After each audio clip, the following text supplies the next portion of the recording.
So settle in, get comfortable, pull the blanket up a little, find the position that feels right, and let's just spend some time in Springfield together. This is 500 Simpsons facts, told slowly, the way a story should be told. No rush, no hurry. Just one fact drifting into the next. Like changing channels on a quiet Sunday afternoon when you have nowhere to be and nothing to worry about. Let's start at the very beginning.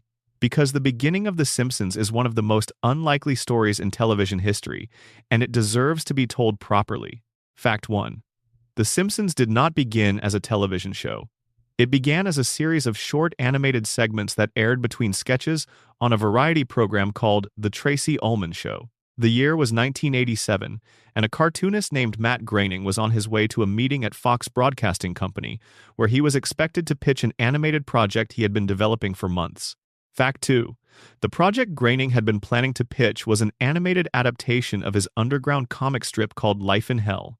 The strip featured a neurotic rabbit named Binky, and Groening had been drawing it since 1977. It had a devoted following, particularly among college students, and Groening believed it could translate well into animation. Fact 3. On the morning of that pitch meeting, sitting in the waiting area outside the Fox offices, Groening changed his mind entirely. He realized that signing over the rights to Life in Hell would mean giving up control of something he had spent a decade creating. So, in the space of a few minutes, while sitting in that waiting room, he invented a completely new set of characters from scratch.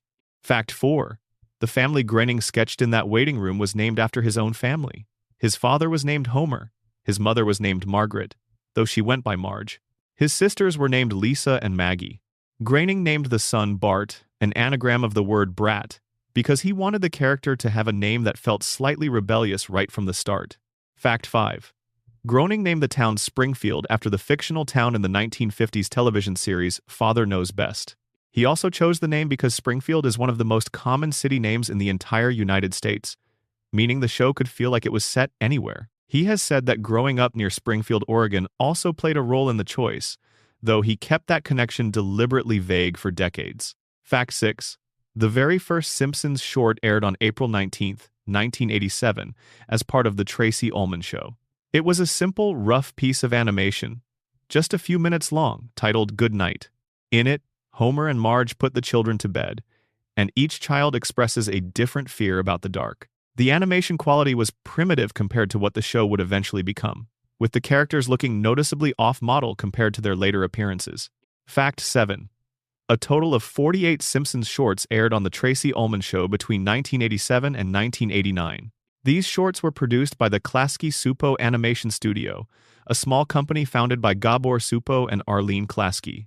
The studio would continue producing the show's animation through its third season before the work was transitioned to a studio in South Korea. Fact 8.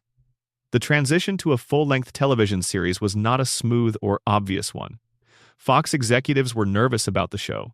Animated primetime programming had largely been absent from American television since The Flintstones ended its original run in 1966. Nobody was certain audiences would accept a cartoon in a primetime slot occupied by live-action dramas and comedies. Fact 9. James L. Brooks, the celebrated filmmaker and television producer behind shows like The Mary Tyler Moore Show and films like Terms of Endearment, was instrumental in getting The Simpsons made as a full series. Brooks had been involved with The Tracey Ullman Show and recognized something genuinely special in Groening's characters.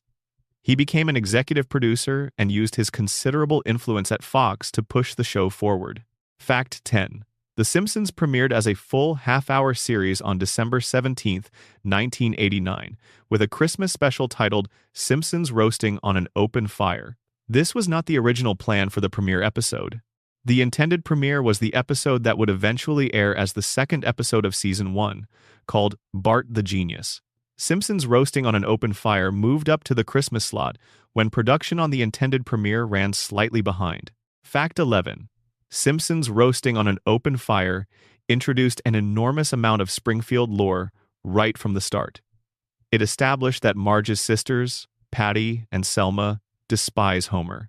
It gave the family their dog, Santa's little helper, a greyhound they adopt from a racing track after Homer loses the family's Christmas money on a failed bet. It showed that Homer works a second job as a department store Santa to try to afford Christmas gifts. The episode set the emotional tone of the series beautifully, wrapping its comedy around a genuinely tender family story. Fact 12.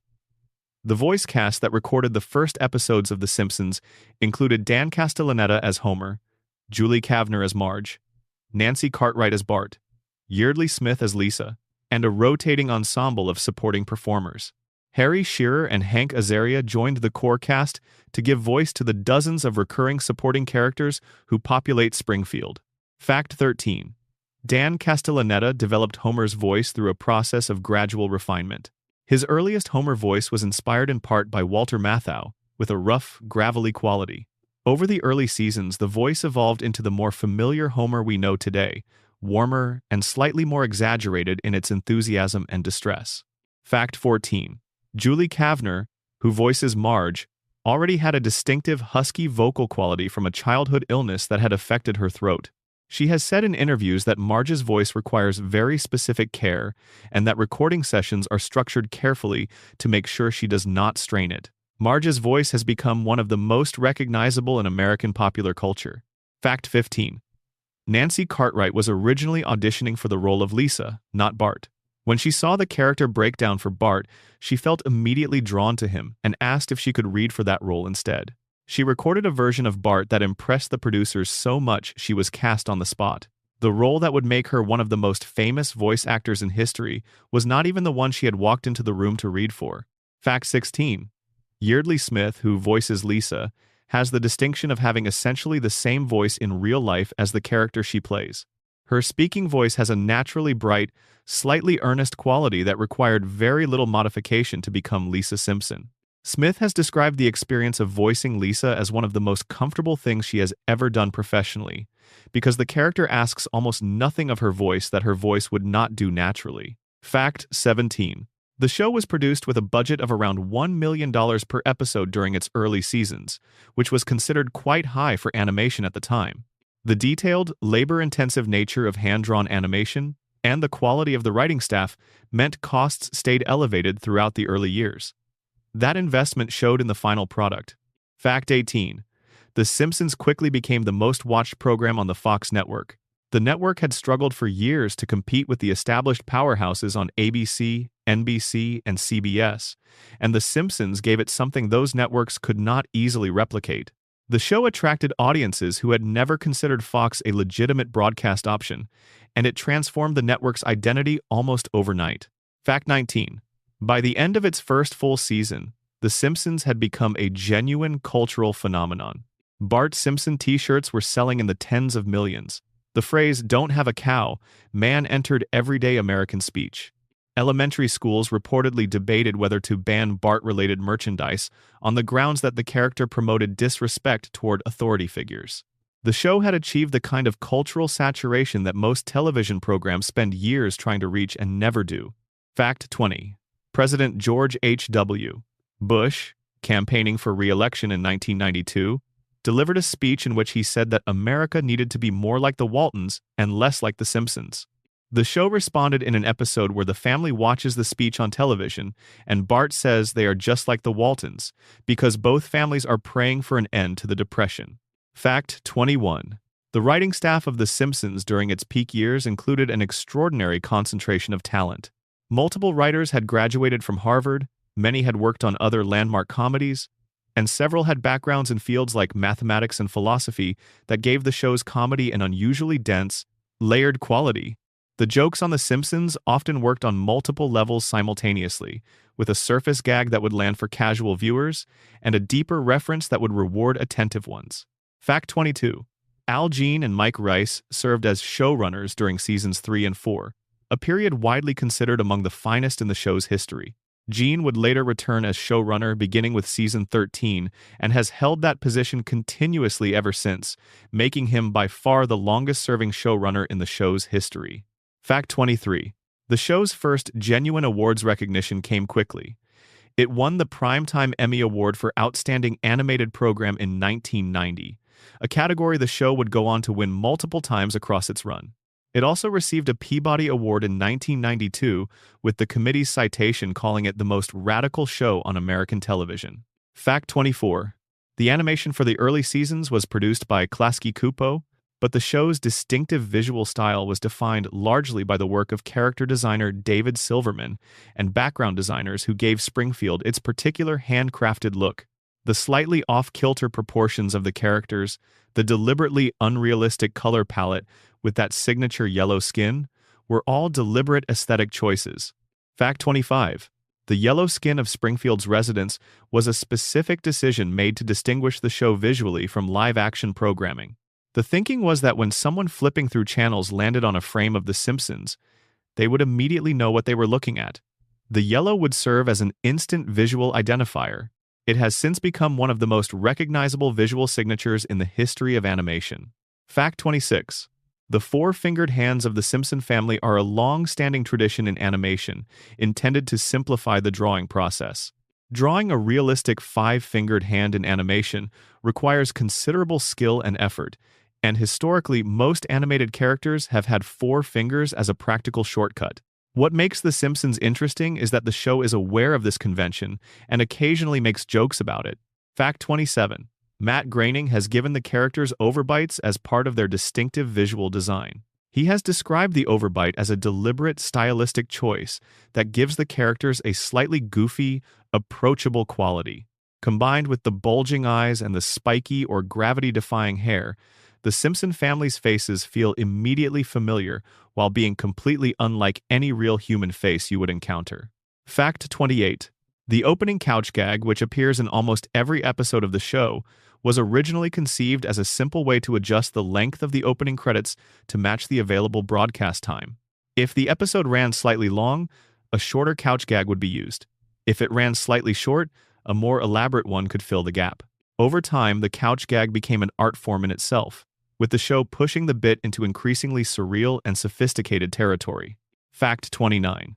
The opening sequence that plays at the start of each episode was specifically designed so that different elements would change from week to week. Bart's chalkboard message at the beginning, the instrument Lisa plays as she walks out of her school's band room, and the couch gag at the end all vary. This design ensures that the opening never feels entirely routine, even for viewers who have watched hundreds of episodes. Fact 30. The theme music for The Simpsons was composed by Danny Elfman, who wrote it in a single day after being approached by the producers. Elfman has described it as one of the fastest pieces of professional music he has ever created. The theme has a quality of barely contained chaos, which suits the show perfectly. It suggests a family life that is always on the verge of spilling over into something wilder and stranger than what the surface suggests. Fact 31. By the time The Simpsons reached its second season, it was regularly beating competing shows in the ratings. The network that had been nervous about putting a cartoon in prime time was now watching its most valuable property attract audiences that other networks desperately wanted. The show's success fundamentally changed what was considered possible in animated television and opened the door for every adult animated series that followed. Fact 32. The show established its first true emotional landmark in Season 2 with the episode One Fish, Two Fish, Blowfish, Bluefish. Homer believes he has eaten a piece of improperly prepared blowfish and has only 24 hours to live. He spends the episode checking off a list of things he wants to do before he dies, including listening to his father talk, making peace with his neighbor, and recording a tape for Maggie to play on her wedding day. The episode demonstrated that The Simpsons could be genuinely moving without sacrificing its comedic identity. Fact 33. The episode Bart Gets an F, which aired in Season 2, drew the largest audience of any Simpsons episode up to that point. Roughly 33 million people watched Bart struggle to pass a history test, fail despite genuine effort, and break down in tears when he learns he must repeat the fourth grade. The emotional authenticity of that moment, a 10-year-old boy crying over a bad grade, elevated the show far beyond what viewers expected from a cartoon. Fact 34. The show's writers made a deliberate early decision that the Simpson family would genuinely love each other, even when they behaved terribly toward one another. Homer might strangle Bart in frustration, but he would also do anything to protect his son. This emotional core was considered essential to making the comedy sustainable. Audiences needed to care about the characters in order to forgive them for their worst moments. Fact 35. The Simpsons became the first animated program to be nominated for the Primetime Emmy Award for Outstanding Comedy Series, a category that had always been dominated by live-action shows. The nomination was both a recognition of the show's quality and a sign of how completely it had altered the landscape of American television comedy. Fact 36. Springfield was designed from the beginning to be a place that could accommodate any kind of story. By keeping the town's geography deliberately vague and its population large and varied, the writers gave themselves maximum flexibility. Springfield could produce a story about small-town insularity one week and a story about international conspiracy the next without either feeling out of place. Fact 37. The Simpsons was the first Fox network show to rank among the top 30 most-watched programs of the television season. Fox had been struggling for years to attract the kind of ratings that the established networks took for granted, and The Simpsons achieved that benchmark earlier than anyone at the network had dared to predict. Fact 38. The show's early seasons were distinguished by a quality of observation that felt genuinely anthropological. The writers were studying American family life, American class anxiety, American small-town politics, and American consumer culture with the attention of people who found it endlessly fascinating. The comedy that resulted had a sharpness that went beyond mere joke-telling into something closer to cultural diagnosis.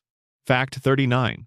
The Simpsons introduced a generation of viewers to the concept of satirical storytelling at a scale television had rarely achieved. The show could lampoon television itself, American politics, corporate culture, organized religion, and the media all within the same episode, and do it in a way that felt playful rather than lecturing. That balance was extremely difficult to strike, and the early writing staff managed it with remarkable consistency. Fact 40.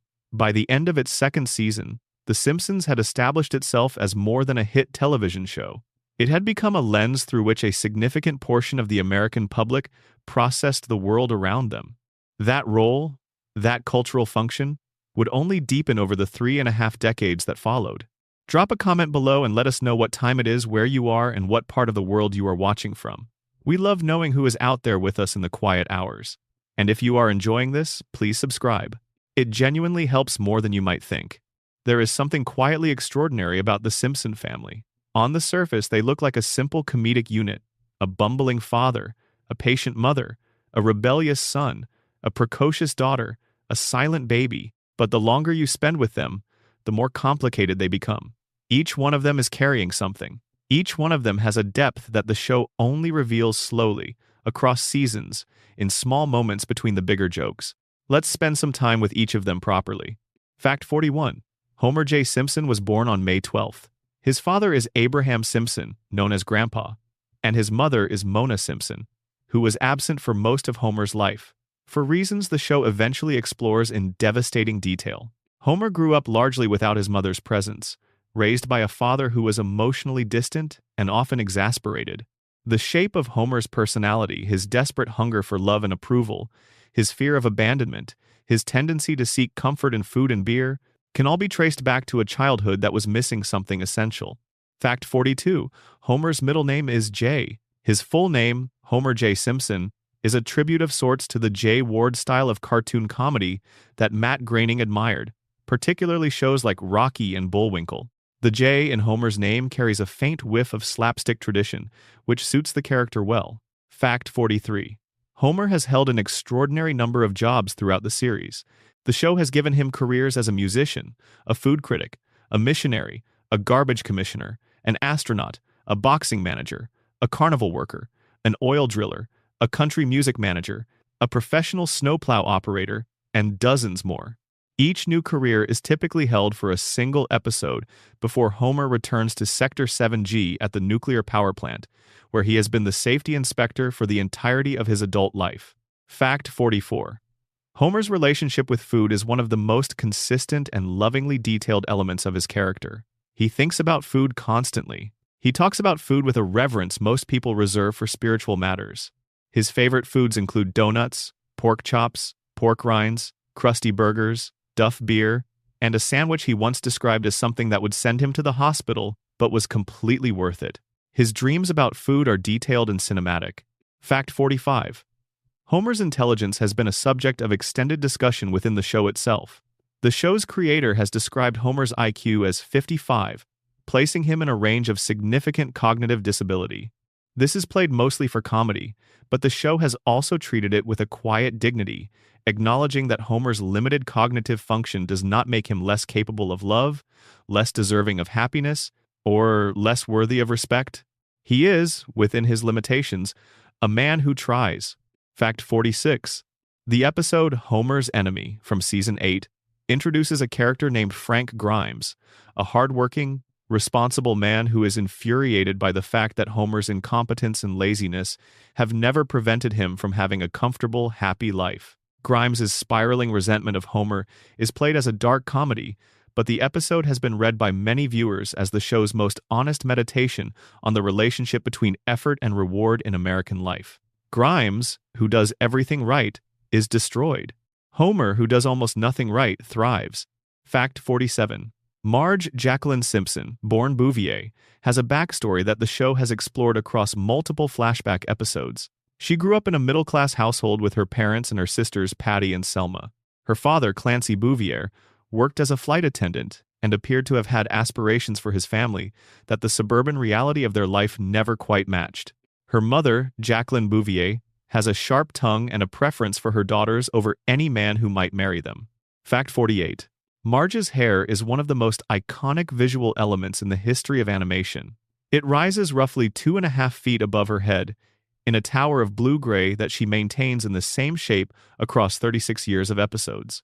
The hair color is described within the show as a dyed blue, with her natural hair color being gray, a detail revealed in at least one episode where she is shown before her regular coloring appointment.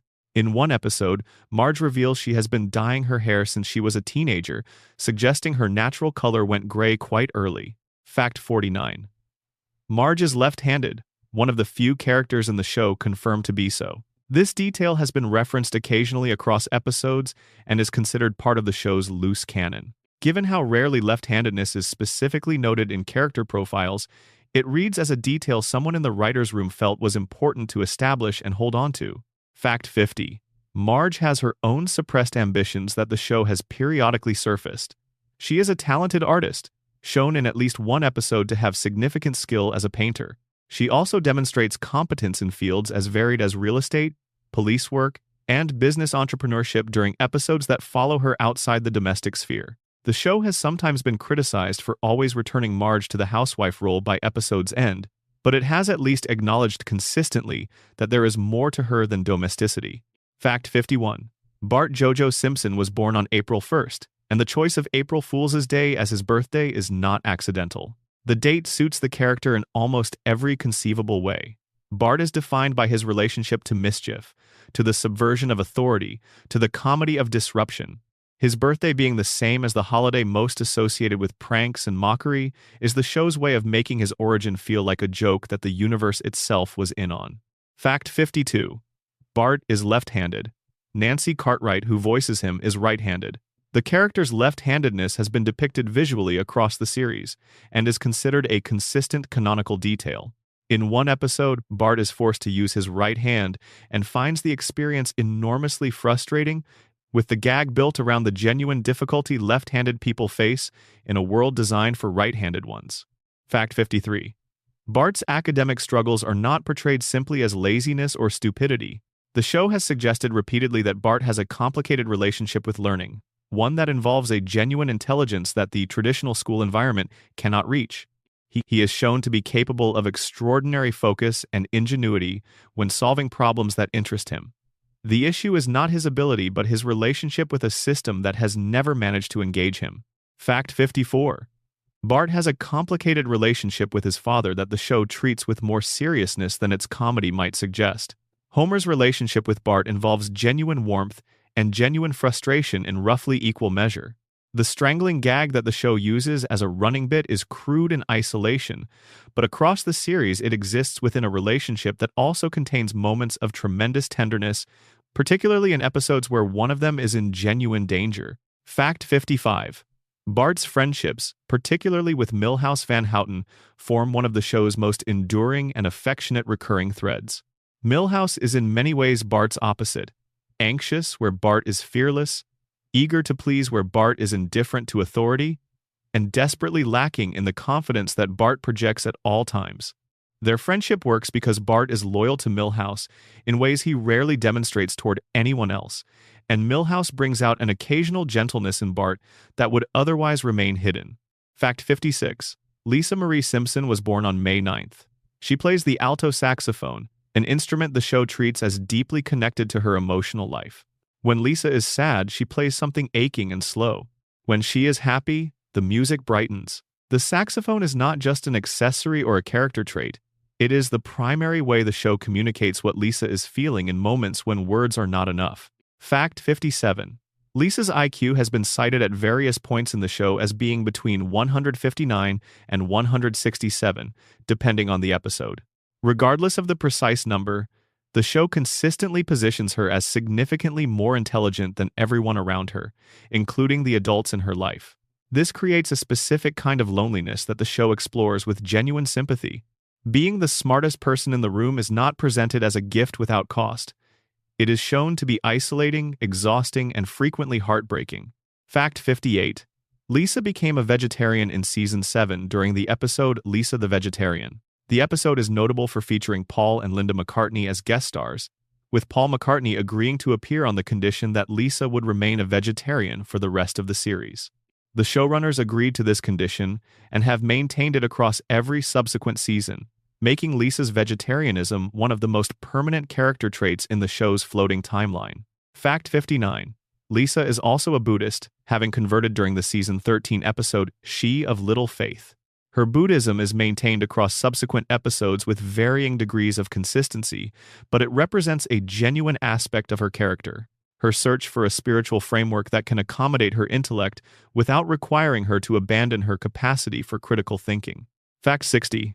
Lisa's relationship with her father is one of the show's most emotionally rich ongoing threads. Homer and Lisa are in many ways complete opposites, a fact the show is fully aware of. But their mutual love is presented as real and resilient, capable of surviving even the most significant differences in temperament, intelligence, and values. Some of the show's most celebrated emotional moments involve Homer doing something unexpectedly thoughtful for Lisa, driven by an instinct for his daughter's well-being that bypasses the limitations of his intellect. Fact 61. Margaret Evelyn Simpson, known as Maggie, was born the same year the series began but has remained a baby for all 36 seasons. She communicates primarily through the sound of her pacifier and through an expressive range of facial expressions that the animators have developed into a surprisingly sophisticated emotional vocabulary. Maggie says more with her eyes and her eyebrows than most characters manage with full sentences. Fact 62. Maggie's first spoken word was Daddy, voiced by Elizabeth Taylor in the Season 3 episode Lisa's First Word. Taylor's casting was kept secret and announced as a surprise after the episode aired, creating one of the more memorable pieces of Simpsons promotional history. The episode itself is one of the show's most beloved, structured around the memory of Bart's first word and culminating in the reveal of Maggie's. Fact 63. Maggie has saved Homer's life on multiple occasions across the series. She has also, in the most famous instance, been identified as the person who shot Mr. Burns. She defeated a tyrannical baby at daycare in a theatrical short that was nominated for an Academy Award. She navigated a fully operational daycare security system as an infant. Whatever the show ultimately intends for Maggie's future, it has consistently suggested that she is more capable than anyone around her gives her credit for being. Fact 64. The Simpson family lives at 742 Evergreen Terrace in Springfield. The address has been used consistently across the series and is one of the few fixed geographical details the show has never contradicted. 742 is a real street address number that Matt Groening has said he chose simply because it sounded right. Fact 65. The Simpson family's house has a layout that is both specific and occasionally impossible. Different episodes have shown different configurations of the rooms, staircases, and spaces within the home, with no single consistent floor plan existing across the whole run. The animators have generally taken the position that the house should look however it needs to look for the comedy of a given scene, rather than adhering to a rigid architectural reality. Fact 66. Homer's car is a two-door sedan with a distinctive oxidized pink color that has become almost as iconic as the house itself. The car has been destroyed, stolen, and dramatically damaged across numerous episodes, always somehow returning to service. Its make and model have been deliberately kept vague across the series, though production documents describe it as a 1986 Plymouth Junkerola, a fictional model name. Fact 67. Marge drives a station wagon that has appeared in the series since the earliest episodes. The station wagon is the practical family vehicle, associated with school runs, grocery trips, and the general logistics of keeping a household functional. In episodes focused on Marge's independence or sense of self, the station wagon often features prominently as both a literal vehicle and a symbol of domestic life. Fact 68. Homer's work ID card at the Springfield nuclear power plant has appeared in multiple episodes. In at least one instance, his photo on the card appears to show him in a state of visible distress, which is consistent with his general relationship to his employment. Fact 69. The show established very early that Homer has a deep, unconditional love for his children that exists beneath all the comedy. In the Season 1 episode Life on the Fast Lane, when Marge briefly considers an affair with a charming bowling instructor, Homer's devastation is played completely straight, and the reconciliation scene between them is one of the most genuinely romantic moments in the show's history. The show knew from the beginning that the comedy would only work if the love underneath it was real. Fact 70. Across 36 seasons, the Simpson family has traveled to every continent except Antarctica, visited dozens of countries, met dozens of heads of state, witnessed major historical events, and survived circumstances that would be extraordinary for any human family. All of it resets, all of it is forgotten, and every week they return to Evergreen Terrace, to each other, to the couch, to the television, to the specific ordinary warmth of a family that, whatever else is true about Springfield, has always genuinely loved each other. That love is the bedrock of everything the show has ever done. Springfield has always been more than just a backdrop for the Simpson family. The town breathes on its own. It has a population of specific, complicated, contradictory people who have lives when the camera is not on them, who carry histories the show has only occasionally fully explored, and who collectively make Springfield feel like a place that could actually exist. If the world were slightly more absurd and significantly more radioactive, let's spend some time with the people who make the town what it is. Fact 71.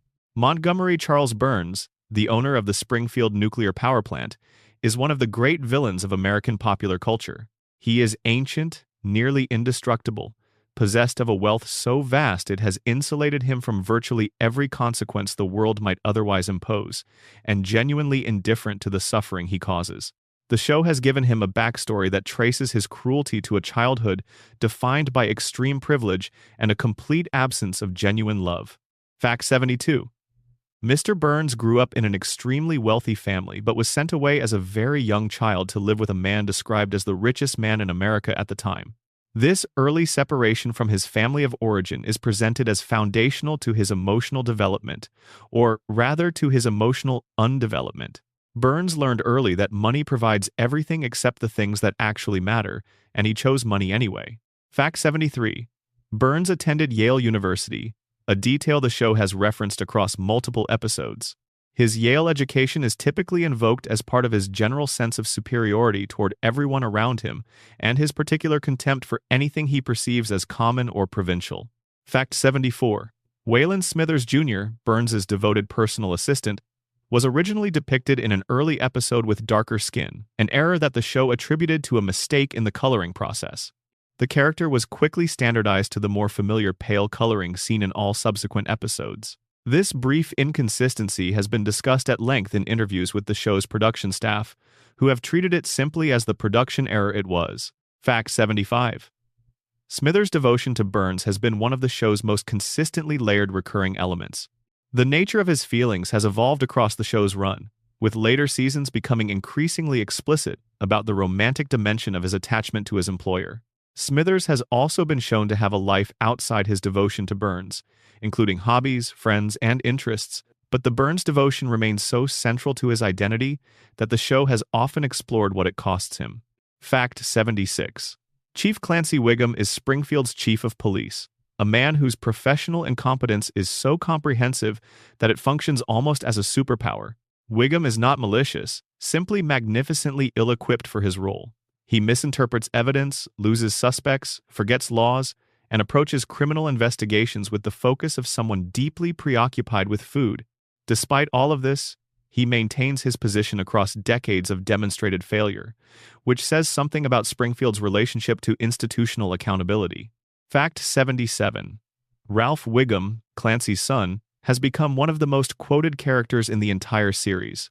Ralph's statements tend to operate in a zone of pure surrealist logic that makes them simultaneously nonsensical and oddly profound.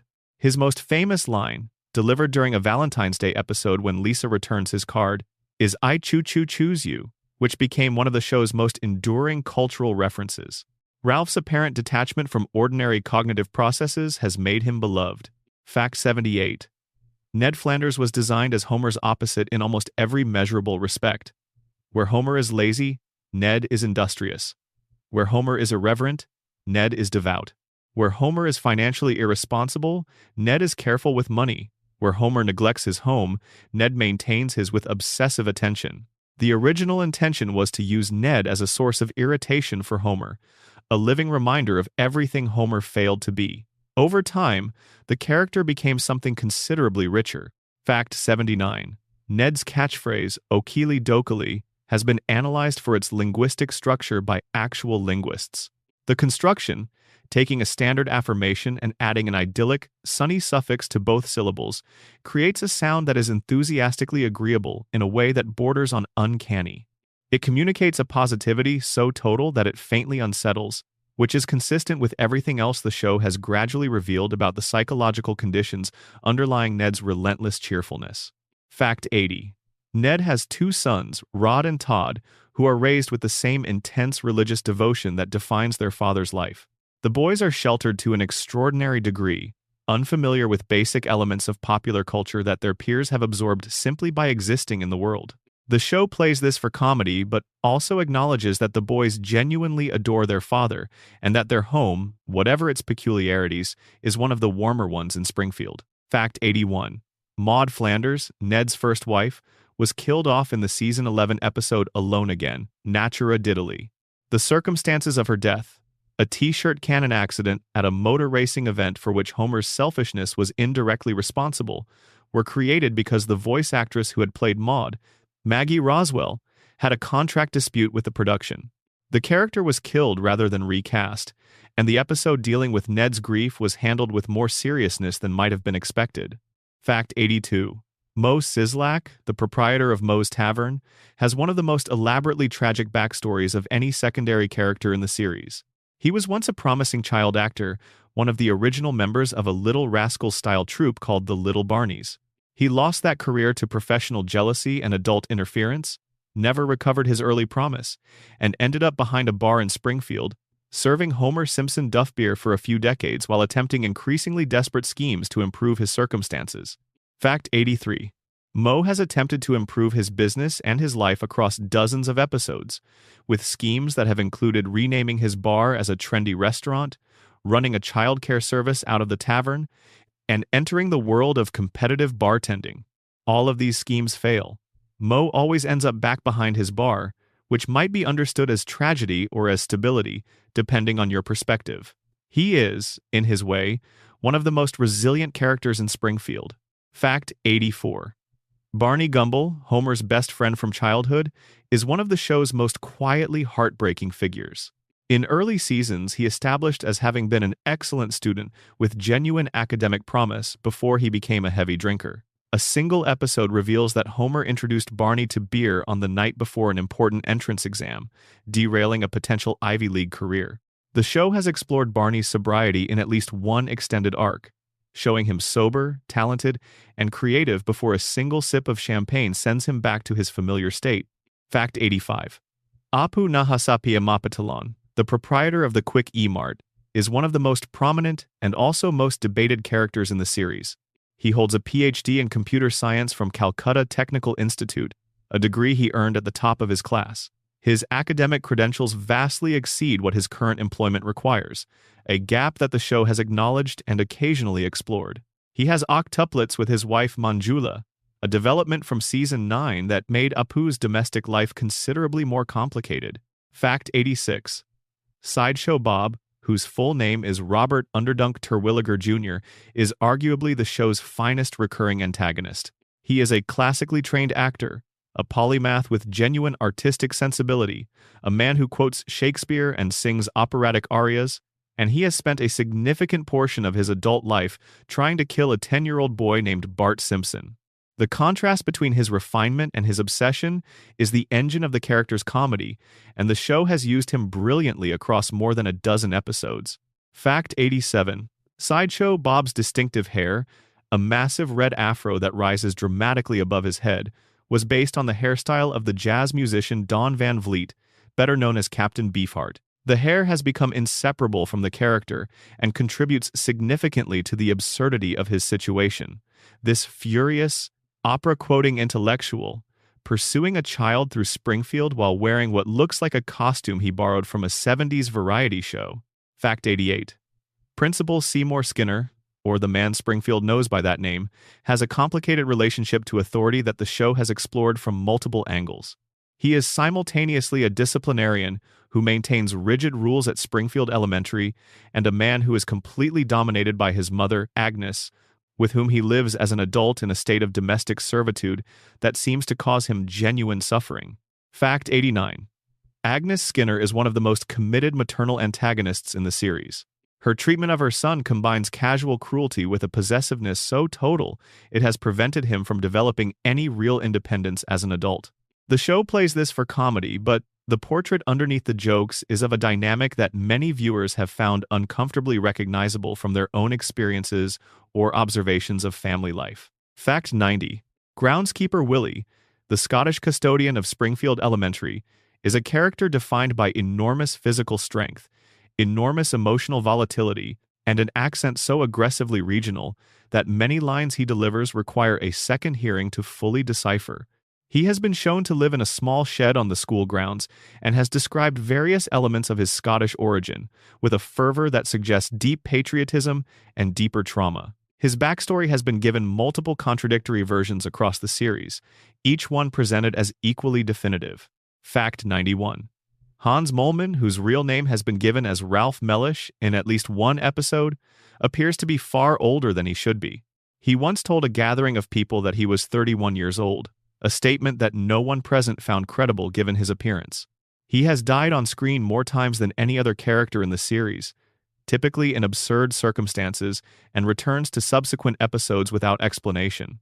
The Springfield that normalizes a man dying repeatedly and returning intact is the same Springfield that accepts three-eyed fish and a glowing billionaire. Fact 92. Krusty the Clown, whose real name is Herschel Schmoikel Pinchas Yaruchim Krustovsky, has a backstory that is both more specific and more melancholy than his public persona suggests. He is the son of a rabbi who disapproved of his son's career as a clown and became estranged from him as a result.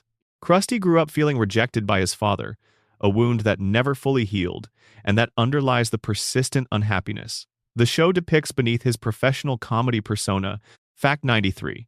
Krusty's show is one of the great satirical portraits of children's television in the history of the medium. It depicts the gap between the innocent, educational surface of programming designed for children and the mercenary, cynical industry that produces it. Krusty endorses products he has never used, maintains character licenses he rarely monitors, and runs his studio with a casual disregard for the safety and well-being of his staff that would trigger multiple regulatory investigations in any realistic institutional setting. Fact 94. Sideshow Mel, Krusty's current sidekick who replaced Sideshow Bob after Bob was imprisoned, is distinguished primarily by the enormous bone he wears through his hair. The bone has never been adequately explained within the show's continuity. Mel speaks in an extravagant theatrical baritone that seems inconsistent with his role as a supporting act on a children's comedy program, but entirely consistent with the show's general approach to background character design, which treats every peripheral figure as a potential source of unexpected depth. Fact 95. Dr. Julius Hibbert is Springfield's most prominent physician and one of the few adult authority figures in Springfield who is genuinely competent at his job. He is distinguished by his extraordinary laugh, a rich, genuine chuckle that he produces at moments that seem entirely inappropriate for medical commentary. He has laughed while delivering terminal diagnoses, while describing injuries, and while delivering news that his patients received with absolute horror. The laugh is consistent and total and has never been explained. Fact 96. Lionel Hutz, the incompetent attorney played by the late Phil Hartman, was one of the show's great comic creations. His business card once included the line, "No money down" and cases won, with a disclaimer that cases won had been quietly redefined in terms he had himself established. After Phil Hartman's death in 1998, the character was retired permanently, a tribute to Hartman's ownership of the role that the producers felt could not be replicated. Fact 97. Phil Hartman voiced two major recurring characters in the show, Lionel Hutz and Troy McClure. McClure, a faded film actor who appears in informational videos and corporate training films, has one of the most beloved running gags in the series, his introduction of himself with a reference to the films you may remember him from. These film titles, typically absurd, were a running comic invention that Hartman himself often contributed to. Both characters disappeared from the show following Hartman's death and have never been recast. Fact 98. The comic book guy, whose real name was revealed in a later season to be Jeff Albertson, is a portrait of a specific cultural archetype that the show had identified long before online commentary made that archetype ubiquitous. He is knowledgeable, dismissive, proprietary about the things he loves, and defensive about his expertise in a way that reflects the anxiety of someone who has organized his identity around his tastes and feels threatened by any challenge to those tastes. Worst episode ever. His most famous pronouncement has passed into general use as an expression of hyperbolic critical disappointment. Fact 99. Patty and Selma Bouvier, Marge's sisters, are among the most consistent sources of comedic friction in the Simpson family. Their mutual loathing of Homer is one of the show's defining ongoing tensions. What makes the portrayal interesting is that the show occasionally acknowledges that Patty and Selma's own lives have not been the triumphant alternatives to Marge's domestic circumstances, that their disdain for Homer might imply. They smoke cigarettes, collect memorabilia of the actor MacGyver, and seem united primarily by their shared contempt for their sister's husband. Fact 100. Springfield's population has been given as 972 in one episode and 30,000 in another, with various other numbers cited across the series. The inconsistency is characteristic.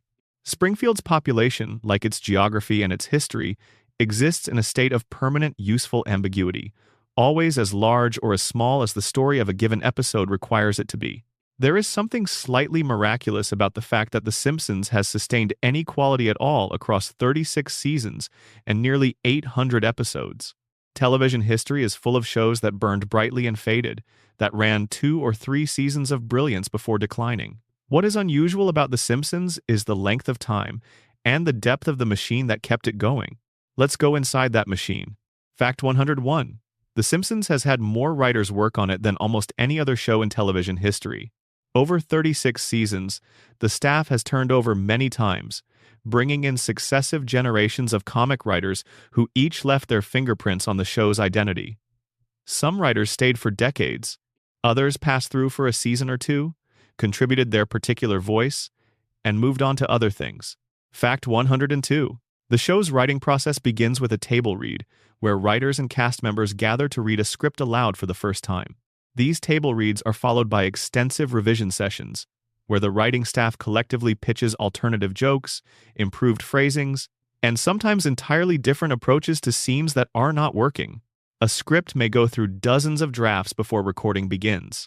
Fact 103. The recording sessions for The Simpsons take place at a studio where the cast typically records together in the same room, rather than separately as is common practice in many animated productions.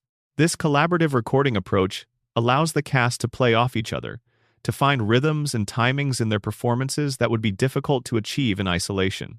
The chemistry of the ensemble is audible in the finished episodes. Fact 104.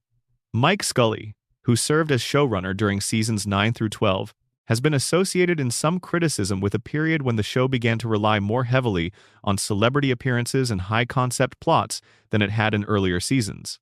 Scully has addressed this criticism in interviews, noting that maintaining quality across dozens of episodes per season is an inherently difficult challenge, and that the show's priorities in his era reflected both the demands of sustaining a long-running series and the cultural moment of the late 1990s. Fact 105. The show's writing staff has historically skewed heavily toward people with elite academic backgrounds. Many writers who have contributed to the show hold degrees from Harvard, Yale, or other highly competitive universities. The Harvard presence is particularly notable, with the Harvard Lampoon, the university's comedy publication, functioning almost as a feeder institution for the Simpsons writing staff across multiple generations of talent. Fact 106. Conan O'Brien wrote for The Simpsons during seasons 3 and 4, a period considered among the finest in the show's history. He has credited his time in the writer's room with shaping his sensibility as a comedian and television presenter. He wrote 2 episodes during his tenure, including the beloved Marge vs. The Monorail, which many consider one of the greatest individual episodes the show has ever produced. Fact 107. Marge vs. The Monorail, which O'Brien wrote, was directly inspired by The Music Man, the musical about a charismatic con man who arrives in a small town and sells its citizens on the idea of a brass band. In O'Brien's adaptation, the con man character, played by Phil Hartman, sells Springfield on a monorail system that the town has no legitimate need for. The episode is structured with a clarity and momentum that reflects O'Brien's instinct for comic construction, and it remains widely cited as the benchmark against which other Simpsons episodes are measured. Fact 108. John Swartzwelder is considered by many fans and critics to be the show's greatest writer. He wrote 59 episodes during his tenure on the staff, more than any other single writer. His scripts have a quality of anarchic invention combined with precise comic timing that is recognizable across his body of work. After leaving the staff in the early 2000s, Swartzwelder became famously reclusive, rarely giving interviews and communicating with the outside world primarily through occasional letters and a series of self-published novels. Fact 109. George Meyer is another writer whose influence on the show has been discussed in terms usually reserved for auteurs rather than staff writers. He is widely credited with pushing the show toward a kind of comedy that was simultaneously absurdist and politically engaged, with jokes that rewarded intellectual attention. Rolling Stone magazine once profiled Meyer as the funniest man behind the funniest show on television, an assessment that the rest of the writing staff reportedly found both flattering for the show and slightly aggravating for obvious reasons. Fact 110. The show employs script coordinators whose job includes tracking continuity across episodes, ensuring that established facts about characters and the Springfield universe are not casually contradicted. This job becomes considerably more complicated across 36 seasons of material, during which so many facts have been established, contradicted, re-established, and contradicted again that maintaining anything resembling consistent continuity requires active work. Fact 111. The Simpsons has a policy, largely honored across its run, of not revealing the surnames of many Springfield residents. A significant number of recurring background characters are known only by first names or nicknames. This was a deliberate early decision, made partly to maintain the town's dreamlike quality of imprecise familiarity, where you recognize people the way you recognize neighbors, without necessarily knowing their full identities. Fact 112. The show's title cards, which appear at the beginning of each episode following the couch gag, sometimes contain jokes or references that require pausing the video to read. The writing staff has used the title card space to slip in jokes that would otherwise have no natural home in the episode, treating the brief moment before the story begins as a canvas for additional creativity. Fact 113. The show has employed a number of writers who went on to significant careers as showrunners and creators in their own right. Greg Daniels created the American version of The Office and Parks and Recreation after leaving the Simpsons staff. David Merkin, who was showrunner for seasons 5 and 6, directed several films. The Simpsons writing room functioned almost as a graduate program in television comedy for multiple generations of talent. Fact 114. The production timeline for a single episode of The Simpsons, from initial pitch to finished broadcast, has typically run between 6 and 9 months. This long lead time means that episodes are in various stages of production simultaneously, with some being written while others are being recorded, while still others are being animated, and yet others are in final edit. The production department manages multiple episodes in parallel across the entire year. Fact 115. The animation for the show's early seasons was produced in South Korea by the studio ACOM, after the initial work at Klasky Csupo. The show has worked with multiple Korean animation studios across its run, a standard practice in American animation, where overseas studios handle the labor-intensive drawing process to a design and direction provided by the American creative team. Fact 116. The show's storyboard artists play a crucial role in shaping how episodes look and feel. A storyboard is a sequence of rough drawings that maps out the visual storytelling of an episode before full animation begins, establishing camera angles, character positioning, and the timing of physical comedy. The quality of the storyboarding directly affects the quality of the final animated episode, and the show has employed board artists whose contributions to individual episodes are as significant as those of the writers. Fact 117. The Simpsons moved to high-definition production, beginning with its 20th season, which premiered in 2008. The transition required updating the aspect ratio of the show from the standard 4:3 format of earlier television to the widescreen 16:9 format of high-definition broadcasts. This change also required updating the opening credits sequence, which had been in use essentially unchanged since the show's beginning. Fact 118. The updated opening sequence introduced in the high-definition era includes a much wider shot of Springfield during the sequence where the camera flies over the town. The wider frame revealed considerably more of Springfield's geography than earlier versions of the credits had shown, giving viewers a more expansive sense of the town's layout while still keeping that geography deliberately imprecise. Fact 119. The show has on multiple occasions produced what are known as show-within-a-show parodies, where fictional television programs watched by the characters of the show exist as fully developed satirical creations in their own right. Itchy and Scratchy, the extremely violent cat and mouse cartoon watched by Bart and Lisa, is the most prominent of these, but the show has also created fictional equivalents of talk shows, infomercials, commercials, reality programs, and documentary formats. Fact 120. The Itchy and Scratchy Show, the cartoon within the cartoon, has been used across multiple episodes as a vehicle for satire of the animation industry itself. In one of the show's most celebrated meta-narratives, the Itchy and Scratchy producers respond to public outcry about their program's violence by introducing a new character called Poochie, a dog whose design embodies every bad instinct of corporate creative decision-making. The Poochie arc remains one of the sharpest pieces of self-aware comedy the show has ever produced. Fact 121. The show's writers have a tradition of burying jokes at the level of set dressing that most viewers will never notice on a single viewing. Books visible on shelves, signs on storefronts, text on newspapers held by characters, and labels on products all potentially contain additional gags that reward pause and examine viewing. This practice of layering jokes at every level of the frame reflects the writer's assumption that their audience is paying close attention and deserves to be rewarded for doing so. Fact 122. The Simpsons has produced 24 Treehouse of Horror anthology episodes across its run, annual Halloween specials that operate outside the show's normal continuity and allow the writers to explore darker, stranger, and more overtly horror-inflected territory than the regular episodes permit. These specials have become beloved standalone traditions within the show's annual rhythm, anticipated by fans for the freedom they afford. Fact 123. The first Treehouse of Horror, which aired during Season 2, established the format that all subsequent Halloween specials would follow. 3 short stories presented as tales of terror, narrated within a wraparound framework.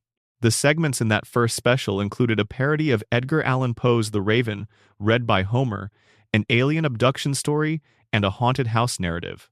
The Poe adaptation, with Homer as the narrator, remains one of the most fondly remembered segments in the special's history. Fact 124. The Simpsons writing room has, across its history, developed a practice of pitching what are called cold opens, short scenes that play before the main credits and the opening sequence. These cold opens are typically self-contained comedic bits unconnected to the main episode story, designed to hook the viewer's attention before the title sequence begins. Some cold opens have become as famous as any scene from the episodes they precede. Fact 125. The music direction for The Simpsons has been handled for most of its run by composer Alf Clausen, who composed original musical scores for every episode from the show's second season through its 27th. Clausen was known for his ability to create music that supported the show's comedy without overplaying it, and for occasionally constructing elaborate musical parodies and original songs that became memorable in their own right. He was replaced, beginning with Season 28, by composer Bleeding Fingers Music, represented by Hans Zimmer's company, a transition that generated considerable discussion among the show's long-term fans. Fact 126. Several of the original songs created for The Simpsons have become independently famous beyond the context of the episodes in which they appeared. Planet of the Apes, the musical, from the episode A Fish Called Selma, has been cited by critics as a masterpiece of musical parody. We Do, the Stonecutters song from Homer the Great, has similarly passed into the general cultural memory of people who may not clearly remember the episode that contains it. Fact 127. The Simpsons has produced episodes that are structured as deliberate, stylistic experiments, departing from the show's standard format to try something formally unusual. 22 short films about Springfield, from Season 7, presents a mosaic of intersecting short stories featuring Springfield's supporting cast rather than the central family. It remains one of the most ambitious structural experiments the show has attempted, and one of the most celebrated. Fact 128. The episode Homer's Barbershop Quartet, from Season 5, is structured as a satire of Beatles mythology, with Homer's rise and fall in a barbershop quartet called the B-Sharps, following the broad arc of the Fab Four's trajectory. The episode includes a parody of the famous rooftop concert and contains a density of Beatles references that rewards expert knowledge of the band's history. Fact 129. The show's production uses a system of table reads and rewrites that can continue right up to the point of recording. Scripts are considered living documents that can be fundamentally altered between their initial draft and the moment the cast sits down to perform them. This openness to revision is sometimes cited as a contributor to the show's quality, particularly in its peak years, when the willingness to tear apart a script that wasn't working and rebuild it from scratch produced episodes that were significantly better than their first drafts. Fact 130. The Simpsons holds the record for the most Emmy Awards won by any animated series in television history. As of the show's most recent seasons, it has accumulated more industry recognition across more categories than any comparable program. The record reflects both the genuine quality of the show's best work and the extraordinary length of time it has been in production, giving it more opportunities to be recognized than any competing program could accumulate. There is no Springfield without the power plant, and there is no power plant without Burns. He is as fixed a part of the town's geography as the river or the tire fire, as permanent as the sky above Evergreen Terrace, and considerably more dangerous. Let's spend some real time with the man who built an empire in a place most people would not have bothered to notice. Fact 131. The Springfield nuclear power plant is described in the show as a 2-unit pressurized water reactor facility. This is a real type of nuclear reactor used in commercial power generation worldwide. The show's use of a technically real reactor design gives the power plant a quality of grounded specificity that makes its more absurd elements, including luminous rats, radioactive waste used as paperweights, and cracked cooling towers patched with chewing gum, feel more unsettling rather than less. Fact 132. The plant has undergone safety inspections in at least 2 notable episodes, with the results in each case suggesting a facility operating so far outside acceptable parameters that the inspector's ability to remain professional in the face of what they are seeing should itself qualify as a professional achievement. The 342 violations identified in one inspection have become a canonically cited figure within fan discussions of the show's internal logic.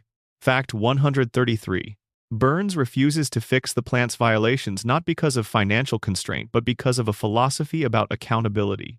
He understands that acknowledging a problem creates a legal record of that problem's existence, which in turn creates liability. His strategy is to maintain ignorance as a legal posture while understanding perfectly well what the violations represent. This combination of total awareness and strategic denial is characteristic of the character throughout the show. Fact 134.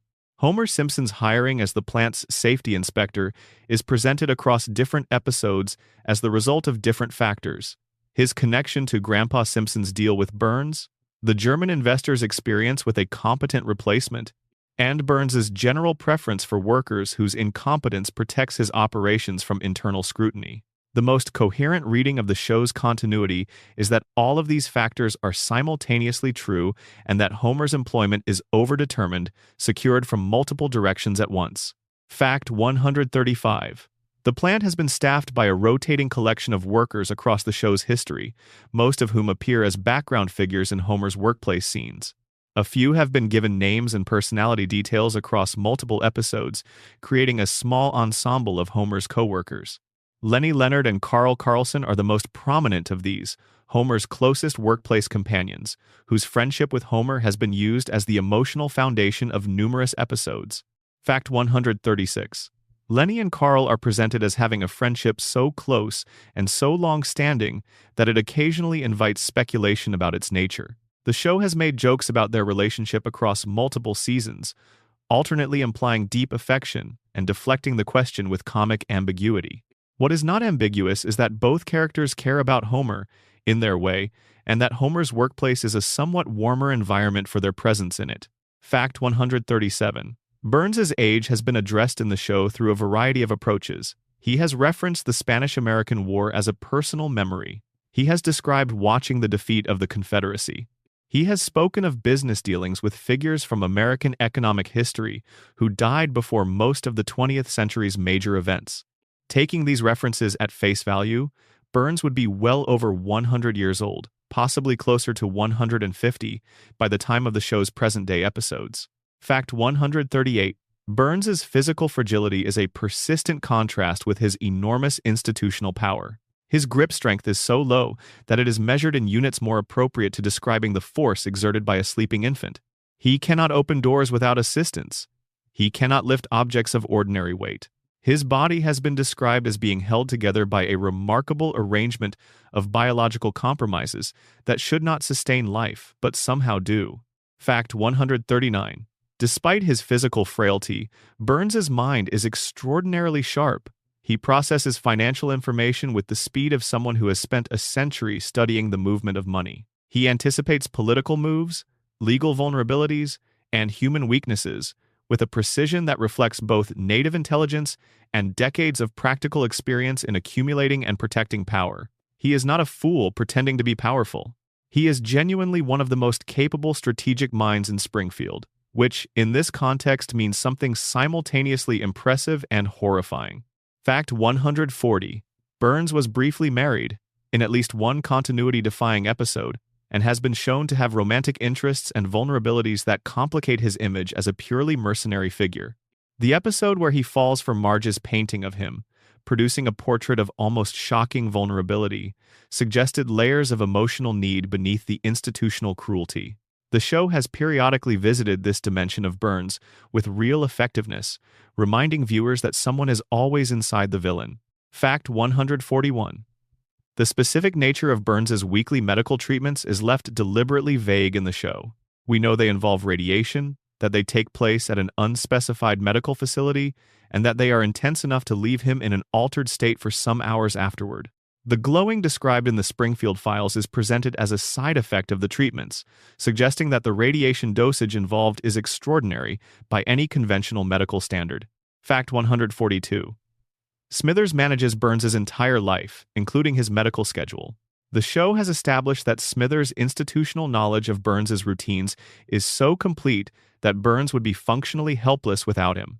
This is demonstrated most clearly in episodes where Smithers is temporarily absent, during which Burns rapidly becomes unable to manage even basic aspects of his daily existence.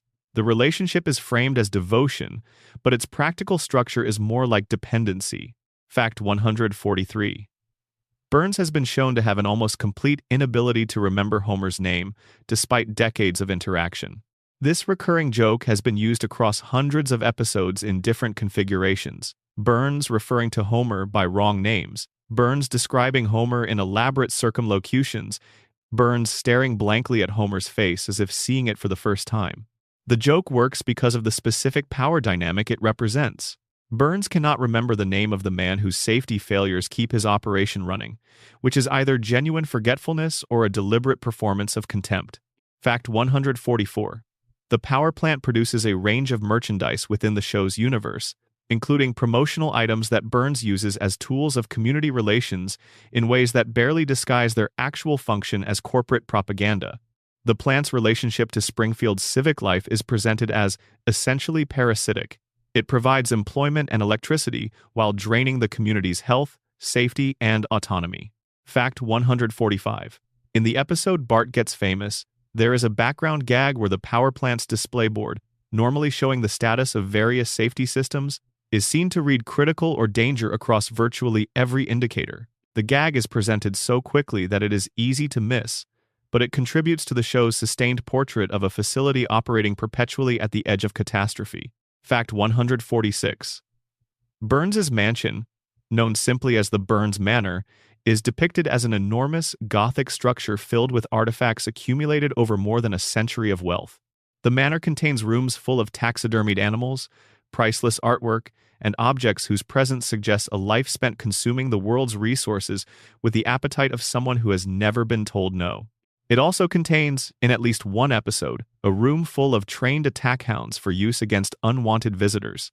Fact 147. The hounds are Burns's preferred response to any situation he finds inconvenient or threatening.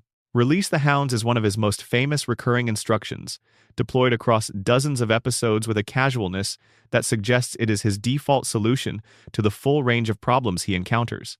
The hounds are enthusiastic and numerous. Their actual name and breed have never been formally established. Fact 148. Burns's relationship with Springfield extends beyond the power plant into what the show depicts as a more or less total control over the town's economic and political life. He owns the plant, which provides most of the town's employment and all of its electricity. He has relationships with city officials, judges, and police department leadership that give him significant influence over civic administration. He has at various points demonstrated the ability to redirect municipal priorities, suppress unfavorable news, and operate in legal gray zones that ordinary Springfield residents would not be permitted to inhabit. Fact 149. The episode Who Shot Mr. Burns established the clearest picture of what happens when Burns overreaches even by his own standards. His plan to block out the sun was a scheme so extreme that it unified the entire town against him in a way that his previous excesses had not. The show used this escalation to ask a question about the limits of institutional power. At what point does a community that has been passive in the face of exploitation finally respond? Fact 150. The answer the show provided was characteristically ambiguous. The shooting of Burns was traumatic for the community. The subsequent investigation was incompetent, and the resolution, a baby identified as the shooter and no meaningful accountability established, changed nothing about the fundamental structure of Burns's power in Springfield. He recovered, returned to his position, and the town returned to its normal relationship of dependence and resignation. The system absorbed the assassination attempt and continued running exactly as before. There is a period in The Simpsons' history that fans and critics return to again and again, a stretch of seasons that produced a concentration of extraordinary television almost unmatched in the medium's history. Different people draw the boundaries of this golden age slightly differently, but most agree that it runs roughly from Season 3 through Season 8, spanning the years 1991 through 1997. Let's go through it carefully. Fact 151.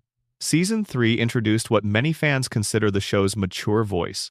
The storytelling became more confident, the character portraits deepened, and the show began to demonstrate that it could sustain emotional weight across an entire episode rather than just in isolated moments. The season contains episodes that deal with Homer's relationship with his father, Marge's suppressed anxieties, and Bart's complicated position in a family that sees him primarily as a problem. Fact 152. The Season 3 episode Lisa's Pony, in which Homer buys Lisa a pony to compensate for having failed her at a talent show, is built around a dynamic that would recur many times across the show's run. Homer's love for Lisa expressed through a gesture that is both wildly disproportionate and completely genuine. He works a second job at the Quick E-Mart to pay for the pony's upkeep and continues even after Lisa has emotionally moved past the gift, driven by the pure fact of his love for her. Fact 153. The Season 3 episode Homer at the Bat assembled a remarkable roster of professional baseball players as voice talent, including Ken Griffey, Jr., Wade Boggs, Roger Clemens, Don Mattingly, Jose Canseco, Ozzie Smith, Steve Sachs, Mike Scioscia, and Darryl Strawberry. The episode follows each player through comedic misfortunes that prevent them from contributing to the company's softball team, a premise that gave the writers an opportunity to construct individual character-based gags for 9 separate athletes. Fact 154. Mike Scioscia's storyline in Homer at the Bat, in which the catcher develops radiation poisoning after working enthusiastically at the Springfield nuclear power plant, was reportedly a direct contribution from Scioscia himself, who thought it would be funny to have his character suffer an elaborate misfortune. The willingness of professional athletes to commit to self-deprecating comedy contributed significantly to the episode's success. Fact 155. Season 4 is widely considered the apex of the show's quality. It contains an extraordinary density of celebrated episodes, including Homer the Heretic, Marge vs. The Monorail, Selma's Choice, Last Exit to Springfield, New Kid on the Block, and the premiere episode of which many of the most beloved Simpsons memories are constructed. Fact 156. Last Exit to Springfield, from Season 4, is regularly cited in critical rankings as one of the greatest episodes the series has ever produced. It follows Homer as he unexpectedly becomes the leader of the power plant workers' union after Burns attempts to remove their dental plan. The episode is a sustained parody of labor management conflict, political corruption, and the gangster film genre, structured with a narrative precision that reflects a writing staff operating at the very top of its abilities. Fact 157. The episode Mr. Plow, also from Season 4, introduced Homer's snowplow business and gave the show one of its most beloved original songs, the Mr. Plow jingle that Homer composes and performs in a television advertisement. The episode is also notable for the friendship and subsequent rivalry between Homer and Barney, who establishes a competing plow business called the Plow King with such immediate success that it threatens Homer's livelihood. Fact 158. The Season 4 episode Homer's Triple Bypass is one of the show's most sustained explorations of Homer's mortality and his family's relationship to it. Homer requires heart surgery and cannot afford it through normal means.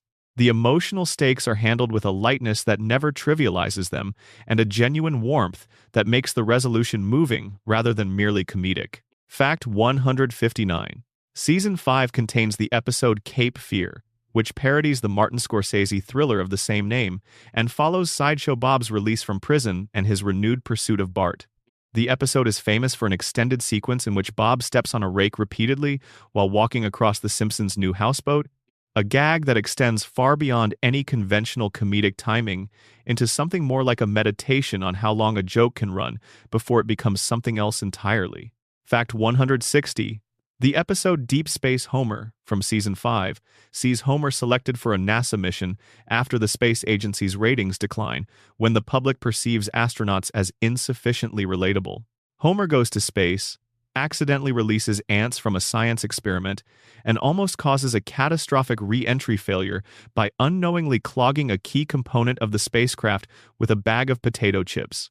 Buzz Aldrin appears as himself and is given several genuinely funny lines. Fact 161. Season 6 contains what many fans consider the show's single greatest episode, And Maggie Makes 3, in which the story of Maggie's birth is told in flashback.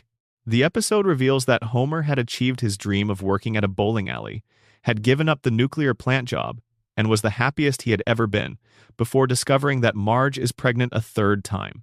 He returns to his hated job to cover the cost of a new child and is given a framed photograph of Maggie with the caption, "Don't forget, you're here forever." The final shot of the episode shows that Homer has covered the plaque with Maggie's baby photos to make it read, "Do it for her." The moment remains one of the most emotionally devastating in the show's history. Fact 162. The Season 6 episode Bart's Girlfriend introduced the character of Jessica Lovejoy, Reverend Lovejoy's daughter, who is depicted as far more delinquent than Bart himself, despite her virtuous surface presentation.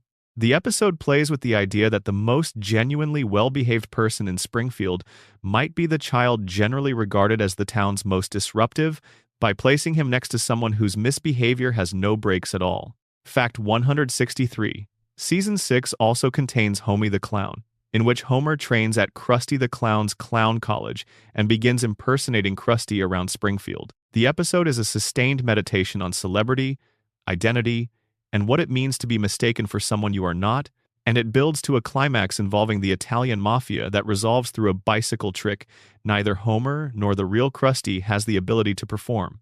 Fact 164. Season 7 is the season containing Who Shot Mr. Burns Part 2, Bart Sells His Soul, Lisa the Vegetarian with the McCartneys, King Size Homer, and Mother Simpson. It is a season of extraordinary range, moving from broad satirical comedy to the deeply personal and back with an ease that reflects a writing staff in total command of their material. Fact 165. Mother Simpson, which introduced Homer's mother Mona and revealed the circumstances of her disappearance, was written by Richard Appel and is considered by many critics the emotional high point of the entire series.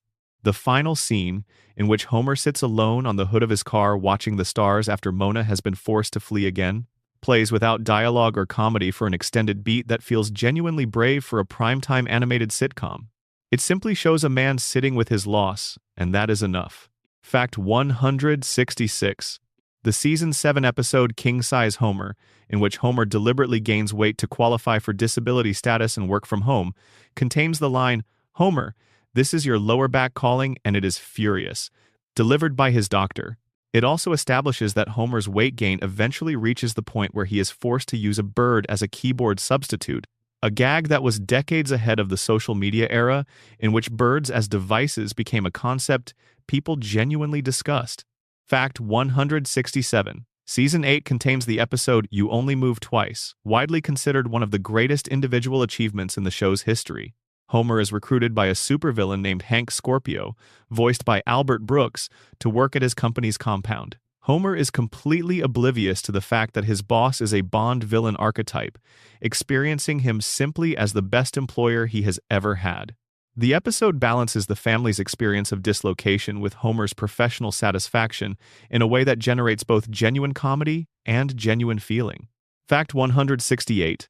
Albert Brooks's performance as Hank Scorpio in You Only Move Twice is considered by many to be the finest guest performance in the show's history.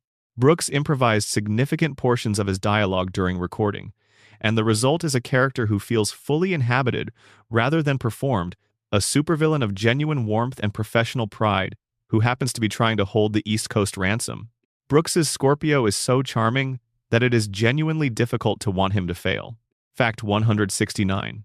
The Season 8 episode Homer vs. Patty and Selma contains a subplot in which Bart is forced to enroll in ballet class after all other after-school activities are full.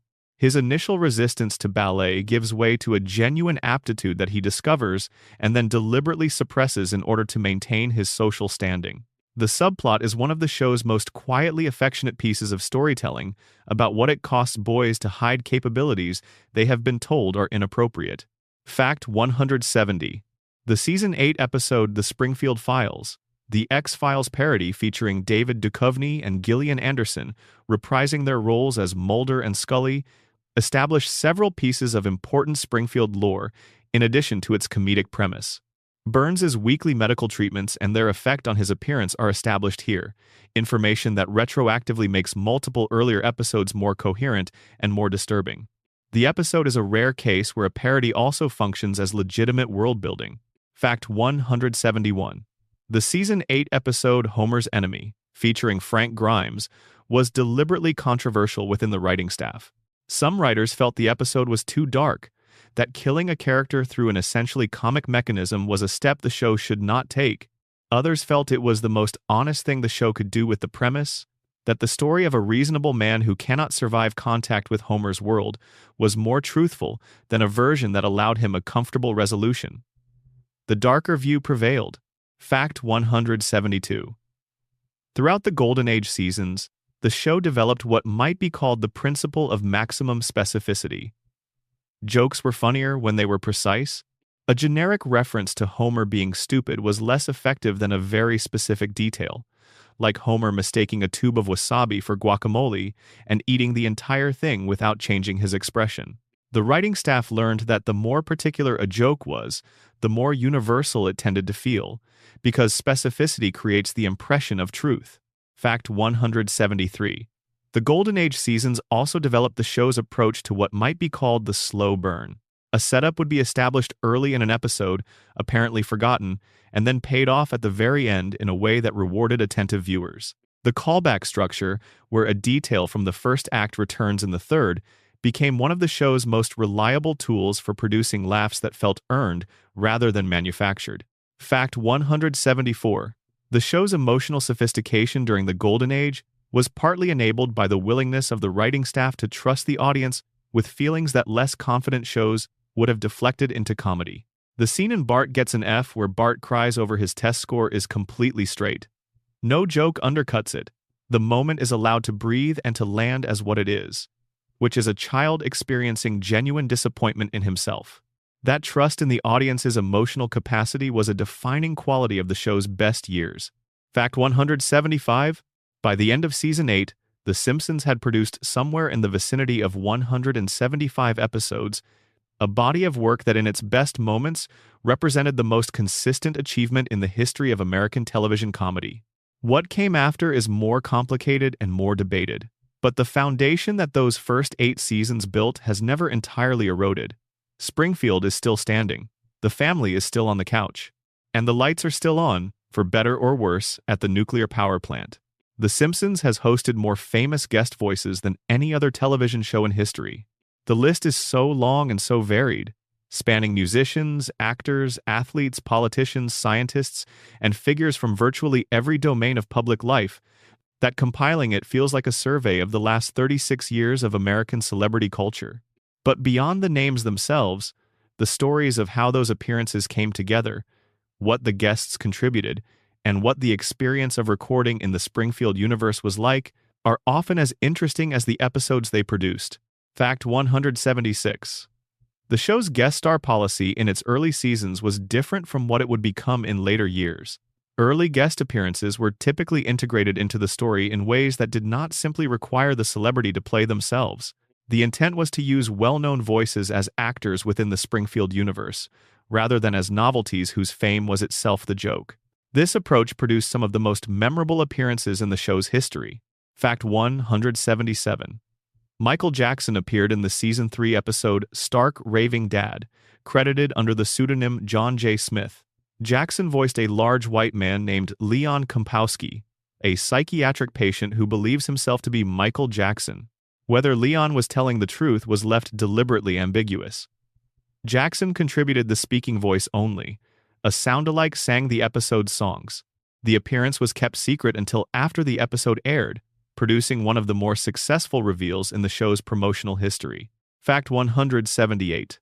The Michael Jackson episode was later pulled from rotation by the show's producers in 2019, following the release of a documentary that made allegations about Jackson's conduct. The decision to remove the episode was made by the producers in consultation with the network and reflected a judgment that continuing to broadcast it was no longer appropriate given the changed public context. It is one of only a very small number of episodes that the show has actively withheld from distribution. Fact 179. Johnny Carson agreed to appear in the Season 3 episode when Homer discovers that his father has been corresponding with Carson through letters. Carson was famously protective of his public persona and rarely did anything outside his Tonight Show commitments, making his willingness to provide a brief voice cameo for The Simpsons noteworthy. He voiced himself answering one of Grandpa's letters, a small moment that nonetheless represented a significant connection to television history. Fact 180. Meryl Streep voiced Bart's girlfriend in the Season 1 episode Some Enchanted Evening. Streep's participation in the very first season of the show, before its cultural ascendancy was fully established, reflected both the appeal of the creative team's pitch and Streep's own apparent openness to unusual projects. Her character, a babysitter who turns out to be a wanted criminal, was small but memorable. Fact 181.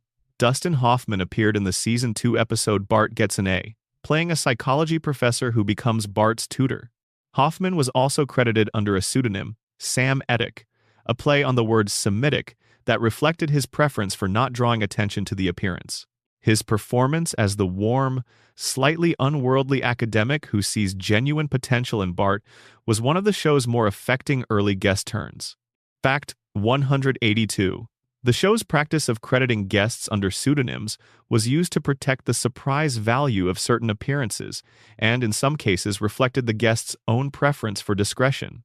As the show became more famous and its guest star roster became more illustrious, the pseudonym practice became less common, with most guests credited under their own names while the episode's promotional materials were managed to preserve whatever surprise value the appearance might have. Fact 183.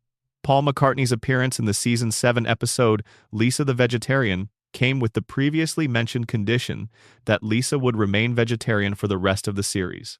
McCartney and his then-wife Linda spent time in the recording studio with the cast and contributed musical elements to the episode. The single condition about Lisa's diet was something the producers considered carefully before agreeing, recognizing that it would permanently restrict one dimension of the character's storytelling flexibility. They agreed because the character commitment felt right regardless of McCartney's condition. Fact 184.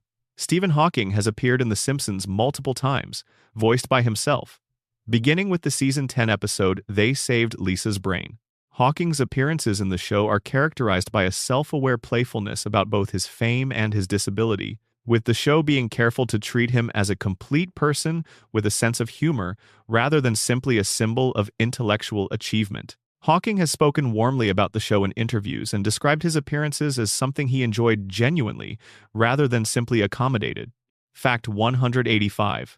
The Rolling Stones appeared in the Season 3 episode Blood Feud, contributing their voices as themselves, though in a relatively minor capacity. Keith Richards has spoken about the appearance in interviews with what sounds like genuine warmth, suggesting that the Stones' engagement with the show was not merely contractual. Fact 186. U2 appeared in the Season 18 episode Trash of the Titans, voicing themselves as part of a subplot involving Homer's quixotic campaign to become Springfield's sanitation commissioner. The band's appearance was part of an extended engagement with the show during a period when their artistic and commercial profile was at a particular peak, and they were among the most sought-after guest presences in American entertainment. Fact 187. Mel Gibson appeared in the Season 11 episode Beyond Blunderdome, voicing himself as a Hollywood star who is deeply moved by Homer's negative response to a test screening of his remake of Mr. Smith Goes to Washington. Gibson's willingness to portray himself as someone whose ego is flattered rather than offended by ordinary viewer criticism, and who becomes obsessed with making a film that pleases Homer specifically, gave the episode a specific comic target it hit consistently. Fact 188. Tom Hanks has appeared in The Simpsons on multiple occasions, including voicing himself in The Simpsons movie, where he appears in a government public service announcement that Homer watches and trusts entirely because Tom Hanks is in it. Hanks's persona as America's most trusted man is the comedic foundation of the gag, and it works because it reflects a real cultural truth about how his image functions in the public consciousness. Fact 189. The show has featured an extraordinary number of former and current political figures. Tony Blair appeared in the Season 14 episode The Regina Monologues. Set in London, Arnold Schwarzenegger was referenced and impersonated, with episodes set during his tenure as California's governor, treating his political existence as inherently comic material.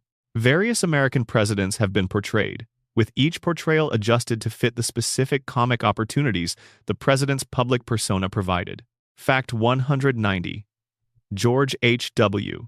Bush appeared in the Season 8 episode Two Bad Neighbors, which depicts a period when the former president and his wife Barbara moved to Evergreen Terrace and become Homer's neighbors. The episode was produced after Bush's famous anti-Simpsons speech and functions partly as a direct comic response to that speech, with the former president eventually engaged in a petty neighborhood feud with Homer that neither man handles with any dignity. Fact 191. The process of booking celebrity guests for The Simpsons evolved considerably as the show became more famous. In the early seasons, the creative team had to make real pitches to convince notable figures to participate. As the show's cultural standing grew, the dynamic reversed, with many celebrities expressing interest in appearing and the show being selective about who it invited into the Springfield universe. Fact 192. Sting appeared in the show and has cited the appearance as one of his favorite professional experiences outside music. His willingness to engage with the show's comedy on its own terms, rather than treating the appearance as a promotional obligation, is typical of the guest experiences that produce the show's most successful celebrity segments. Fact 193. Winona Ryder voiced Bart's love interest in the Season 6 episode Bart's Girlfriend, Jessica Lovejoy, the Reverend's daughter whose angelic surface conceals a delinquency that puts even Bart to shame.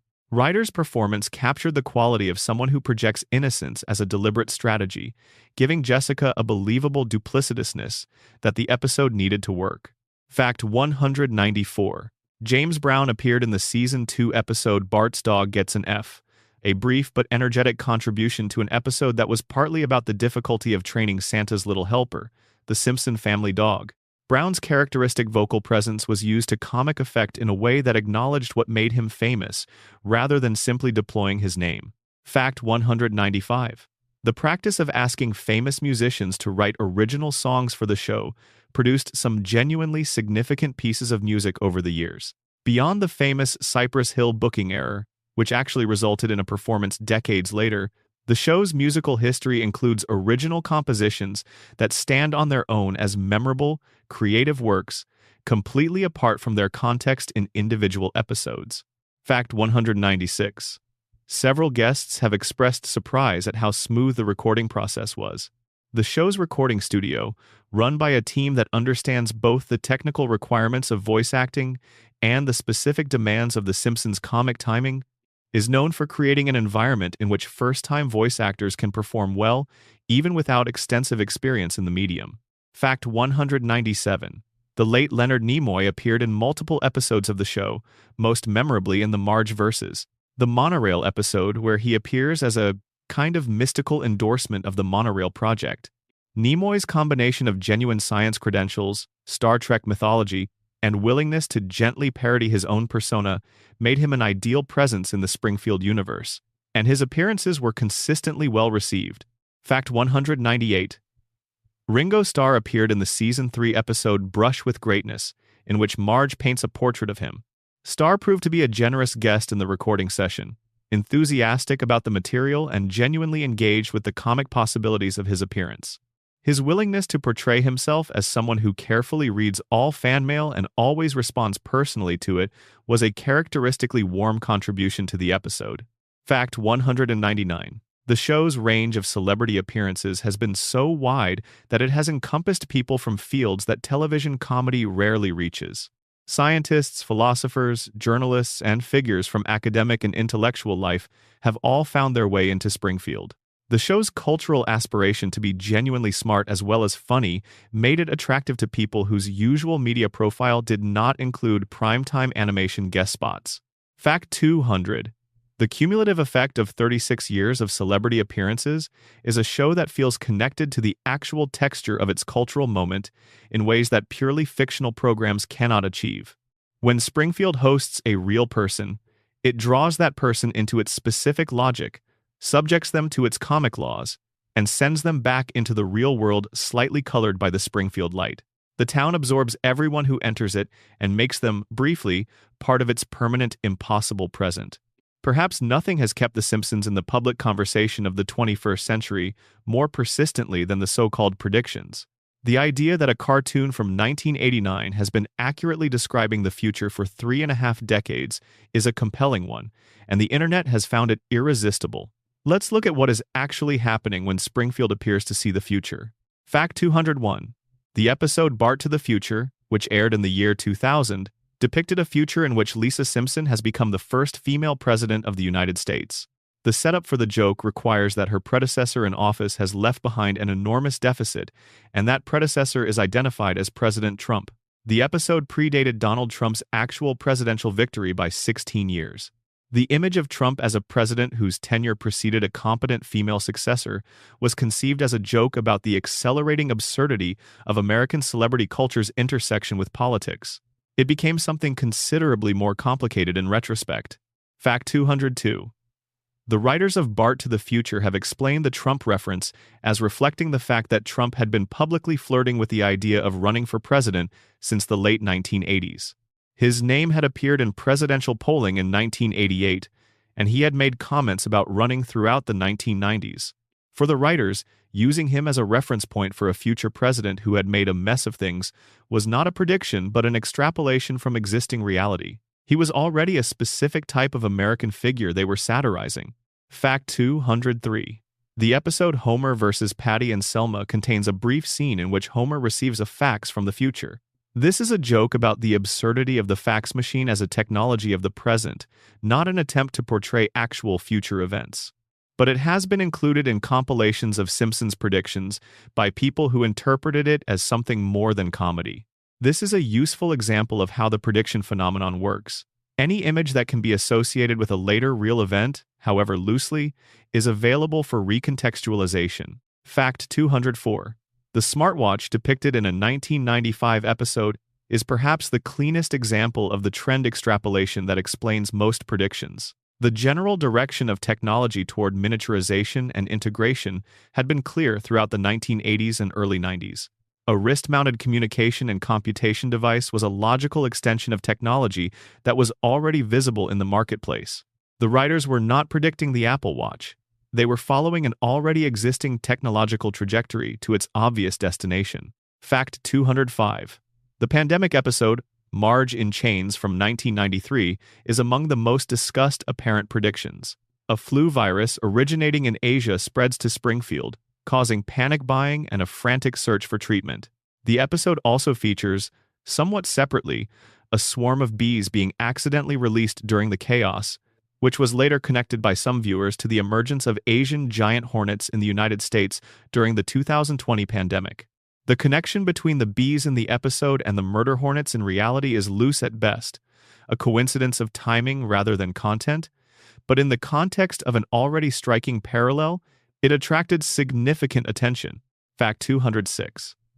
Bill Oakley, who served as showrunner during the show's peak seasons, has been the most direct member of the production team in explaining the prediction phenomenon. He has pointed out that the episodes are old, that history tends to repeat itself, and that producing hundreds of comedic observations about American culture over decades creates a large pool of material from which any number of apparent coincidences can be selected and presented as foresight. He has also noted, importantly, that nobody remembers the predictions that did not come true, which is a much larger group. Fact 207. Confirmation bias is the specific psychological mechanism that makes the prediction phenomenon feel more significant than it is. Confirmation bias describes the tendency to notice and remember information that confirms an existing belief while ignoring or forgetting information that contradicts it. Applied to The Simpsons, it means that viewers who are inclined to see the show as prophetic will encounter an episode that matches a real event and remember it vividly, while encountering dozens of episodes that match nothing in particular and forgetting them entirely. Fact 208. The Cypress Hill and London Symphony Orchestra coincidence is one of the most genuinely remarkable entries in the prediction catalog.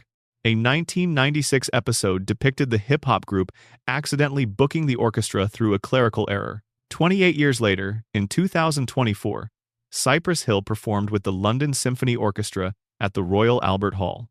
The performers were aware of the Simpsons episode, and the comparison was made by both parties in promotional material. This is one of those cases where the prediction language is almost impossible to avoid, even while understanding that the mechanism is statistical coincidence. Fact 209. The Disney acquisition of Fox, depicted in a 1998 episode, is another frequently cited example. The episode shows a logo incorporating both companies in a way that anticipated the actual corporate merger that took place in 2019. Media consolidation was an accelerating and visible trend throughout the 1990s, and the writers were satirizing it as a logical trajectory. But the specific companies and the eventual timing of the merger give this particular apparent prediction a precision that is harder to simply wave away. Fact 210. The broader cultural theory about The Simpsons and prediction is that the show has functioned as a kind of collective imagination for American culture, a space where the most extreme implications of existing trends are explored comedically. When those implications eventually materialize in reality, the encounter feels like recognition rather than surprise, because the cultural groundwork of the idea has already been laid. The show does not predict. The show prepares. Fact 211. The show's influence on American comedy has been so total and so long-standing that it is almost impossible to fully assess. Virtually every adult animated series that has followed The Simpsons exists in its debt. South Park, Family Guy, Bob's Burgers, BoJack Horseman, and dozens of others bear its fingerprints.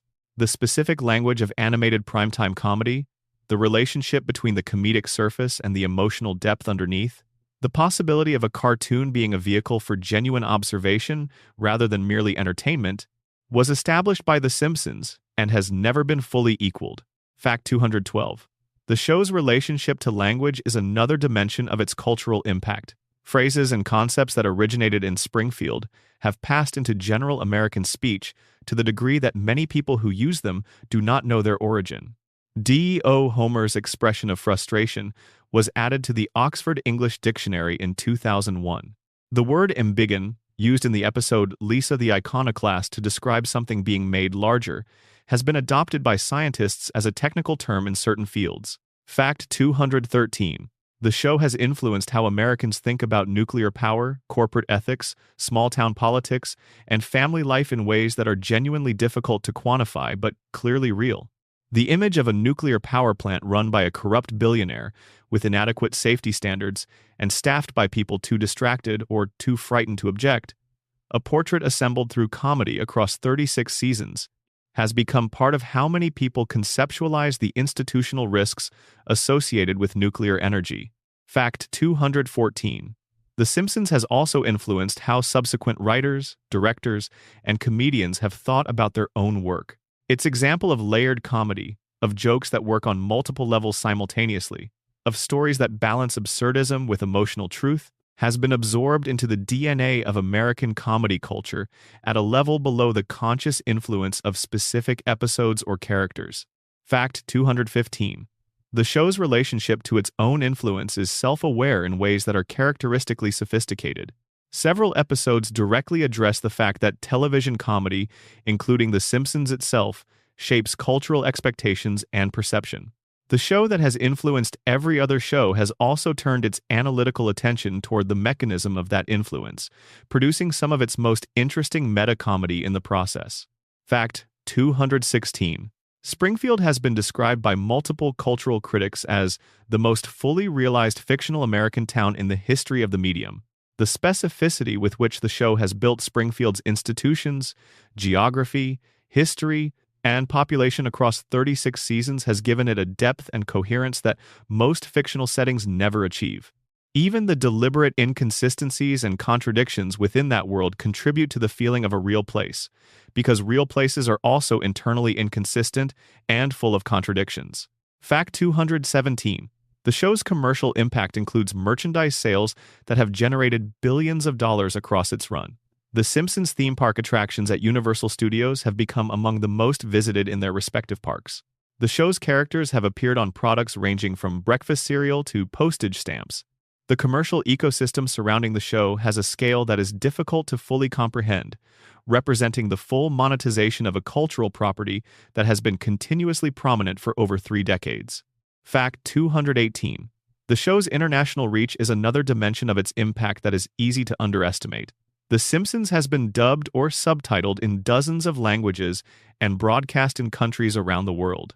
Different national audiences have brought different interpretations to the show's satire, with the specifically American elements of Springfield reading differently in cultural contexts that have their own relationships to the themes the show explores. Fact 219. In some international markets, the show's depictions of American cultural dysfunction, the corrupt corporation, the incompetent government, the population distracted from its own exploitation, have been received not as satire of the specific but as satire of the universal. The institutional criticisms embedded in Springfield's portrait apply recognizably to communities far outside the United States, which has contributed to the show's ability to find resonance in cultures significantly different from the one that produced it. Fact 220.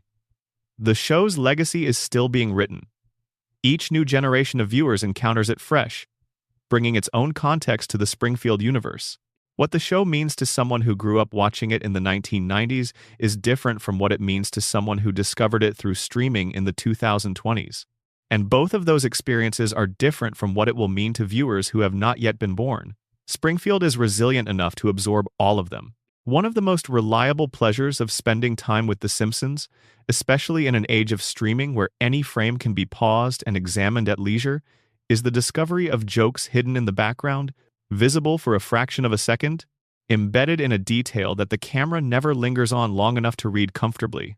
Let's go looking for them. Fact 221. The blackboard in Bart's classroom, where he writes his punishments at the beginning of each episode, has contained over 600 different messages across the show's run. Each message is written specifically for its episode, often reflecting something topical about the moment of broadcast, a cultural event, a news story, or something from the production's own experience. The chalkboard gag is one of the most lovingly maintained running bits in the show's history. Fact 222. Some of the most memorable chalkboard messages have included, "I will not call my teacher hotcakes. I will not encourage others to fly. My name is not doctor. Death, I will not conduct my own fire drills. And I am not the reincarnation of Sammy Davis Jr." The messages are typically specific enough to feel personal and general enough to be universally funny, a balance that reflects the care with which they are selected. Fact 223. The town of Springfield has a tire fire that has been burning continuously throughout the show's entire run. The tire fire appears in the background of outdoor Springfield scenes with regularity, a constant column of black smoke that nobody in Springfield appears to find alarming. It has been present in establishing shots of the town since the earliest seasons, suggesting it predates the show's own timeline. No episode has addressed when the tire fire started, who is responsible for it, or why it has never been extinguished. Fact 224. The sign outside the Springfield Elementary School carries a new message on its changeable letterboard in almost every episode. These messages comment on school policy, upcoming events, and occasionally on the general state of American education with a dry pessimism that feels appropriate for a school whose most famous graduate is Bart Simpson. Some sign messages have become independently quoted, "We take the fun out of learning," and "The school that said no to fads." Fact 225. Moe's Tavern has a chalkboard specials board visible in many episodes that typically lists items either entirely uninviting or actively concerning. The specificity of the terrible specials, things like bowl of brown or today's special, whatever's in the freezer, contributes to the portrait of a bar that survives despite offering essentially nothing that would recommend it to a reasonable customer. Fact 226. The Quick E-Mart's product displays have been used across the show's history to contain background jokes in the labels and arrangements of products on the shelves. Quick E-Mart brand products, with names that gently parody their real-world counterparts, appear in the background of scenes set in the store with enough specificity to suggest that someone in the art department devoted real thought to what an economy brand product named and packaged by a harassed convenience store owner might actually look like.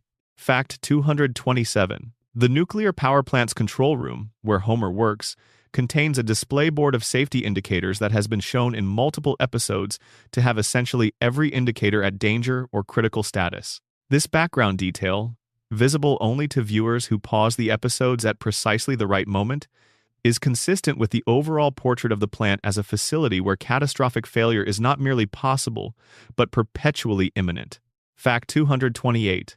The show has used newspaper headlines visible in background scenes to convey information about the state of Springfield that would not fit naturally into dialogue.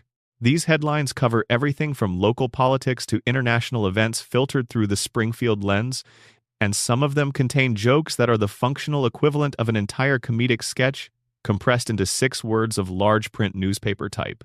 Fact 229. The Shelbyville scenes, in episodes that depict Springfield's neighboring rival town, contain deliberate visual parallels to Springfield that suggest the two communities are more similar than either would admit.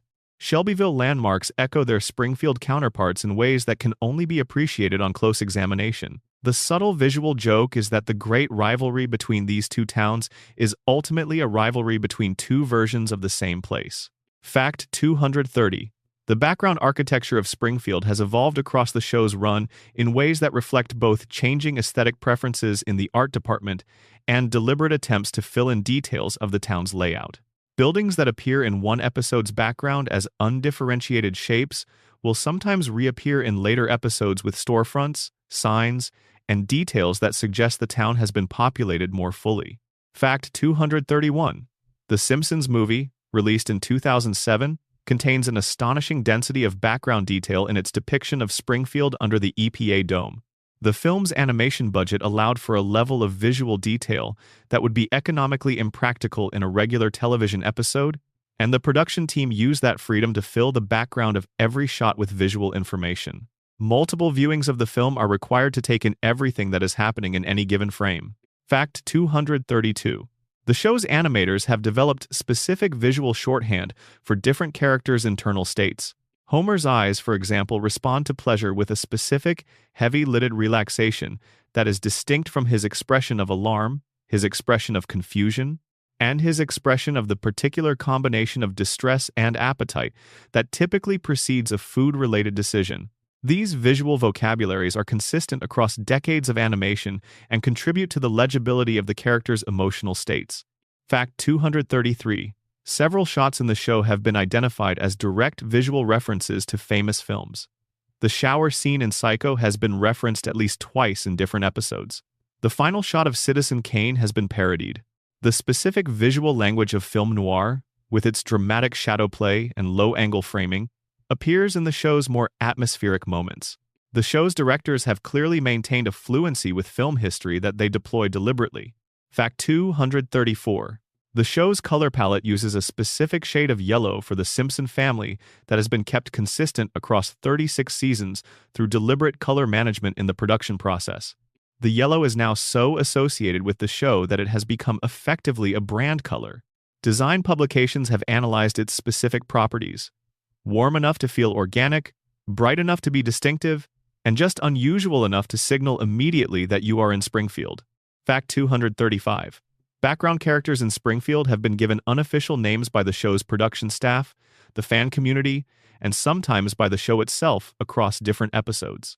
The most famous of these background figures have achieved a kind of semi-canonical status through their repeated appearances, their distinctive visual design, and the occasional episode in which they are briefly foregrounded and given the opportunity to speak.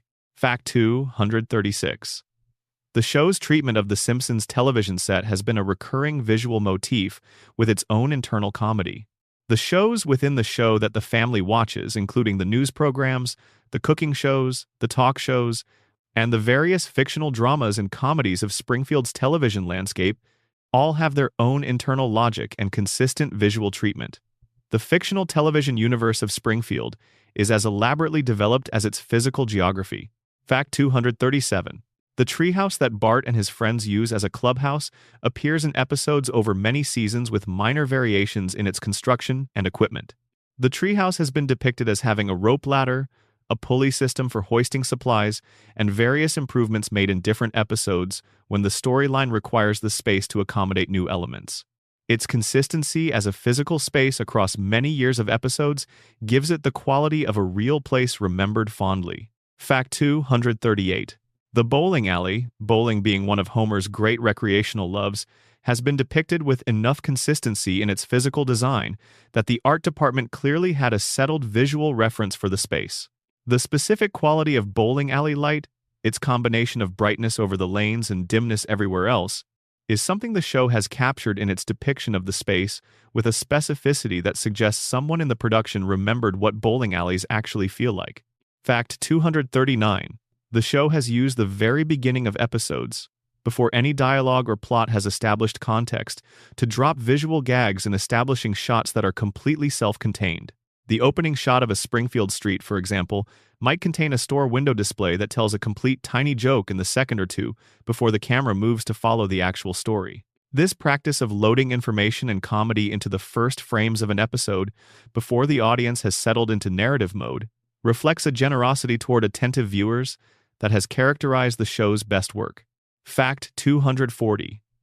The gradual accumulation of background detail across 36 seasons means that Springfield has become one of the most detailed fictional environments in the history of visual storytelling. Any frame of any episode set in a familiar Springfield location contains information about that location that has been refined and deepened through years of use. The power plant control room, the living room on Evergreen Terrace, the interior of Moe's Tavern, these spaces have been visited so many times and depicted with such consistent attention that they feel, in a precise and unusual sense, like places one has actually been. Fact 241. Springfield's location has been a deliberate mystery maintained across the show's entire run. The town has been placed geographically in contexts consistent with states as different as Maine, Oregon, Nevada, Missouri, and dozens of others. Evidence for each location is present somewhere in the show's continuity. Evidence against each location is equally present. The ambiguity is not a failure of continuity management, but a deliberate creative choice, maintained with consistency across decades. Fact 242. The geography of Springfield has been described as practically impossible by people who have attempted to map it. The town contains mountains, an ocean harbor, a desert, agricultural land, and dense woodland within apparent driving distance of its center. No American town has a combination of physical geography that matches this description. Springfield exists in geographic terms the way it exists in temporal terms, outside the rules that govern the real world. Fact 243. The town has a river, a gorge, a lake, and an ocean harbor in various episodes, with the precise relationship between these bodies of water never clearly established. The river has been named the Springfield River in some contexts and referenced as a different waterway in others. The gorge, known variously as Springfield Gorge and just the Gorge, is the site of one of the show's most famous physical comedy sequences, in which Homer's attempt to jump it on a skateboard fails catastrophically and repeatedly. Fact 244. The tire fire mentioned earlier in this script is located in a specific area of Springfield relative to other landmarks in some episodes, and in apparently different locations relative to those same landmarks in other episodes. This inconsistency extends to virtually every physical element of Springfield's layout and is the inevitable consequence of a show in which the geography is determined episode by the needs of the story rather than by reference to a fixed master map. Fact 245. Matt Groening has reportedly kept a physical map of Springfield in his office across the show's history, a document that establishes the canonical layout of the town as he envisions it. Whether the episode's production teams have consistently referenced this map is another question. The relationship between the creator's original vision and the practical demands of episodic television production is complex, and the Springfield that exists on screen is the product of both the vision and the practical demands. Fact 246. Springfield has a monorail, the result of the classic Season 4 episode, which operated for the duration of that episode and has never been mentioned or seen again in subsequent episodes.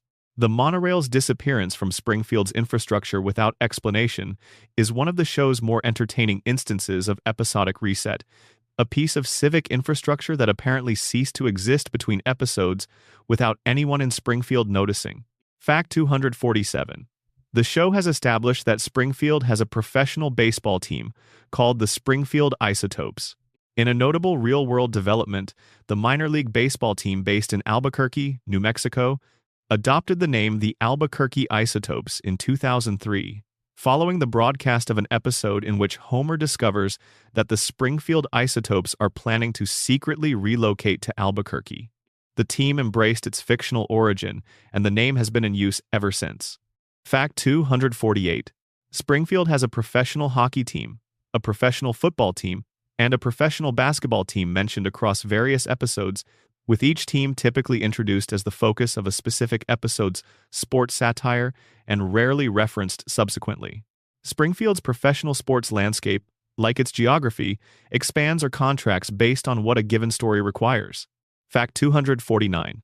The Springfield school system is a particular object of the show's institutional satire.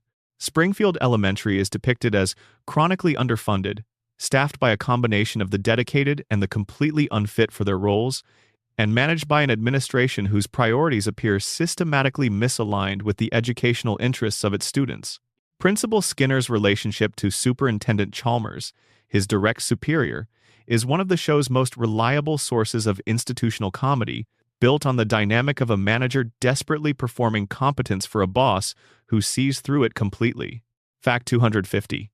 Superintendent Chalmers is one of the show's finest supporting characters, a man whose entire emotional life appears to be organized around his exasperation with Principal Skinner's excuses.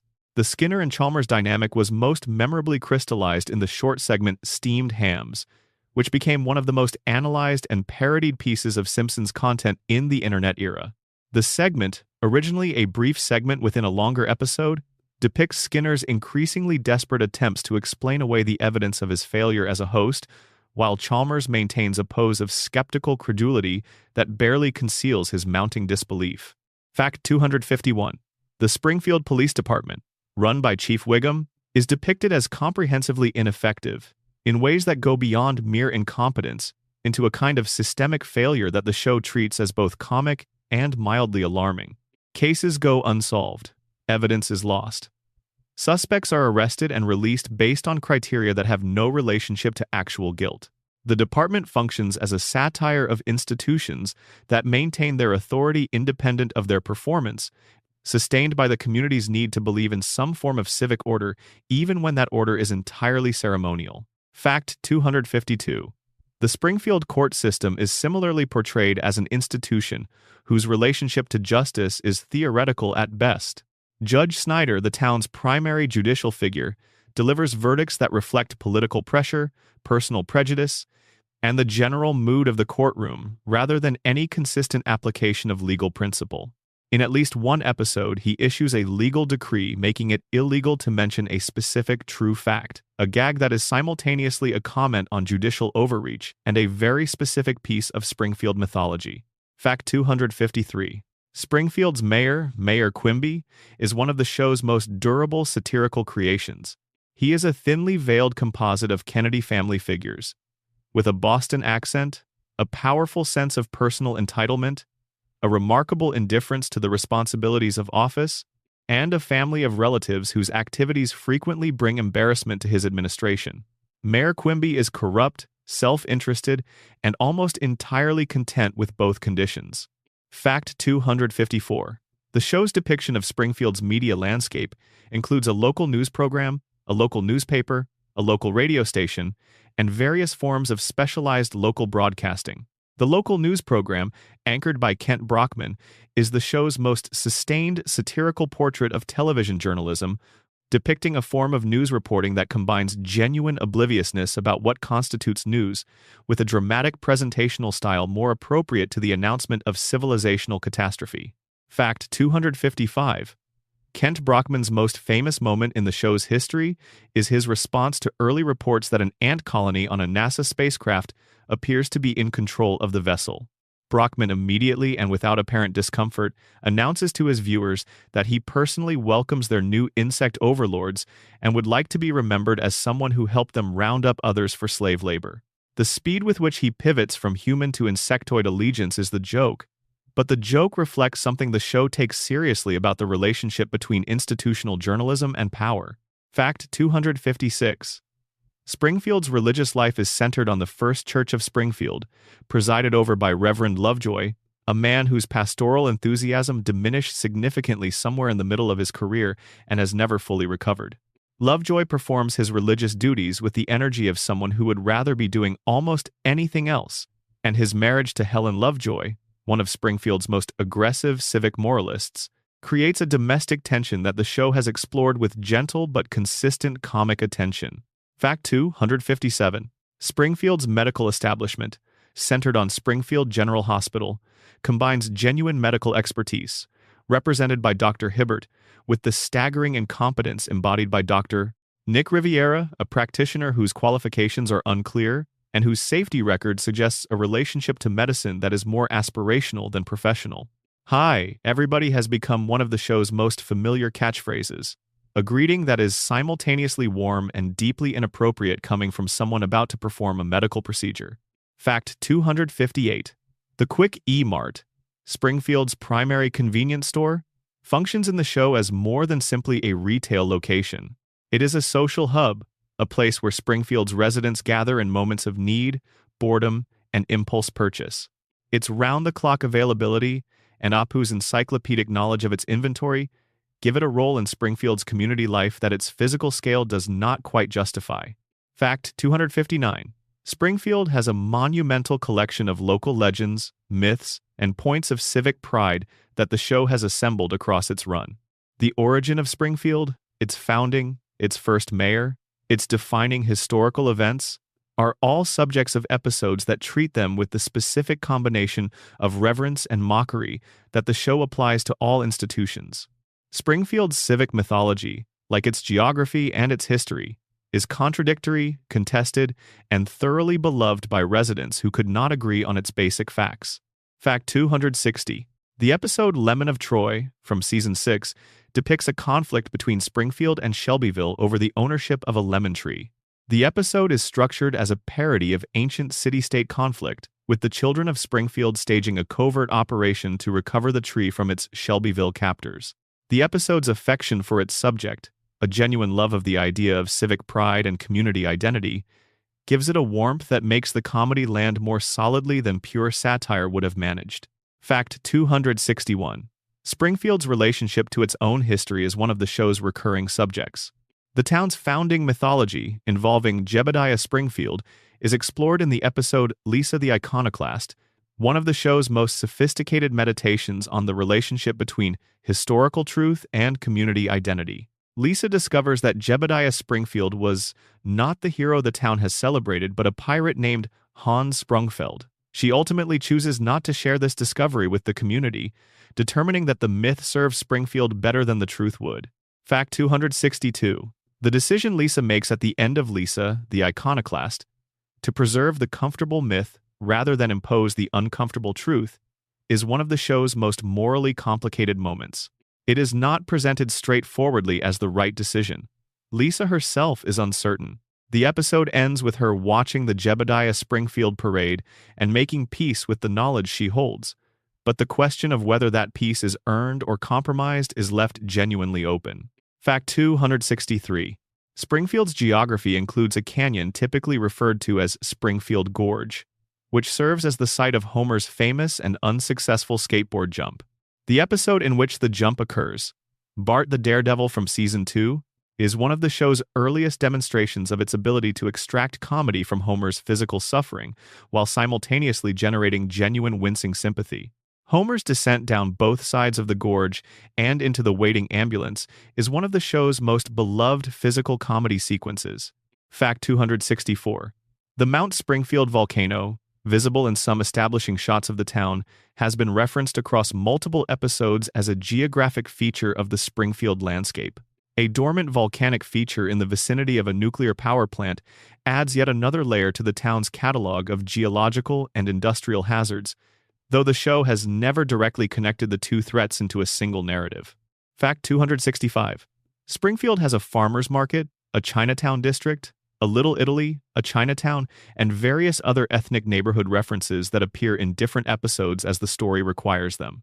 These neighborhoods expand Springfield's apparent cultural diversity, while also suggesting a town considerably larger and more complex than any single episode's portrayal would suggest.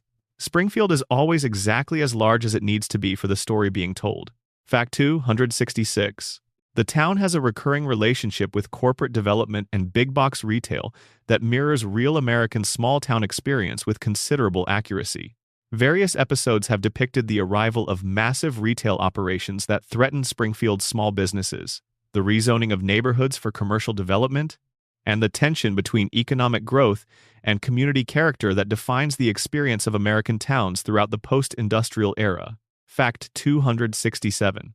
Springfield has a casino, established in the Season 5 episode Dollar Pringfield, which Homer eventually runs.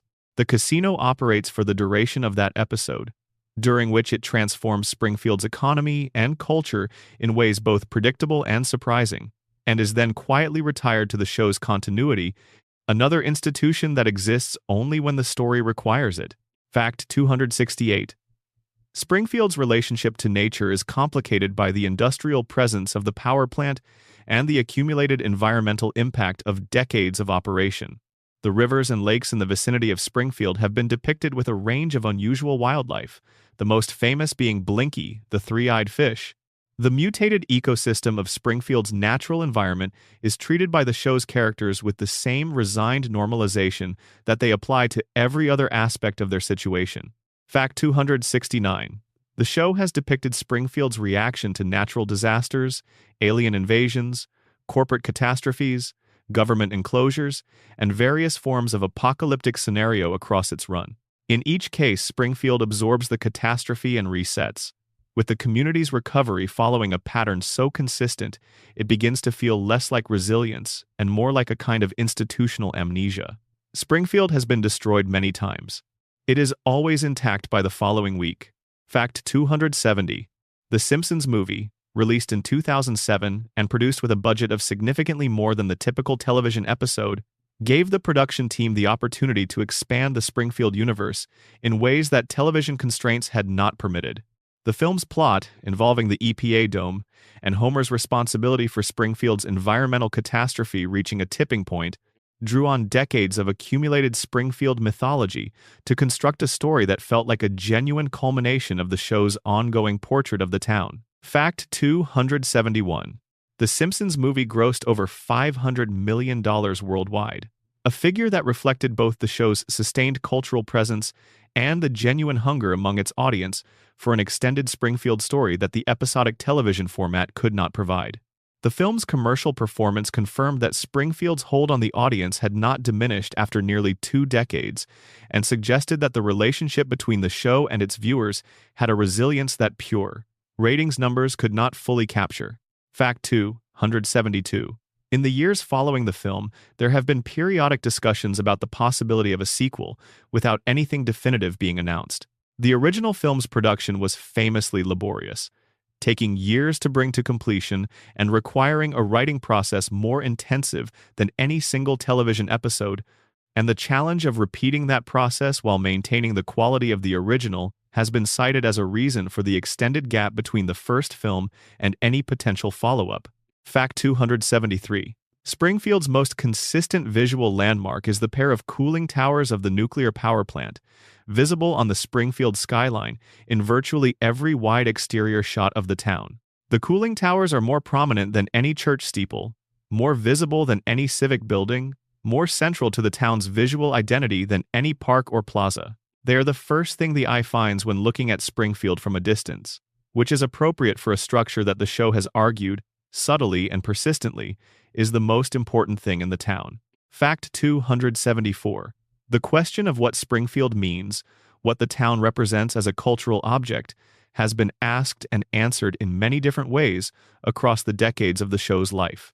At different moments, Springfield has been read as a portrait of American consumer culture, as a satire of small-town insularity, as a meditation on class anxiety, as a portrait of the nuclear family's resilience and fragility, as a dark comedy about institutional failure, and as a love letter to the ordinary. All of these readings are correct. Springfield is large enough to contain all of them.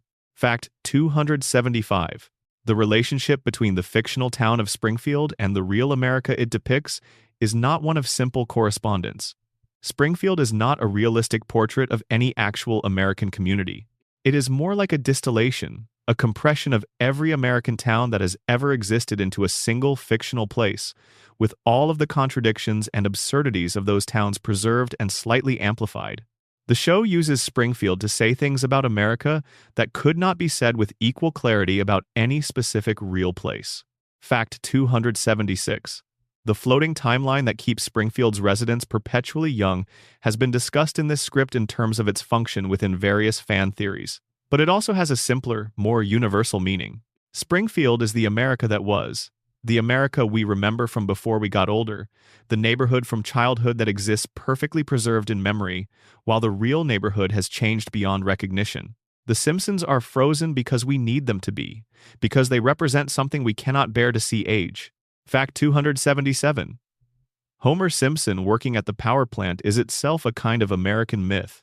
The man in the difficult job he never wanted, sustained by his love for his family, finding meaning not in his career but in the people who are waiting for him when the workday ends. This is one of the oldest stories American culture tells about itself. Homer is not a noble figure. He is not an aspirational one. He is something more useful, a genuinely recognizable one. People see themselves in Homer, which is a fact that probably says something interesting about people and something equally interesting about Homer. Fact 278. Marge Simpson holding the family together is another story American culture has told about itself for a very long time, though the show has occasionally interrogated the fairness of that expectation in ways that feel genuinely progressive for a primetime comedy. Marge's patience is real, but so is her resentment. Her love for her family is complete, but so is her awareness of what it costs her. The show has not always handled this complexity as deftly as it might have, but it has never fully abandoned it either. Fact 279. Bart's rebellion against authority is something that every generation of young viewers has recognized and found liberating. The specific delight of watching a child tell an adult figure that they hold no power over him, even while knowing that this claim is objectively false, is something that the show tapped into in its earliest days and never fully exhausted.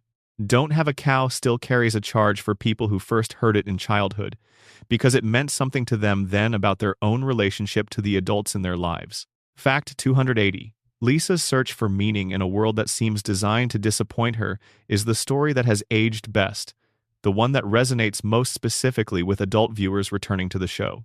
The child who is smarter than everyone around her, who sees more clearly than the adults who are supposed to guide her, who struggles to find a community that can hold her.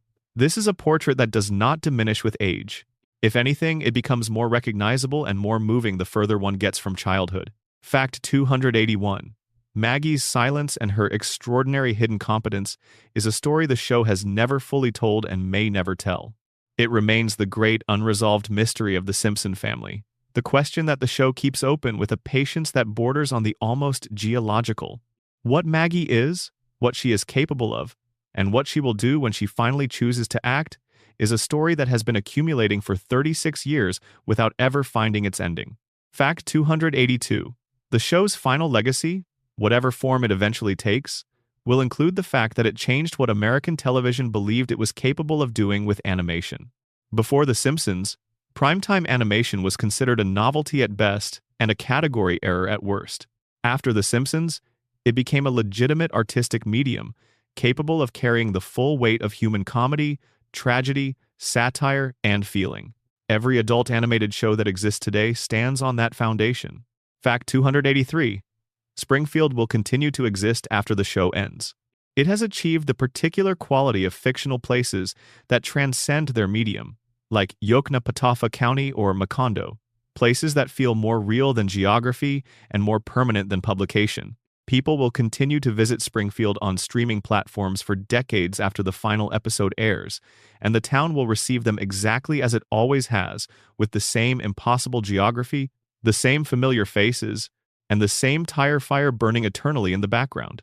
Fact 284. The couch gag that opens each episode is, in retrospect, the show's most honest statement of its own nature. The family arrives at the couch in some new and unexpected configuration each time. The approach to the familiar destination is always different, but the destination itself never changes. Every episode, every season, every year of the show's existence ends with the Simpson family on the couch, together, with the television on. Everything changes. Nothing changes. That is Springfield. Fact 285. Every episode of The Simpsons ends more or less the same way. The story concludes, the loose threads are tied or abandoned, the music rises, and the credits roll. By the next episode, whatever happened is forgotten.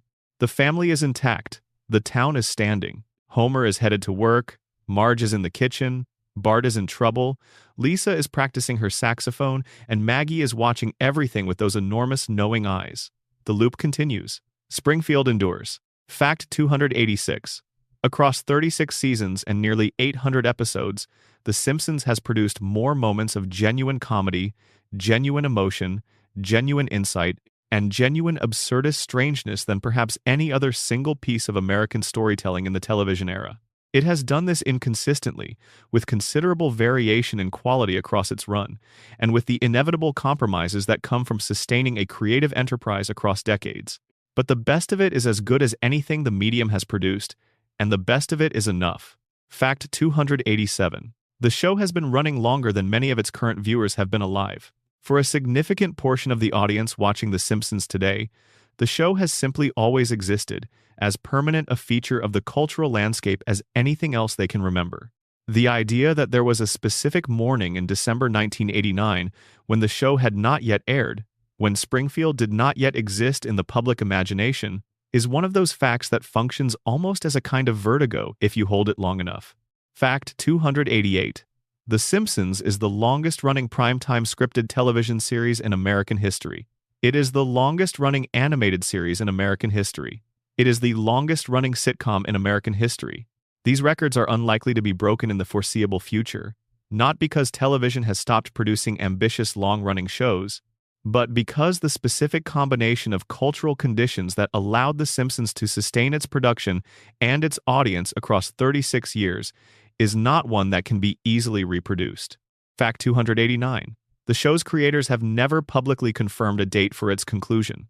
Each season renewal has been treated as the beginning of a new chapter, rather than a counting down toward a final one. The characters remain young. Springfield remains intact. The possibility of another season exists as long as the audience continues to arrive and the network continues to order the episodes. The loop, for now, continues. Fact 290. And perhaps that is how it should be.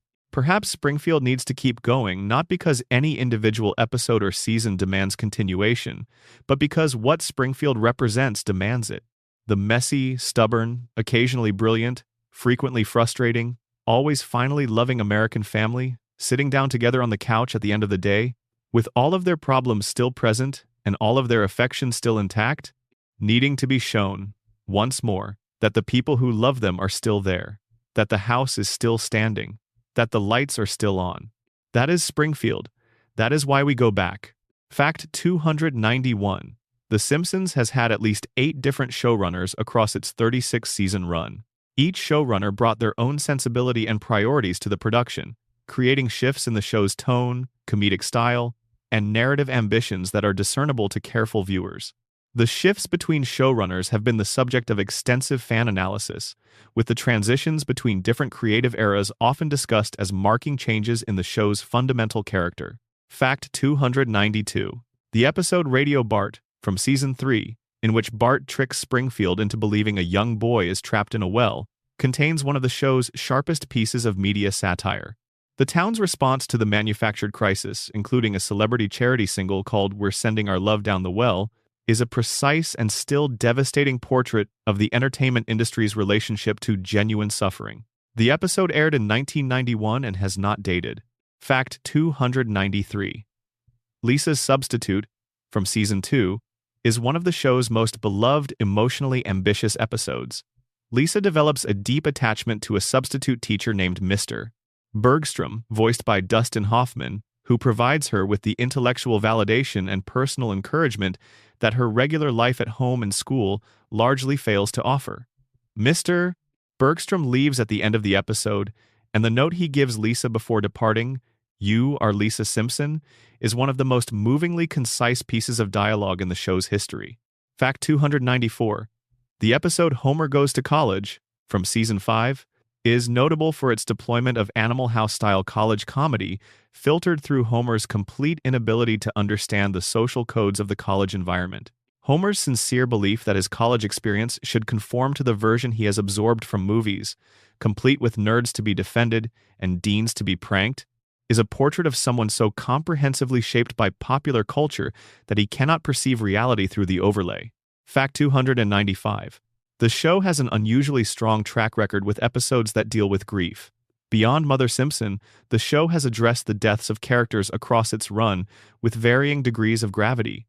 Bleeding Gums Murphy, Lisa's beloved jazz mentor, dies in the Season 6 episode Round Springfield, and the episode's handling of Lisa's grief, including a sequence in which she plays a final duet with the dead musician in the clouds, is the show at its most genuinely touching and its most genuinely strange simultaneously.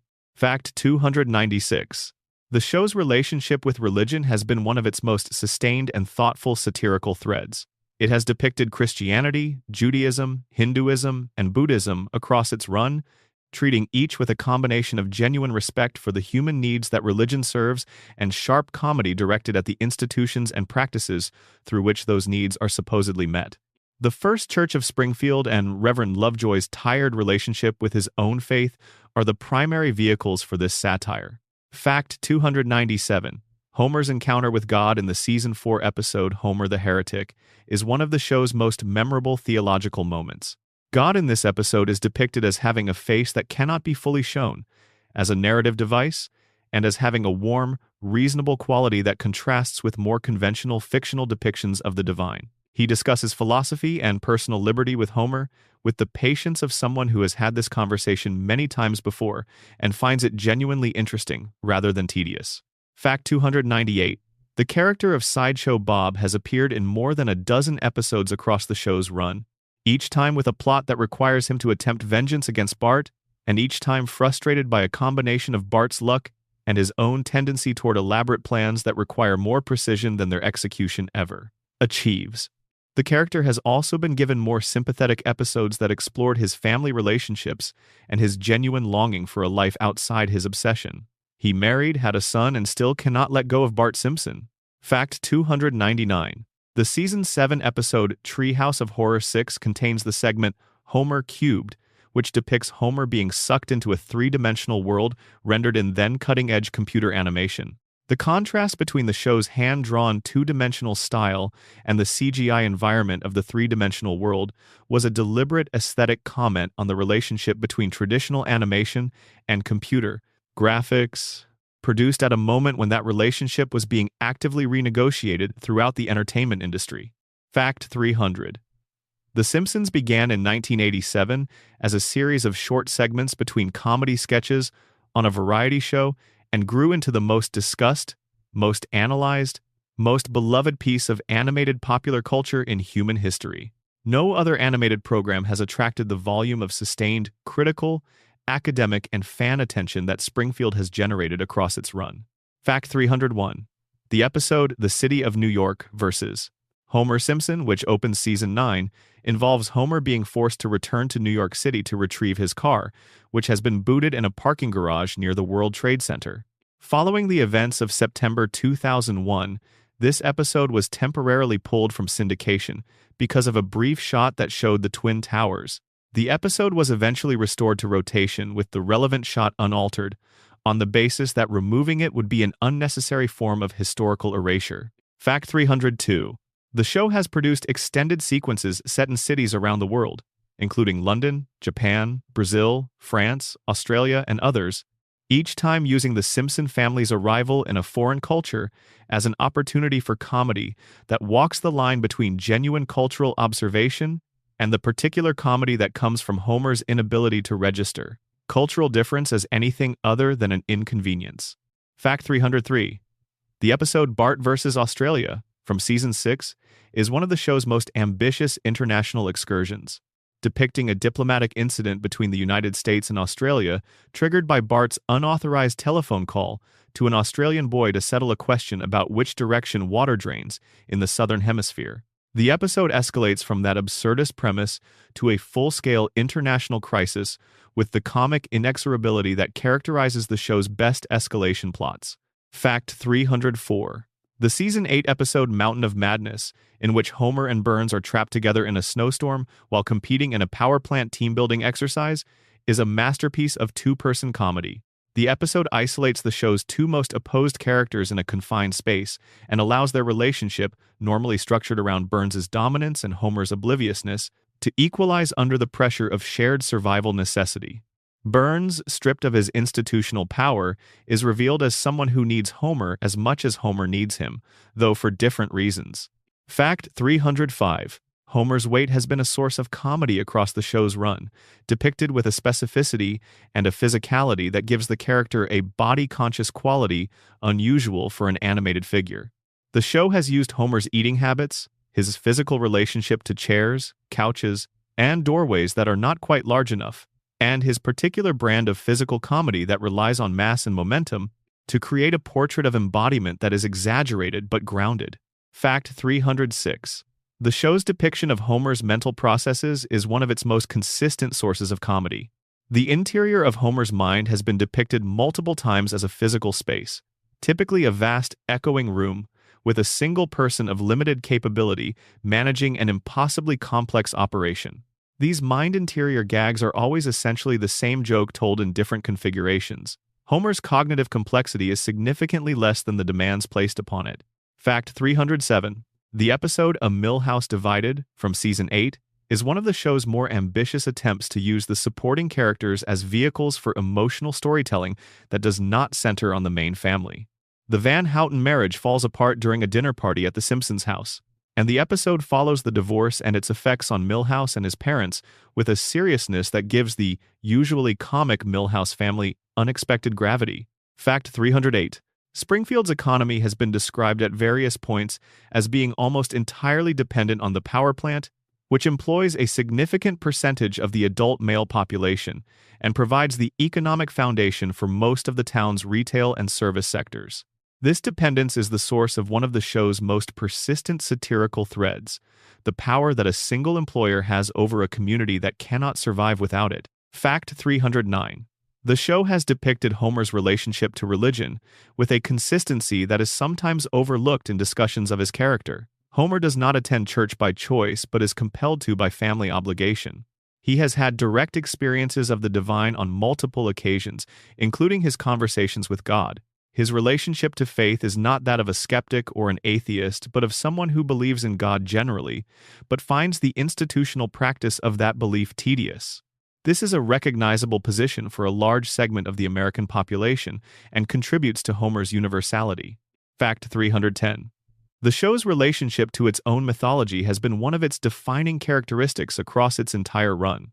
Each episode exists within a continuity that is both specific enough to reward attentive viewers and flexible enough to accommodate the needs of each individual story. The show has never been willing to fully commit to either strict continuity or complete episodic independence, choosing instead to occupy a middle position where some facts are permanent and others are available for revision. Fact 311. Bart's pranks on Principal Skinner are among the most sustained comedic threads in the show's history. The specific dynamic between the rebellious student and the authority figure who is simultaneously ineffective at controlling him and personally damaged by his behavior has generated comedy across hundreds of episodes without fully exhausting its premise. This is because the relationship has genuine emotional depth. Skinner's response to Bart is never purely administrative but always personal, reflecting a wound that Bart reopens with each new prank. Fact 312. The episode Homer Palooza, from Season 7, depicts Homer attending a music festival called Hullabalooza, where his ability to be shot in the stomach with a cannonball becomes a marketable performance skill. The episode's satirical portrait of alternative rock culture circa the mid-1990s, with its commodification of authenticity and its elaborate performance of anti-corporate sentiment within a corporate entertainment framework, remains one of the show's sharpest pieces of cultural criticism. Fact 313. The Season 5 episode Bart's Inner Child depicts Springfield hiring a self-help guru to solve the town's collective unhappiness, only to have the guru identify Bart as the ideal of uninhibited self-expression that everyone should emulate. The resulting chaos, as the entire town attempts to follow Bart's example simultaneously, is both a satire of the self-help industry and a joke about the consequences of scaling an individual's dysfunction to a community level.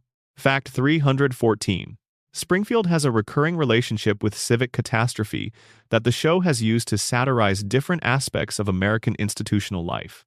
Town meetings at which nothing productive is achieved, public works projects that go spectacularly wrong, civic improvements that make everything worse. Each of these scenarios has been visited multiple times in different configurations, each time finding fresh angles on the fundamental joke that collective human organization tends toward failure in proportion to its ambitions. Fact 315. The character of Patty Bouvier was revealed to be gay in the Season 16 episode There's Something About Marrying, which aired in 2005. The revelation was handled as a genuine character moment rather than a punchline, with Patty's sexuality presented as a real and important dimension of who she is.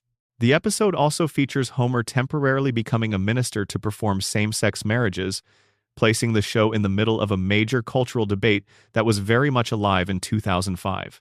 Fact 316. Selma Bouvier's romantic history is one of the show's more extensively documented supporting character backstories. She has been married multiple times across the show's run, to Sideshow Bob, to Troy McClure, and to others, each marriage brief and eventually dissolved.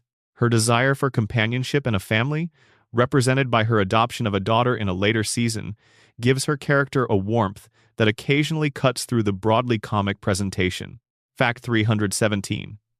The episode The Last Temptation of Homer, from Season 5, is one of the show's most sustained explorations of marital fidelity. Homer develops an attraction to a new coworker named Mindy and must navigate the temptation while maintaining his commitment to Marge. The episode is notable for treating the attraction honestly, not as something Homer can simply dismiss through an act of will, but as something he genuinely struggles with before choosing Marge not out of obligation but out of love. Fact 318.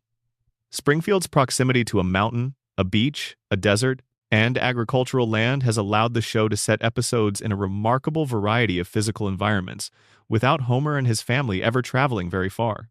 The geographic impossibility that critics have noted as a continuity flaw functions in practice as a storytelling convenience that gives the writers enormous environmental range without the logistical burden of a travel plot. Fact 319. The Stonecutters, the secret society that Homer joins in the Season 6 episode Homer the Great, is one of the show's most beloved parodies of fraternal organizations. The episode's central joke, that the most elaborate rituals of institutional belonging are deployed in service of goals no more profound than keeping the change machine at the car wash stocked, is delivered with enough affection for the underlying human need for community that it transcends mere cynicism. Fact 320. The Stonecutters song, We Do, is one of the most quoted pieces of music the show has ever produced. Its list of things the Stonecutters do, including keeping the Martian race a secret, deciding what fashions are in, holding back the electric car, making Steve Guttenberg a star, and keeping Australians living down under, represents a kind of compression of conspiracy thinking that is simultaneously absurd and weirdly convincing. The inclusion of Steve Guttenberg is a detail of such specific randomness that it elevates the entire song. Fact 321. The show has produced episodes that address the specific experience of children with learning differences across its run. Bart's relationship with school has been explored partly through the lens of specific cognitive and behavioral characteristics that several episodes have acknowledged may reflect an underlying condition. The show has been careful not to definitively diagnose Bart, but it has also been careful to present his struggles as genuinely real rather than simply willful. Fact 322. Lisa's experience as a gifted child in an environment that cannot fully serve her needs has been one of the show's most consistent and most emotionally honest ongoing narratives. The specific loneliness of a child who is intellectually far ahead of her peers and much of the adult population around her, who wants connection but finds that her way of engaging with the world creates distance rather than closeness, is handled with a sympathy that has not diminished across 36 seasons. Fact 323. The Season 7 episode Lisa's Date with Density is notable for its portrayal of Lisa's first romantic attachment to a boy named Nelson Muntz, who is in most visible respects her complete opposite. The episode explores the specific comedy and the specific pain of being attracted to someone whose values do not match your own, a situation so universally recognizable that the show's version of it remains affecting even in the context of 8-year-old cartoon characters. Fact 324. Nelson Muntz, whose signature laugh has become one of the most recognizable sounds in American animation, is a character whose backstory the show has developed across multiple episodes into something considerably more affecting than the simple bully archetype he initially appears to represent. His home life is unstable, his parents absent or negligent, and his self-sufficiency reflects necessity rather than desire. Nelson's cruelty is a defense mechanism, and his friendship with Bart, while exploitative in some respects, is also genuine in others. Fact 325. The show's portrait of Springfield's children as a community in their own right, with their own social hierarchies, alliances, conflicts, and codes, is one of its most interesting and least discussed achievements. The kids of Springfield Elementary operate according to rules that are sometimes similar to and sometimes completely different from the adult world, and the show has explored those rules with a specificity that reflects real understanding of how children actually interact with each other. Fact 326. Jimbo Jones, Carney Zizigits, and Dolph Starbeam, the triumvirate of Springfield Elementary bullies, have been given enough individual characterization across their many appearances to feel like distinct people, rather than interchangeable representatives of a social type. Jimbo has a mother who appears in at least one episode. Carney has a child of his own, a detail that is played purely for comedy but also implies an entire life outside his schoolyard activities. Dolph's most memorable individual moment involves his appreciation for the movie Tootsie. Fact 327. The Springfield Elementary School's cafeteria, presided over by lunch lady Doris, is depicted as a place where nutrition has entirely surrendered to cost efficiency. The food served in the cafeteria is described in terms that suggest it has a complex and unverifiable provenance. The horse lungs and other mystery items that occasionally appear on the menu have become part of Springfield Elementary's distinctive institutional identity. Fact 328. The episode Sweet Seymour Skinner's Bodice's Song from Season 5, in which Skinner is fired from Springfield Elementary and replaced by a superintendent who temporarily improves the school before revealing his own dysfunction, is a sophisticated piece of institutional satire that also functions as a surprisingly affectionate portrait of Skinner.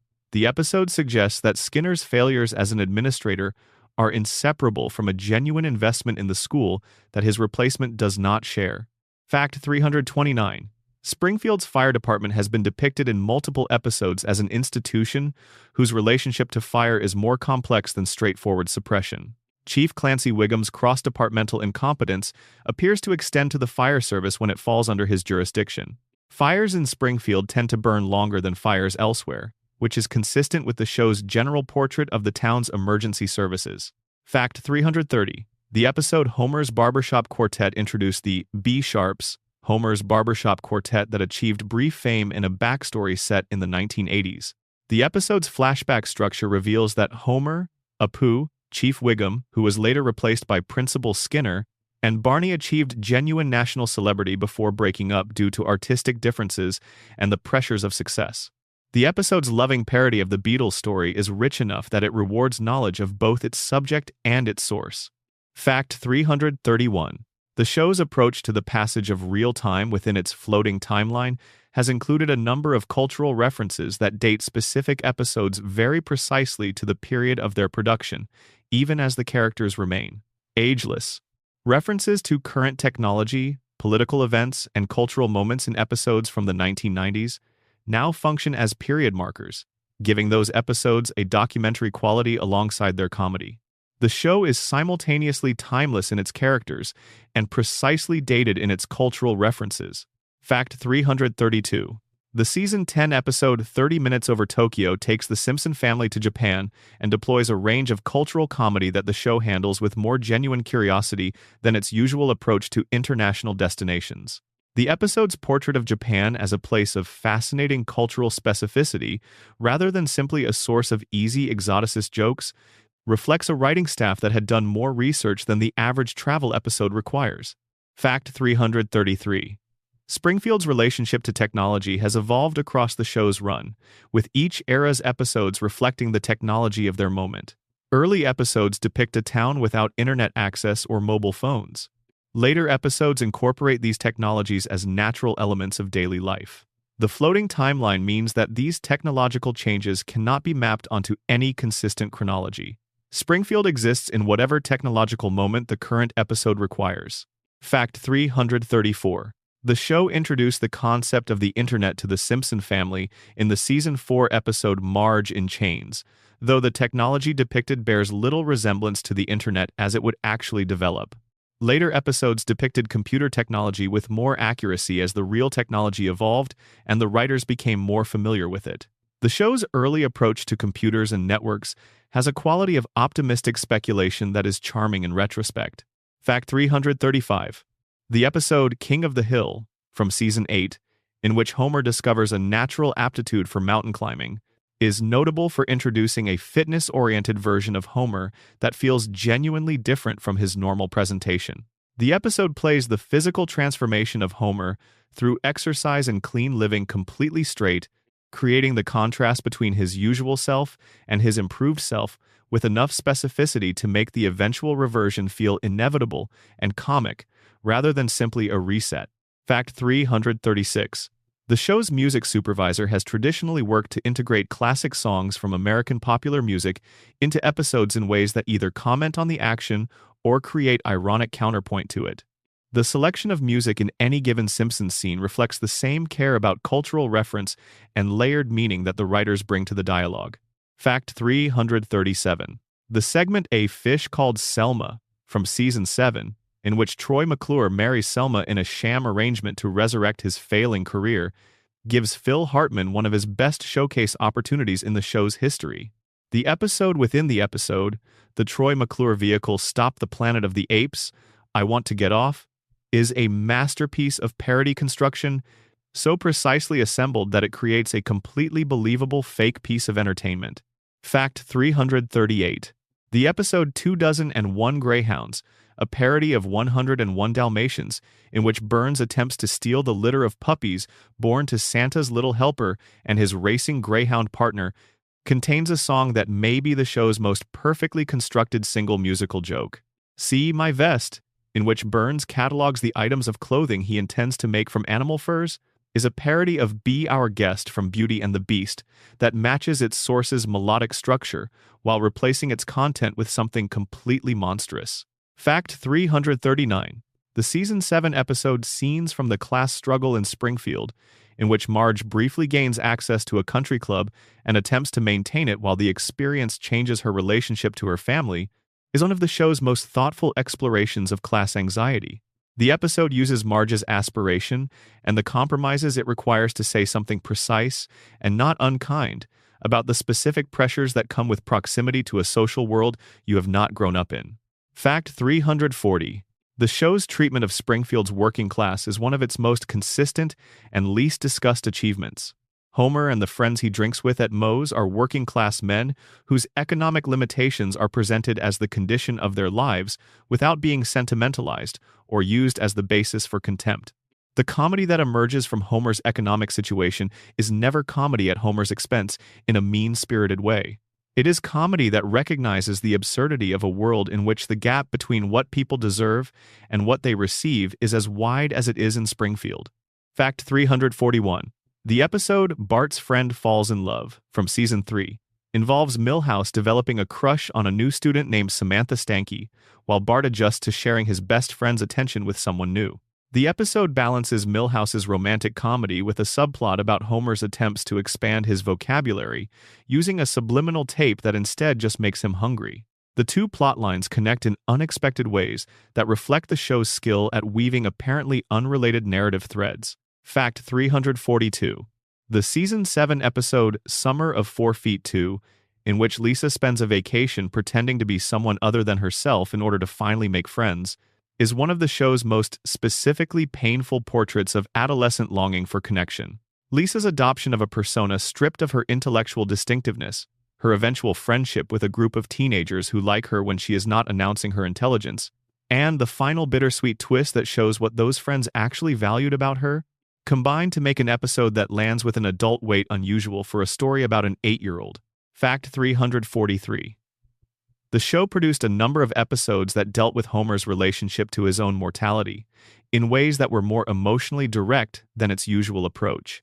The Blowfish episode, the heart surgery episode, and various other stories in which Homer's death is presented as a real possibility rather than a comic fake-out, demonstrate the show's willingness to use its central character's life as genuine dramatic material alongside the comedy. Fact 344.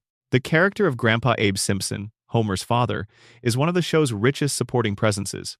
His combination of genuine wisdom drawn from lived experience, genuine befuddlement drawn from aging, and genuine loneliness drawn from being a man whose family does not quite know how to include him, creates a portrait that is simultaneously funny and quietly heartbreaking.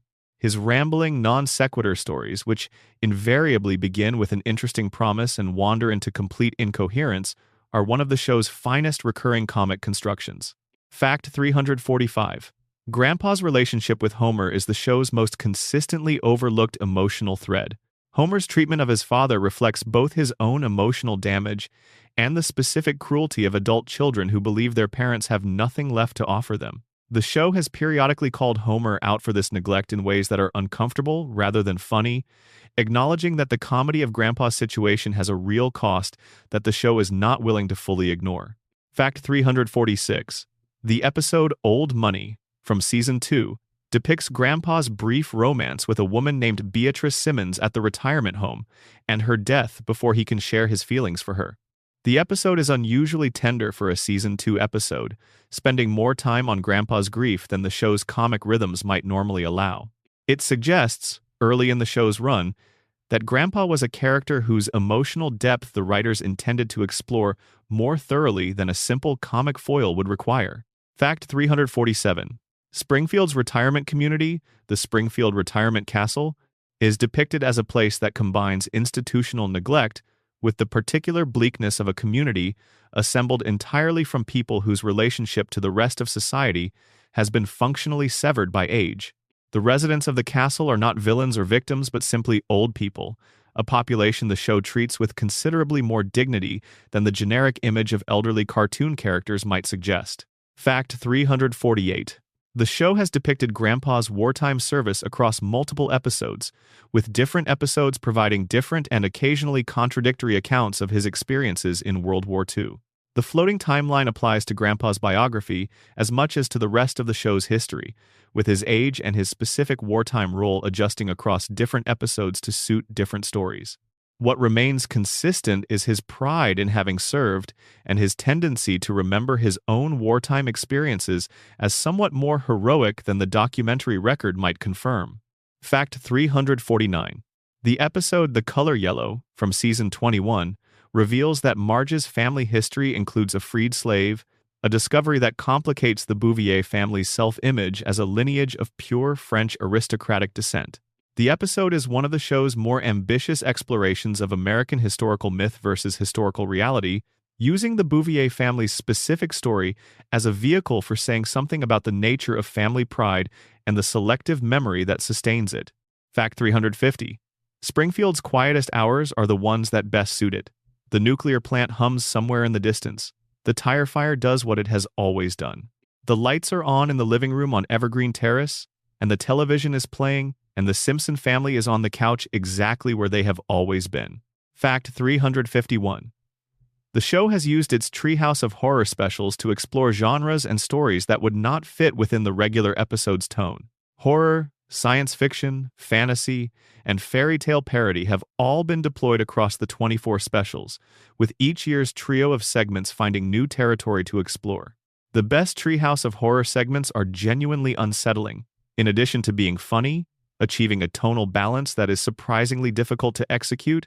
Fact 352. The treehouse of horror segment, The Shining, a parody of Stanley Kubrick's The Shining, is widely considered one of the finest pieces the show has ever produced. It is also one of the most compressed, managing to capture the essential horror and black comedy of its source in less than 8 minutes, while also being completely and independently funny. The segment was written during a period when the show's writing staff was at its most confident, and that confidence shows in every beat. Fact 353. The Treehouse of Horror segment Homer Cubed was the first Simpsons content ever produced using computer-generated three-dimensional animation. The visual contrast between the hand-drawn two-dimensional world Homer is escaping from and the three-dimensional world he enters was a deliberate aesthetic statement about the relationship between traditional and digital animation that resonated particularly strongly in 1995, when computer animation was becoming a dominant force in the entertainment industry. Fact 354. The Treehouse of Horror segment Time and Punishment, in which Homer repeatedly travels back to the prehistoric era using his toaster as an unintentional time machine, is one of the show's most sustained pieces of absurdist sci-fi comedy. Each time Homer returns from the past, Springfield has been altered in a different and increasingly strange way, with the show finding new configurations of the familiar landscape each time the story resets. Fact 355. The Season 4 episode Homer's Triple Bypass ends with a scene in which Bart watches a surgery tutorial on television and talks Homer through his own heart procedure when the surgeon faints. The scene is played for comedy but also touches something genuinely affecting: the image of a son trying to help his father through a crisis, using nothing but what he can find on the television, a resource that is always available in the Simpson household. Fact 356. The episode Bart on the Road, from Season 7, involves Bart obtaining a fraudulent driver's license and taking a road trip to Knoxville, Tennessee with his friends. The episode is notable for its parallel subplot involving Lisa assisting Homer at the power plant, and the specific communication that develops between father and daughter when they have to work together without the rest of the family, mediating their relationship. Fact 357. Homer's signature food item, the donut, has accumulated a mythology within the show that goes well beyond its function as a comedic prop. The donut has been the instrument of Homer's downfall on multiple occasions, has appeared in his dreams, has been the object of trades and negotiations, and has featured in at least one elaborate fantasy sequence involving the devil. Its pink frosting and sprinkle arrangement has become as iconically associated with Homer as his yellow skin. Fact 358. The episode The PTA Disbands, from Season 6, in which a teacher's strike at Springfield Elementary forces the school to use parent volunteers as substitute teachers, is one of the show's most sustained pieces of institutional satire. The episode's portrait of the negotiating dynamics between an underfunded school system and an undervalued workforce captures something real about American education policy debates that has not faded with time. Fact 359. Springfield's proximity to the Shelbyville border has been used in multiple episodes to create plots that depend on crosstown rivalry.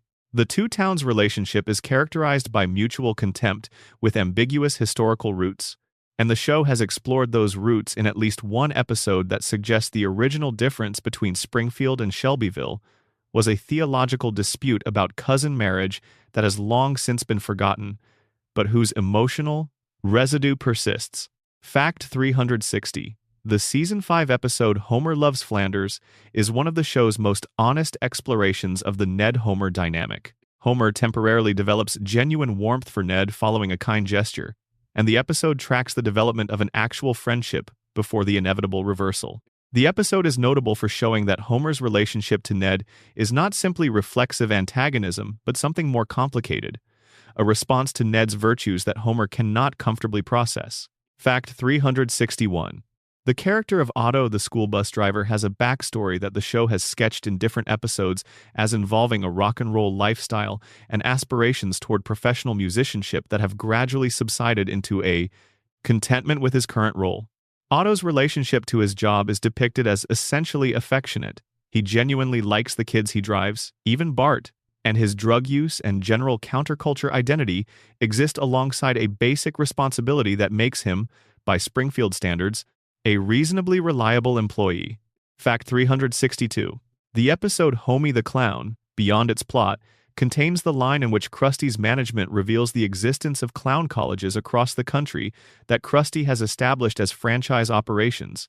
The idea of a clown college as a serious professional institution with rigorous academic standards and a competitive application process is one of the show's finest extended premises, developed with a commitment that generates comedy through sheer earnestness. Fact 363. The show has used its long-running format to construct extended mythologies for characters that were initially conceived as minor. The Flanders family, the Van Houten family, the various Bouvier sisters. Each of these supporting units has accumulated enough detail across decades of episodes that they feel like fully realized people with lives that extend beyond the edges of whatever frame they happen to occupy in a given episode. Fact 364. The Season 5 episode Deep Space Homer ends with Homer returning from space to the indifference of the media, whose attention has been captured by a talking animal. The joke that Homer's extraordinary achievement is immediately displaced from public attention by something more novelty-friendly is a precise observation about the mechanics of media attention that has not become less accurate in the decades since the episode aired. Fact 365. The show has produced a small number of episodes structured around a single extended comic premise, developed with such consistency and such escalation that the comedy becomes something close to art. Marge versus The Monorail is one. Homer's Barbershop Quartet in Season 5 is another. You Only Move Twice is a third. These episodes demonstrate the show's capacity for sustained comic construction of a quality rarely achieved in episodic television. Fact 366. The episode I Love Lisa from Season 4, in which Lisa gives Ralph Wiggum a Valentine's Day card out of pity and he falls in love with her, is built around one of the show's most precise comic images. The moment when Bart, watching a recording of Ralph's appearance on television, can identify the exact frame at which Ralph's heart breaks. He rewinds and watches it repeatedly, with a fascination that is both cruel and oddly reverent. The scene has become one of the show's most quoted moments. Fact 367. The show has produced episodes that center on characters making genuinely bad moral choices and living with the consequences, even within the show's episodic reset structure. Homer's mistakes in A Fish Called Selma, in which his endorsement of Troy McClure's sham marriage contributes to Selma's continued loneliness, are not quite erased by the episode's comic conclusion. Something persists in the texture of these episodes, a moral residue that does not fully dissolve between the final joke and the next week's cold open. Fact 368. The Season 4 episode Marge Gets a Job involves Marge taking a position at the nuclear power plant, where Burns immediately becomes infatuated with her and attempts to court her with the resources of a billionaire and the social skills of someone who has not needed to make a genuine human connection in 70 years. The episode's comedy derives from the absurdity of Burns's romantic overreach and from Marge's entirely appropriate discomfort with it, but it also establishes a canonical connection between Burns and Marge that certain fan theories have found useful. Fact 369. The show has maintained across its entire run a consistent portrait of what a specific kind of American marriage looks like: loving, imperfect, tested by financial pressure and personality difference, and the ordinary entropy of long-term partnership, and ultimately resilient. Homer and Marge have separated, nearly divorced, and been genuinely threatened by external attractions across multiple episodes. Each time, they have found their way back not because the plot required it, but because the show genuinely believes in their marriage as something worth believing in. Fact 370. The Simpsons' living room couch on Evergreen Terrace in Springfield is one of the most visited locations in the history of television. The family has returned to it in thousands of configurations across 36 seasons, always in time for the credits, always together. Whatever happens in Springfield, whatever Burns does or Bart causes or Lisa discovers or Maggie silently witnesses, the episode ends with the couch, the television, the family. It is the show's thesis statement in a piece of furniture. Fact 371. The episode Bart Sells His Soul, from Season 7, is one of the show's most philosophically ambitious. Bart, dismissing the idea of souls as a childish superstition, sells his soul to Milhouse for $5. He then begins to experience a series of subtle but genuinely disturbing effects that suggest he was wrong about the soul's non-existence. The episode ends with Lisa buying his soul back for him, an act of grace that the show presents with complete seriousness. It is one of the few episodes that asks a genuinely theological question and does not deflect it with a joke. Fact 372. The Season 8 episode Homer's Phobia introduced a character named John, voiced by John Waters, who becomes a friend of the Simpson family before Homer discovers that John is gay and becomes extremely uncomfortable. The episode's treatment of Homer's discomfort is comic but also pointed, showing his phobia as something that costs him a genuine friendship and reveals an anxiety about his own masculinity rather than any genuine objection to John's character. Homer's eventual overcoming of his discomfort is handled as a real moral achievement rather than a simple reset. Fact 373. The character of John Waters voiced in that episode was reportedly deeply personal to Waters, who has spoken about the experience of playing a version of himself in the Springfield universe with evident affection. The episode was groundbreaking for primetime American television in 1997, depicting a gay character as a sympathetic, funny, and fully realized person whose sexuality was neither the source of his comic function nor an obstacle to the audience's identification with him. Fact 374. The show has used the Treehouse of Horror format to produce some of its most politically pointed material, using the horror genre's distance from reality as a shield behind which more direct social commentary can operate. Episodes that would be too dark or too confrontational in the regular format become possible within the Halloween special's deliberately unrealistic frame.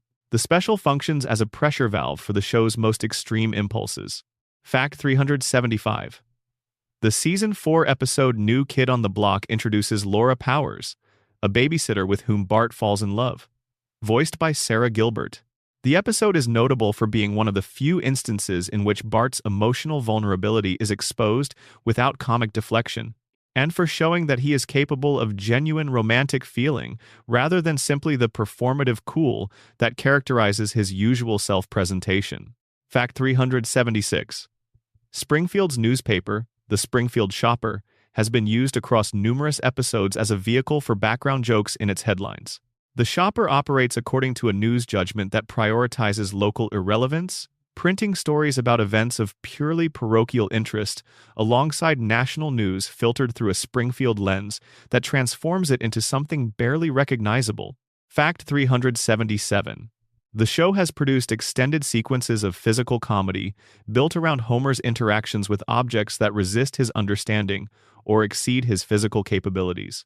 These sequences often escalate through a logic of cause and effect that is rigorously consistent even when the events themselves are completely impossible, creating comedy through the internal coherence of an external chaos. Fact 378.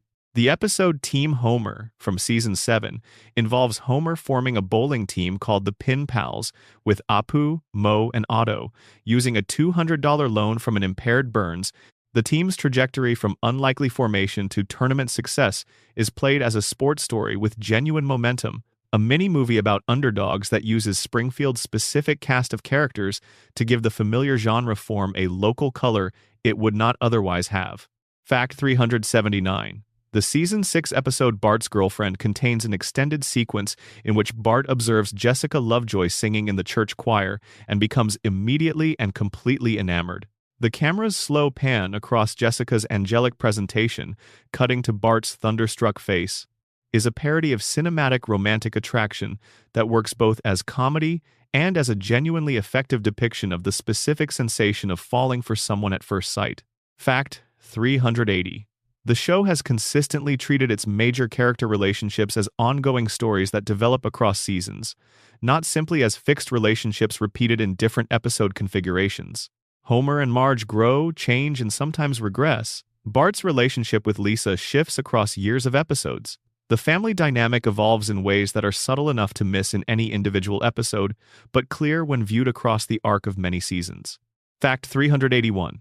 The Season 5 episode Homer and Apu depicts Apu's temporary removal from the Quick E-Mart following a food poisoning incident and his quest to reclaim his position.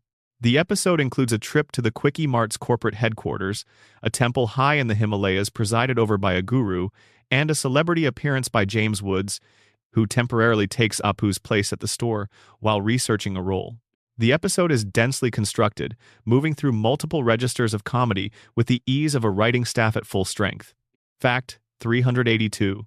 The episode The Wizard of Evergreen Terrace from Season 10 is one of the show's most interesting explorations of Homer's inner life.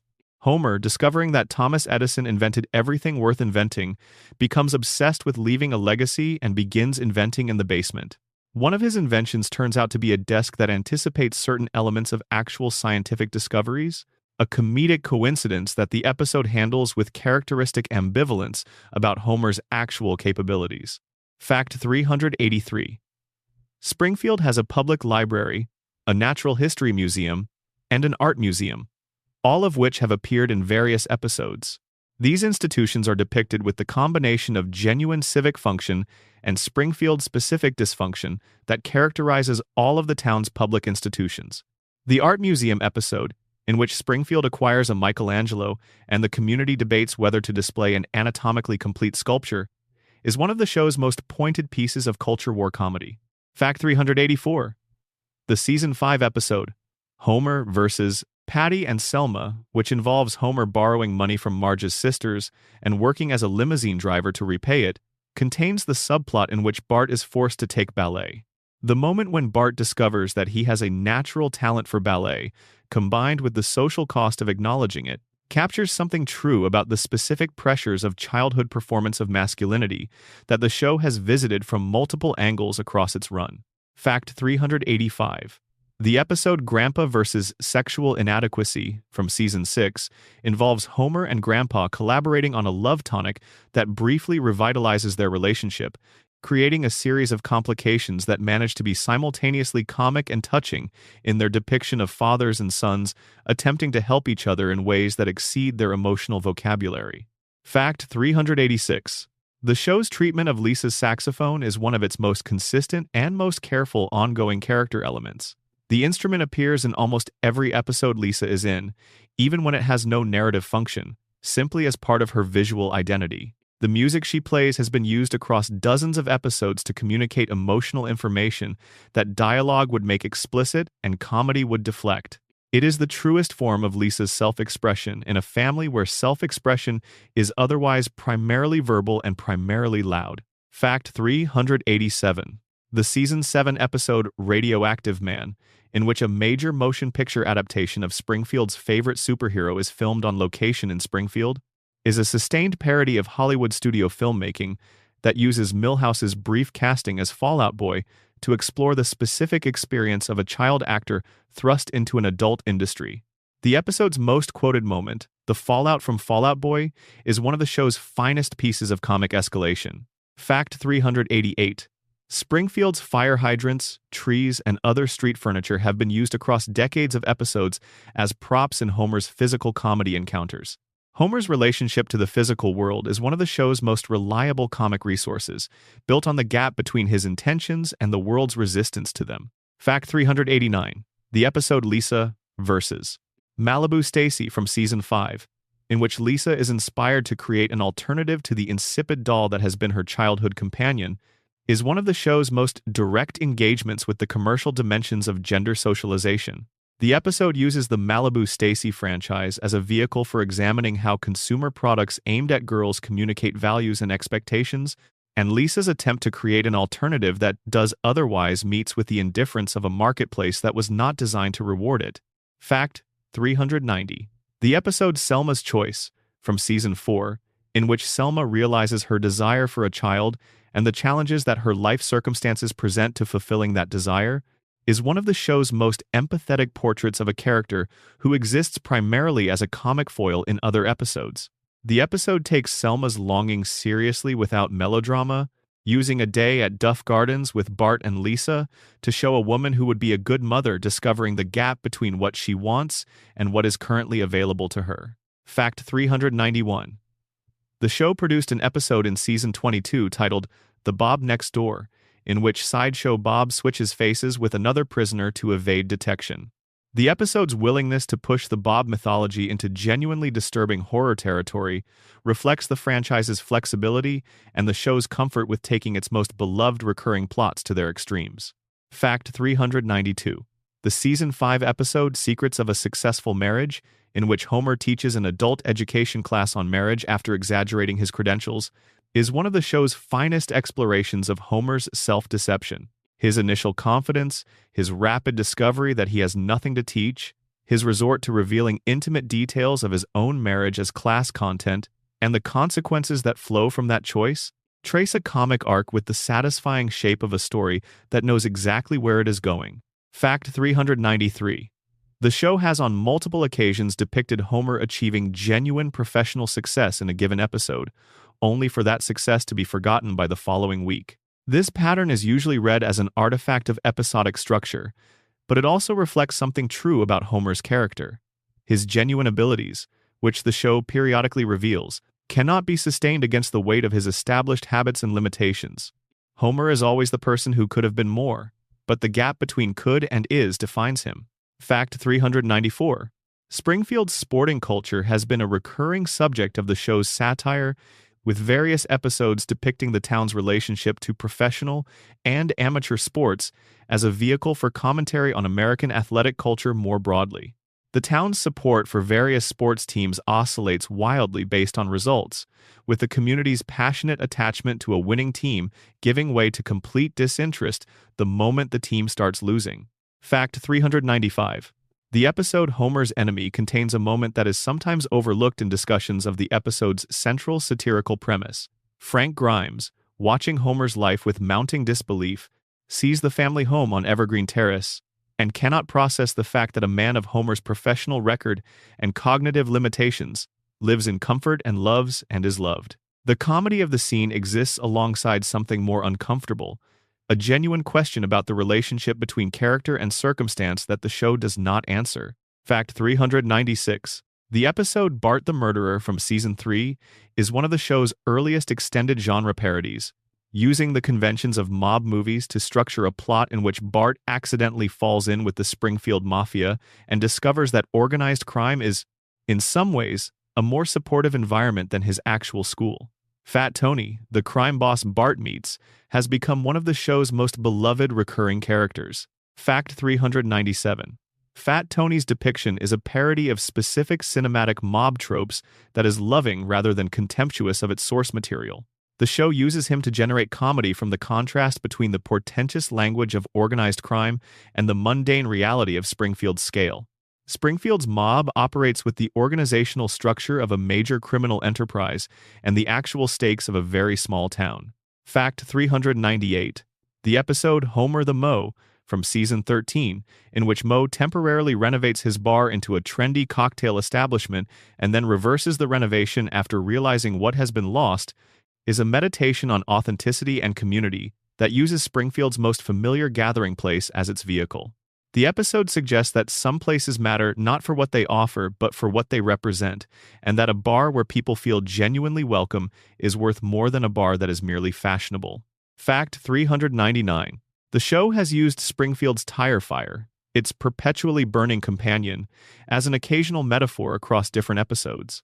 The fire that nobody can put out, that nobody investigates, that simply continues as a given feature of the Springfield environment, is, in some readings, the show's most honest symbol of the condition it has been describing for 36 years. The problems we normalize because addressing them is harder than living with them. Fact 400.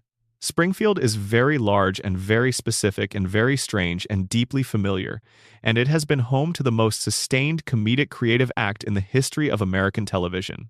The town's contradictions, its impossible geography, its ageless residents, its cracked cooling towers, its tire fire, its couch on Evergreen Terrace, are all still exactly where they have always been.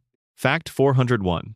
The show produced an episode in its 25th season, PayPal, that revisited Bart and Lisa's childhood in a way that acknowledged the floating timeline's impact on their origin stories. The episode depicted a version of the Simpsons family set in the 2000s, effectively updating the family's backstory for the contemporary moment in the way that all floating timeline shows must periodically do, erasing and rewriting the past to keep the characters' ages consistent with the show's present. Fact 402. The show's animation has evolved considerably across its run.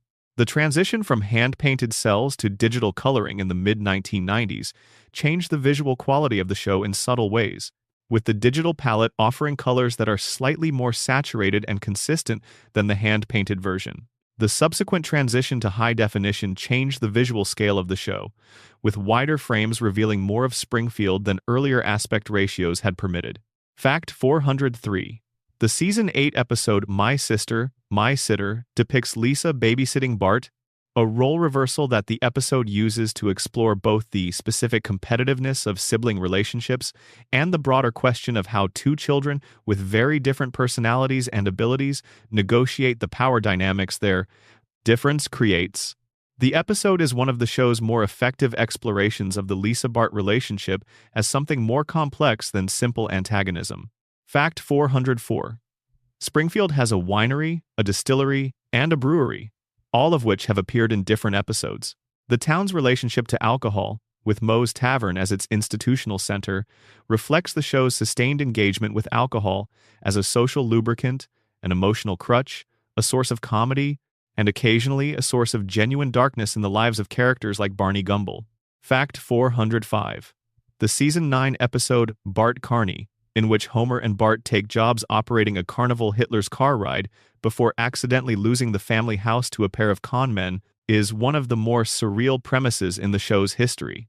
The episode navigates between very different kinds of comedy with characteristic assurance, moving from carnival atmosphere to genuine domestic crisis without losing its tonal coherence.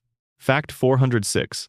The episode Grade School Confidential, from Season 8, depicts a secret romance between Principal Skinner and fourth-grade teacher Edna Krabappel that Bart accidentally witnesses and is sworn to keep secret.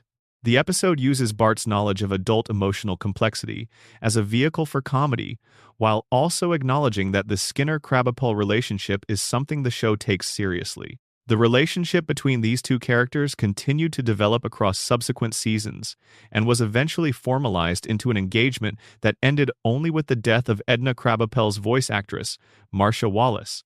Fact 407. Marcia Wallace, who voiced Edna Krabappel for the show's entire run, died in October 2013.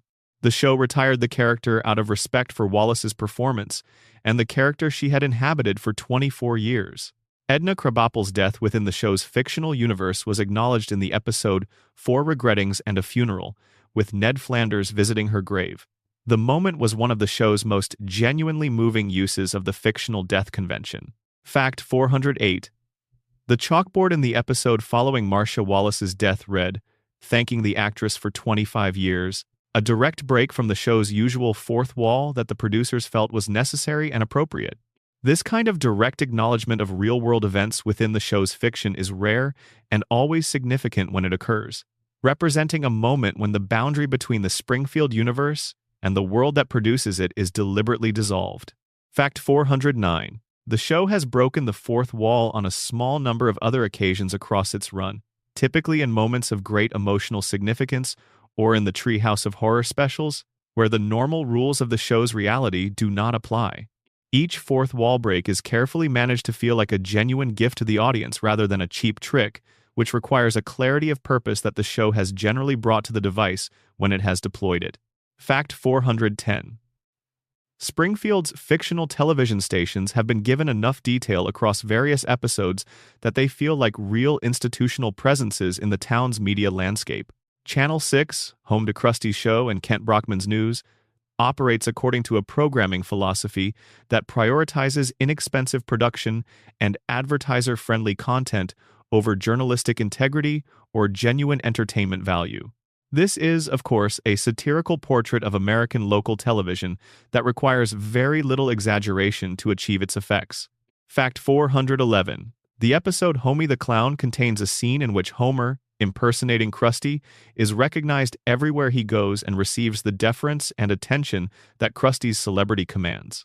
Homer's reaction to being treated as a celebrity, his combination of unearned confidence and genuine delight, is one of the show's most affectionate portraits of his character.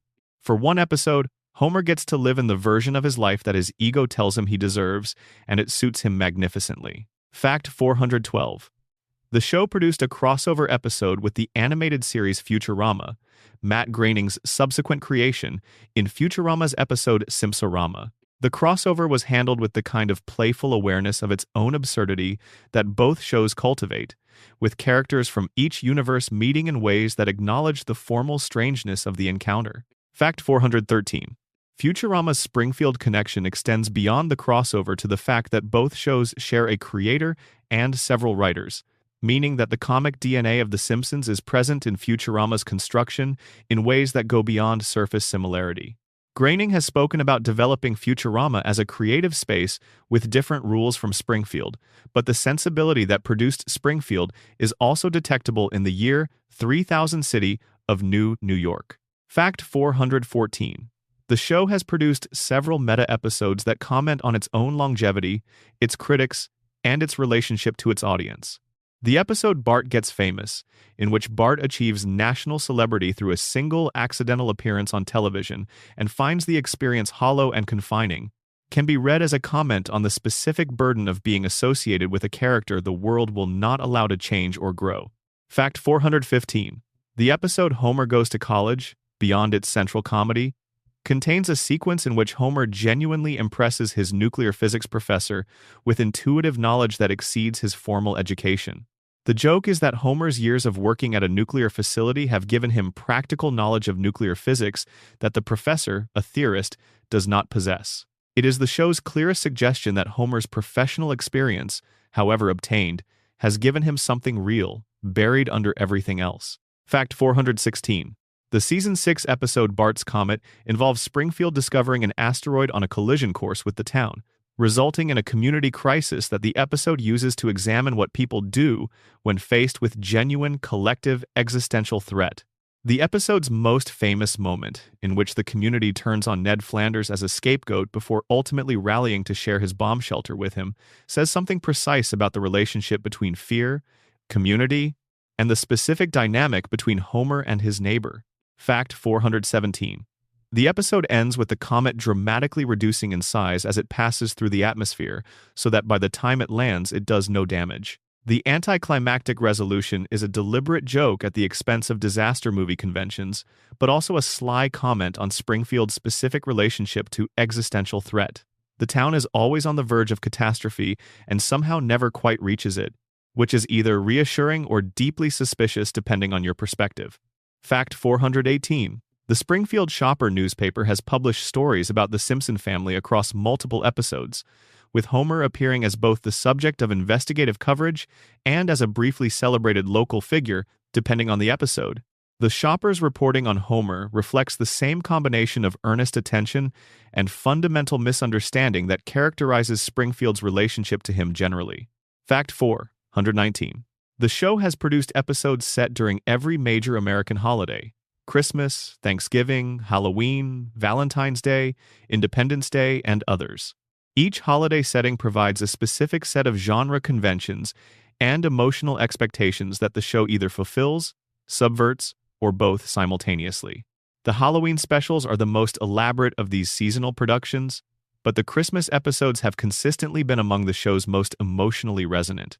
Fact 420. The original Christmas special, Simpsons Roasting on an Open Fire, established several things about the show's emotional register that every subsequent Christmas episode has honored.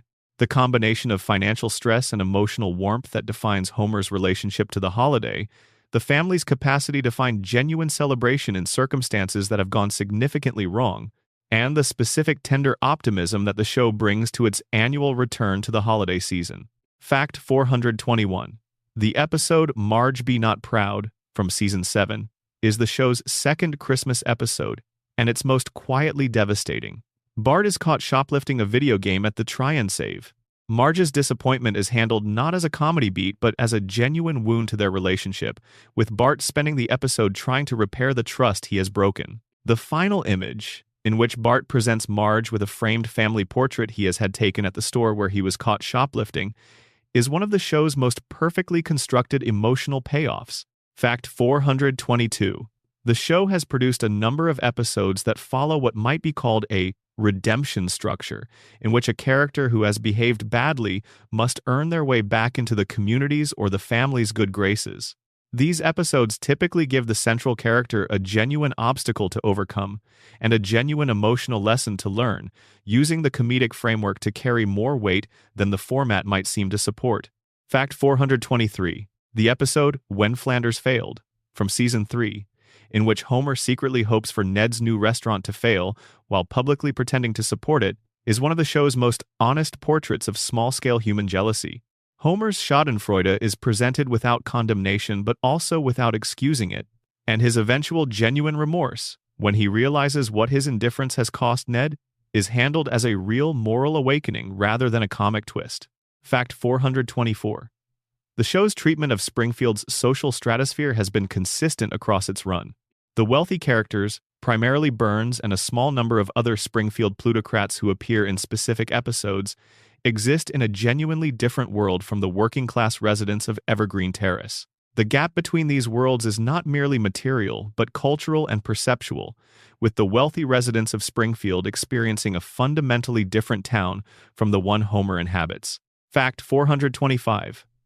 The episode Scenes from the Class Struggle in Springfield captures this divide with unusual precision. Marge's brief access to the world of Springfield's country club reveals not just its material comforts but its specific social codes, its expectations, its particular way of regulating belonging through casual exclusion. The episode's portrait of class aspiration and its costs is one of the show's most socially observant pieces of storytelling. Fact 426. Springfield's crime rate has been depicted as relatively high, which is consistent with the show's portrait of a community under various forms of institutional stress. Criminal activity in Springfield ranges from the organized crime of Fat Tony's outfit to the individual opportunism of characters who steal, defraud, or vandalize when circumstances present the opportunity. The Springfield Police Department's comprehensive ineffectiveness means that most of this activity goes unpunished. Fact 427. The episode Homer the Vigilante, from Season 5, involves Homer forming a neighborhood watch group that escalates rapidly into extra-legal vigilante activity. The episode uses this premise to satirize both the genuine human impulse toward communal self-protection and the specific dangers that arise when that impulse is organized around a figure with Homer's judgment and impulse. Control. Fact 428. Bart's skateboard is one of the show's most persistent visual motifs.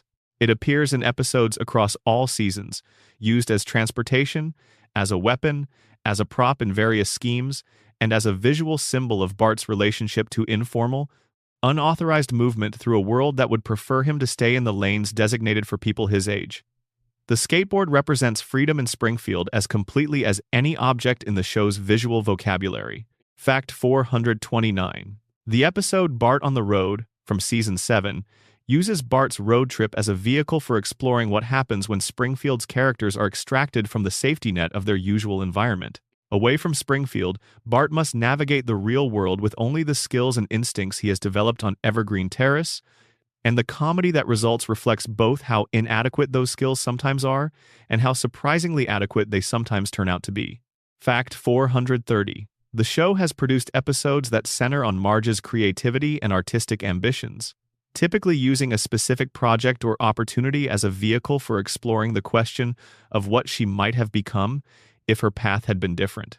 These episodes almost always end with Marge returning to her domestic role, a pattern that the show has acknowledged is complicated, without resolving the complication in any definitive way. Fact 431. The episode Brush with Greatness, from Season 2, in which Marge rediscovers her skill as a painter and is eventually commissioned to paint Mr. Burns, contains the remarkable scene in which her finished portrait of Burns, a painting that captures his vulnerability and loneliness alongside his power, moves him to genuine emotion. It is one of the show's earliest explorations of the gap between Burns's institutional persona and whatever lies beneath it. Fact 432. Homer's relationship to his car has been the subject of multiple episodes, with the vehicle serving as both practical transportation and an extension of his personality. His car is consistently depicted as old, unreliable, and deeply personal to him in ways that logic would not support. His attachment to it reflects the same mix of sentiment and irrationality that characterizes his relationship to most of the things he loves. Fact 433. The Season 5 episode Dollar Springfield, in which Burns opens a casino that transforms Springfield's economy and culture, gives Homer a dealer's position and Marge a gambling addiction. The episode's treatment of Marge's compulsive gambling is handled with more seriousness than the premise might suggest, with the show acknowledging that addiction is a real condition with real consequences that comedy can illuminate but should not trivialize. Fact 434. The character of Reverend Lovejoy has been used across multiple episodes to explore the specific tension between institutional religion and genuine spiritual seeking. Lovejoy's exhaustion with pastoral care, his preference for his model train hobby over the demands of his congregation, and his wife's more aggressive moral activism create a portrait of a small-town religious community that is simultaneously affectionate and unsparingly observed. Fact 435. The episode In Marge We Trust, from Season 8, in which Marge takes over as an advice counselor for Reverend Lovejoy's congregation after he proves too emotionally unavailable to help anyone, is a fine episode about what happens when someone with genuine empathy and limited authority tries to fill an institutional role that the institution itself has abdicated. Fact 436. Springfield's churches have been depicted as spaces where genuine human need for community and meaning exists alongside the institutional scaffolding that is supposed to serve those needs, but often does something considerably less useful. The show's satire of organized religion is aimed at the institution, not at faith itself, a distinction it has generally maintained with care. Fact 437.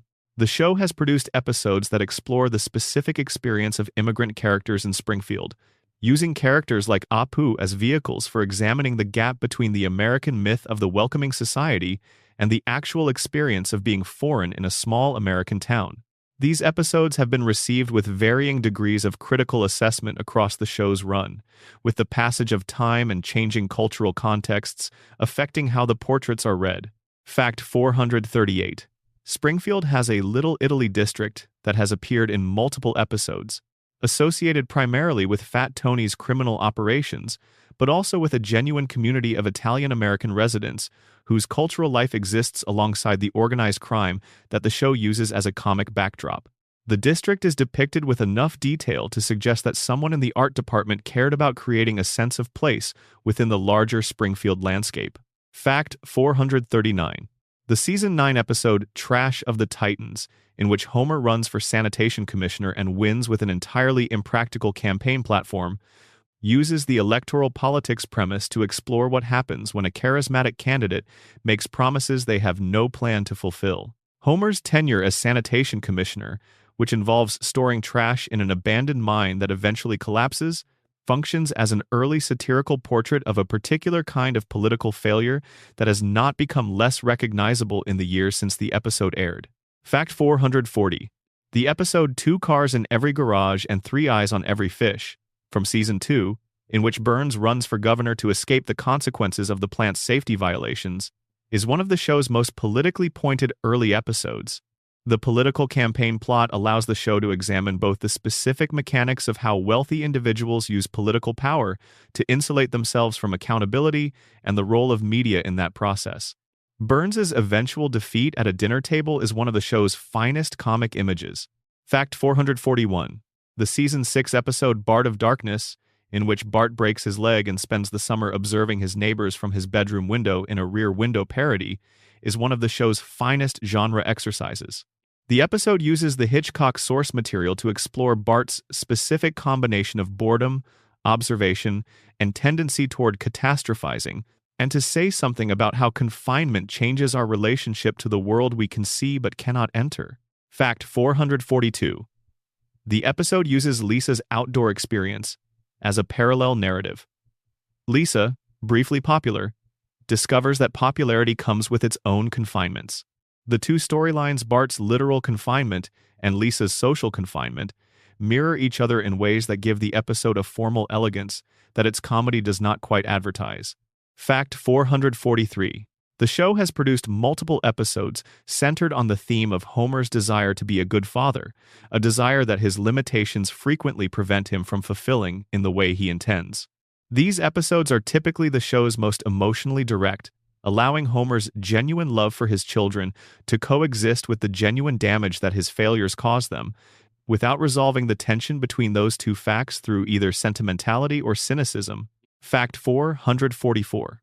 The episode Do It For Her, which is the phrase created by Homer's arrangement of Maggie's baby photos over his motivational plaque at work, is not a single episode but a phrase that appears in And Maggie Makes Three and has since become one of the show's most widely cited pieces of emotional shorthand.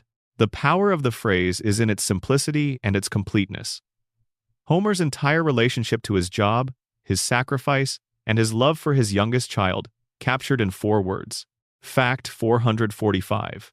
The season 7 episode Bart the Fink involves Bart accidentally revealing that Krusty the Clown has been hiding his income in overseas accounts, an act that destroys Krusty's public persona and forces him to fake his own death. The episode uses the Krusty tax evasion plot as a vehicle for exploring the specific tragedy of a performer whose public face is so different from his private reality that the collapse of one seems to require the collapse of the other. Fact 446. Springfield's economy has survived multiple catastrophes across the show's run, including the loss of several major employers, natural disasters, environmental remediation crises, and the ongoing cost of sustaining a community on the revenues generated by a single nuclear power plant. The town's economic resilience is as mysterious as its geographic impossibility, another element of Springfield's reality that operates outside normal rules. Fact 447. The episode Homer's Night Out, from Season 1, in which a photograph of Homer dancing with a showgirl circulates through Springfield and creates a marital crisis, is one of the show's earliest explorations of the tension between Homer's desire for a life outside his domestic responsibilities and his genuine love for the family those responsibilities are attached to. The episode resolves with Homer delivering a speech about women's dignity that is both earnestly meant and hilariously delivered, which is the right balance. Fact 448. Marge's character has been explored most productively in episodes that test her patience to its actual limits and ask what is on the other side of that patience. The episodes that show Marge genuinely angry, genuinely frustrated, genuinely at the end of her considerable capacity for forbearance, are some of the show's most honest portraits of what long-term domestic partnership actually requires and costs. Fact 449. The episode Scenes from the Class Struggle in Springfield ends with Marge choosing her family over the country club membership she has briefly achieved, a choice the show presents without the satisfaction of a clean moral. Marge is right to choose her family, but the country club represents something she genuinely wanted, and the episode is honest about the cost of the choice even while affirming that she has made it correctly. Fact 450. Springfield is still out there, lit by the glow of the nuclear plant cooling towers, populated by all of those specific, strange, beloved people who have been there since 1989 and will be there still when the last episode eventually airs. Fact 451.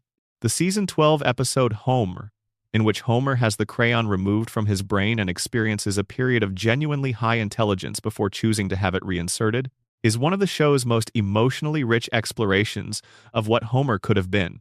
Smart Homer is a distinct and affecting character, able to understand things that Homer ordinarily cannot, including the reasons why Lisa loves her saxophone, which he can finally hear properly when his cognitive function improves. Fact 452. The decision Homer makes to reinsert the crayon at the end of Homer is presented as the most self-aware thing he has ever done. He understands that being smart in Springfield is a kind of exile, that the community he loves, the life he has, the relationships that sustain him, require a version of Homer that high intelligence makes uncomfortable. He chooses comfort over capability, and the show does not judge him for it. Fact 453. The episode acknowledges that Homer's choice to return to his cognitive limitations is a form of surrender, but also that the alternative, which the episode has shown to be genuine isolation and dissatisfaction, is not straightforwardly better. Smart Homer is correct about more things than regular Homer. He is also significantly lonelier. The episode leaves the question of which condition is preferable genuinely open. Fact 454. The season 13 episode The Blunder Years involves Homer being hypnotized at a comedy show and discovering a suppressed memory from his childhood, the discovery of a dead body in the Springfield Reservoir. The episode uses this revelation as a vehicle for a mystery plot that connects to the show's ongoing portrait of Springfield's institutional corruption. The identity of the body and the circumstances of the death reflect the specific character of Springfield's moral landscape. Fact 455. The show produced an episode in season 14 called Bart vs. Lisa vs. the Third Grade, which places Bart and Lisa in the same classroom after Bart is held back and Lisa skips ahead. The episode uses the sibling classroom dynamic to explore their relationship from an angle the show has not often accessed, with both characters experiencing the specific discomfort of being out of their usual social positions. Fact 456. The season 11 episode Faith Off involves Bart discovering a talent for faith healing at a college football weekend and using it with increasing recklessness. The episode uses the faith healing premise to examine the relationship between genuine belief and performative confidence, asking what happens when someone who has no particular faith discovers they have the gift of inspiring it in others. Fact 457. Springfield's football team, a college team associated with Springfield University, appears in the Faith Off episode and several others. The team's fortunes vary across different appearances, but their basic institutional dysfunction is consistent with the general pattern of Springfield's civic organizations. Fact 458. The episode Insane Clown Poppy from season 12 gives Krusty a daughter, Sophie, voiced by Drew Barrymore, whose existence Krusty has been unaware of. The episode uses Krusty's abrupt fatherhood as an opportunity to explore his character's suppressed capacity for genuine affection, showing that the same emotional unavailability that has made his relationship with his own father so painful is something he can recognize and resist when confronted with his daughter's needs. Fact 459. The show has produced extended arcs involving multiple episodes connected by a common storyline, a practice more characteristic of drama than of sitcom. The Who Shot Mr.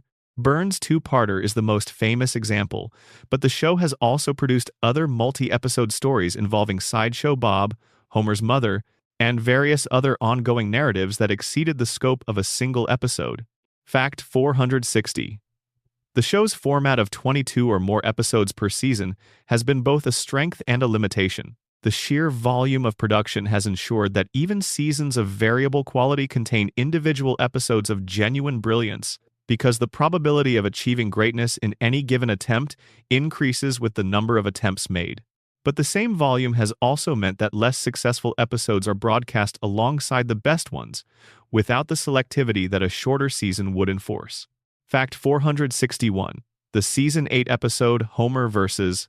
the 18th Amendment, in which Springfield reinstates Prohibition and Homer becomes a bootlegger, is one of the show's most satisfying genre exercises. The Prohibition-era crime movie template is deployed with genuine enthusiasm, with Homer's bootlegging operation developing into something considerably more elaborate than his usual endeavors, while remaining entirely consistent with his character. Fact 462. Rex Banner, the federal agent played by Dave Thomas who is brought in to shut down Springfield's bootlegging, is one of the show's finest one-episode antagonists. His humorless dedication to his mission, his inability to detect the obvious, and his eventual fate being catapulted out of town by Trebuchet when Prohibition is reinstated, make him a perfect foil for the episode's particular brand of comedy. Fact 463. Springfield's relationship to alcohol prohibition in that episode reflects the broader theme that the town has always had with rules. They are observed selectively, enforced incompetently, and ultimately overridden by the community's practical preferences whenever they conflict with them. The Prohibition episode is the show's most explicit version of a theme it has explored across dozens of other stories. Fact 464. The Season 7 episode Bart the Murderer introduced Fat Tony and the Springfield Mafia, establishing that organized crime has been a functional part of Springfield's economic landscape for decades. Fat Tony's operations include legitimate businesses used as fronts, political connections that insulate his activities from effective law enforcement, and a personal code of conduct that is internally consistent even when externally criminal. He is, in Springfield terms, a professional. Fact 465. The episode Homie the Clown contains one of the show's finest expressions of its approach to escalation. Beginning with the premise that Homer looks like Krusty, the episode constructs a series of increasingly elaborate consequences from this coincidence, each one logically following from the last, until the situation has reached a scale that bears no relationship to its starting point. This escalation logic, from small premise to enormous consequence, is the engine of the show's best plots. Fact 466. The Season 9 episode The City of New York vs. Homer Simpson does not just depict Homer's return to New York. It depicts his specific anxiety about the city, rooted in a bad experience he had there years earlier, and uses that anxiety as a backdrop against which the episode's comedy plays. Homer's discomfort in New York, his inability to appreciate what Marge and the kids are finding in the city, is a character portrait as much as a location comedy. Fact 467. The show has addressed addiction in multiple contexts across its run. Barney's alcoholism is the most sustained of these explorations, with the character depicted across many seasons in the grip of a condition that has taken a genuine life from him. The episode in which Barney sobers up and demonstrates his artistic talent is remarkable, precisely because it does not present sobriety as a simple resolution. The episode ends with Barney drinking again after a single sip of champagne, and the show treats this relapse not as a joke but as a real and sad event. Fact 468. The Season 4 episode Selma's Choice takes the family to Duff Gardens, a theme park built around the Duff beer brand. The park's design, a combination of consumerist enthusiasm and complete indifference to child safety or appropriate content for young visitors, is one of the show's funniest single set pieces. A sustained joke about the ways in which adult commercial culture imposes itself on spaces nominally designed for children. Fact 469. Lisa's hallucinogenic experience at Duff Gardens after accidentally drinking the park's polluted water is one of the show's most celebrated single images. A child tripping in a theme park, seeing everything through a distorted lens while surrounded by cheerful commercial imagery. The combination of genuine psychedelic comic imagery with the specific quality of theme park visual design creates something that is simultaneously funny and slightly alarming. Fact 470. The episode Selma's Choice ends with Selma adopting an iguana rather than a child, a resolution that gives her character a companion without entirely resolving the longing that the episode has been exploring. The iguana, named Jube Jub, appears in subsequent episodes as part of Selma's household and becomes part of the extended visual vocabulary of the Bouvier sisters' life. Fact 471. The show has used animals as significant character elements across its run. Santa's little helper, the Simpsons' greyhound, has been the subject of multiple episodes exploring his relationships with different family members and his periodic misbehavior. Snowball, the family cat, has died and been replaced across different episodes, with the show using the recurrence of a cat named Snowball as a vehicle for a joke about how one acknowledges a pet's death when the replacement looks essentially the same. Fact 472.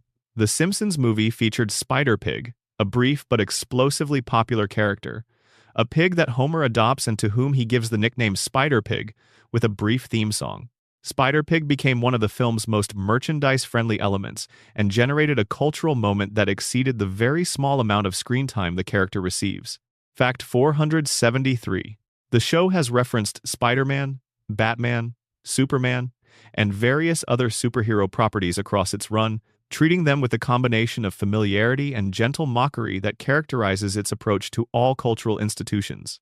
Radioactive Man, Springfield's own superhero, operates as a local version of these national myths, a figure whose adventures are translated into films and television, with all the compromises that translation requires. Fact 474. The Season 4 episode Itchy and Scratchy.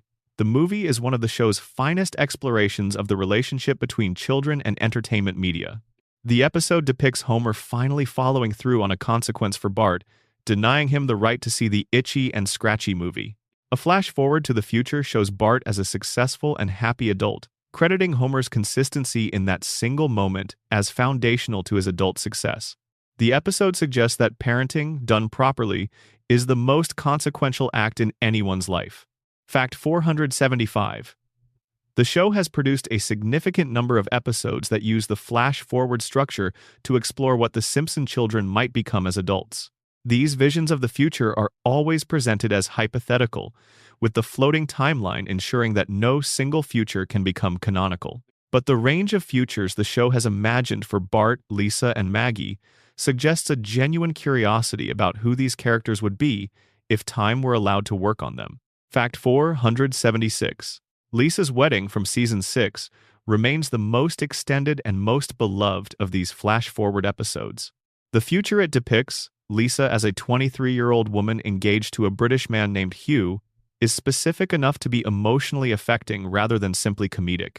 The episode's most powerful scene involves Homer presenting Lisa with a gift he has been holding for 15 years, waiting for the right moment, and the awkwardness and love in that exchange is one of the show's finest pieces of character writing. Fact 477. The episode ends with Lisa choosing to attend Bart's comedic performance over attending a formal dinner, a choice that prioritizes her family over the refined life her education and talent are taking her toward. It is a small act, but the show presents it as deeply significant. The pull of family, of Evergreen Terrace, of the specific ordinary warmth of the Simpsons' life, against everything that Lisa's abilities promise to give her. Fact 478. The Season 12 episode HOMR acknowledges explicitly, through Smart Homer's conversation with Lisa, that the intelligence he has discovered through the crayon's removal is something Lisa has always had and has always been alone with. His brief experience of seeing the world as she sees it gives him an understanding of her loneliness that he would not otherwise have accessed, and the father-daughter scene that results from this understanding is one of the show's most quietly affecting moments. Fact 479. The show has produced episodes that are primarily about silence, about what is not said, about the emotional communication that happens in the spaces between words. These episodes are typically among the show's most memorable because they trust the audience to understand what the characters are experiencing without the characters having to articulate it. The scene in And Maggie Makes Three, in which Homer arranges the baby photos over his plaque, says everything through image rather than dialogue, and the show knows it. Fact 480. The Season 8 episode, The Simpsons Spin-Off Showcase, is one of the show's most elaborate pieces of meta-comedy, presenting 3 fake spin-off pilots derived from the show's supporting characters. The fake pilots, a police procedural starring Chief Wiggum, a Love Boat parody starring several Springfield residents, and a talk show hosted by the comic book guy, are each constructed with enough internal consistency to function as parodies of the specific genres they inhabit, while also commenting on the spin-off format more generally. Fact 481. The show's engagement with its own format and conventions has been one of its most sophisticated ongoing projects. Across its run, it has parodied itself, deconstructed itself, acknowledged its own formulas, and then proceeded to use those formulas anyway. This self-awareness has sometimes been read as a replacement for genuine creativity, but in the show's best instances, it is a genuine interrogation of what television comedy is and does, and what it costs to keep making it. Fact 482. The episode A Star Is Burns, from Season 6, involves the Springfield Film Festival and a crossover with the animated series The Critic, in which Jay Sherman attends the festival as a judge. The episode was somewhat controversial within the Simpsons creative team, with Matt Groening reportedly feeling that the crossover was more of a promotional tool for The Critic than a genuine creative collaboration. His reservations were noted in the episode's promotional materials. Fact 483. The show's relationship to film has been one of sustained engagement and frequent parody. The episode Nightmare on Evergreen Terrace is a parody of the Nightmare on Elm Street series. The episode Camp Krusty contains elements of Apocalypse Now. Burns' plan in Who Shot Mr. Burns Part 1 has been compared to various villain plots in both literature and cinema. The show uses film as a cultural reference point with the familiarity of writers who grew up watching movies. Fact 484. Springfield's movie theater, where the residents of the town watch films together, has been depicted in multiple episodes as a cultural gathering space where Springfield's particular viewing habits, which include vocalized responses, mobile phone use, and the consumption of foods not typically associated with cinema, are on full display. The theater functions as a comic space where Springfield's communal identity expresses itself through the specific activity of watching other stories being told. Fact 485. The show produced an episode in season 17 called See Homer Run, in which Homer becomes a local celebrity by dressing as a safety salamander character to cheer up Lisa on a bad day. The episode uses Homer's costume celebrity as a vehicle for exploring his need for external validation and the specific dynamic between him and Lisa, in which his most effective expressions of love are typically the most embarrassing ones. Fact 486.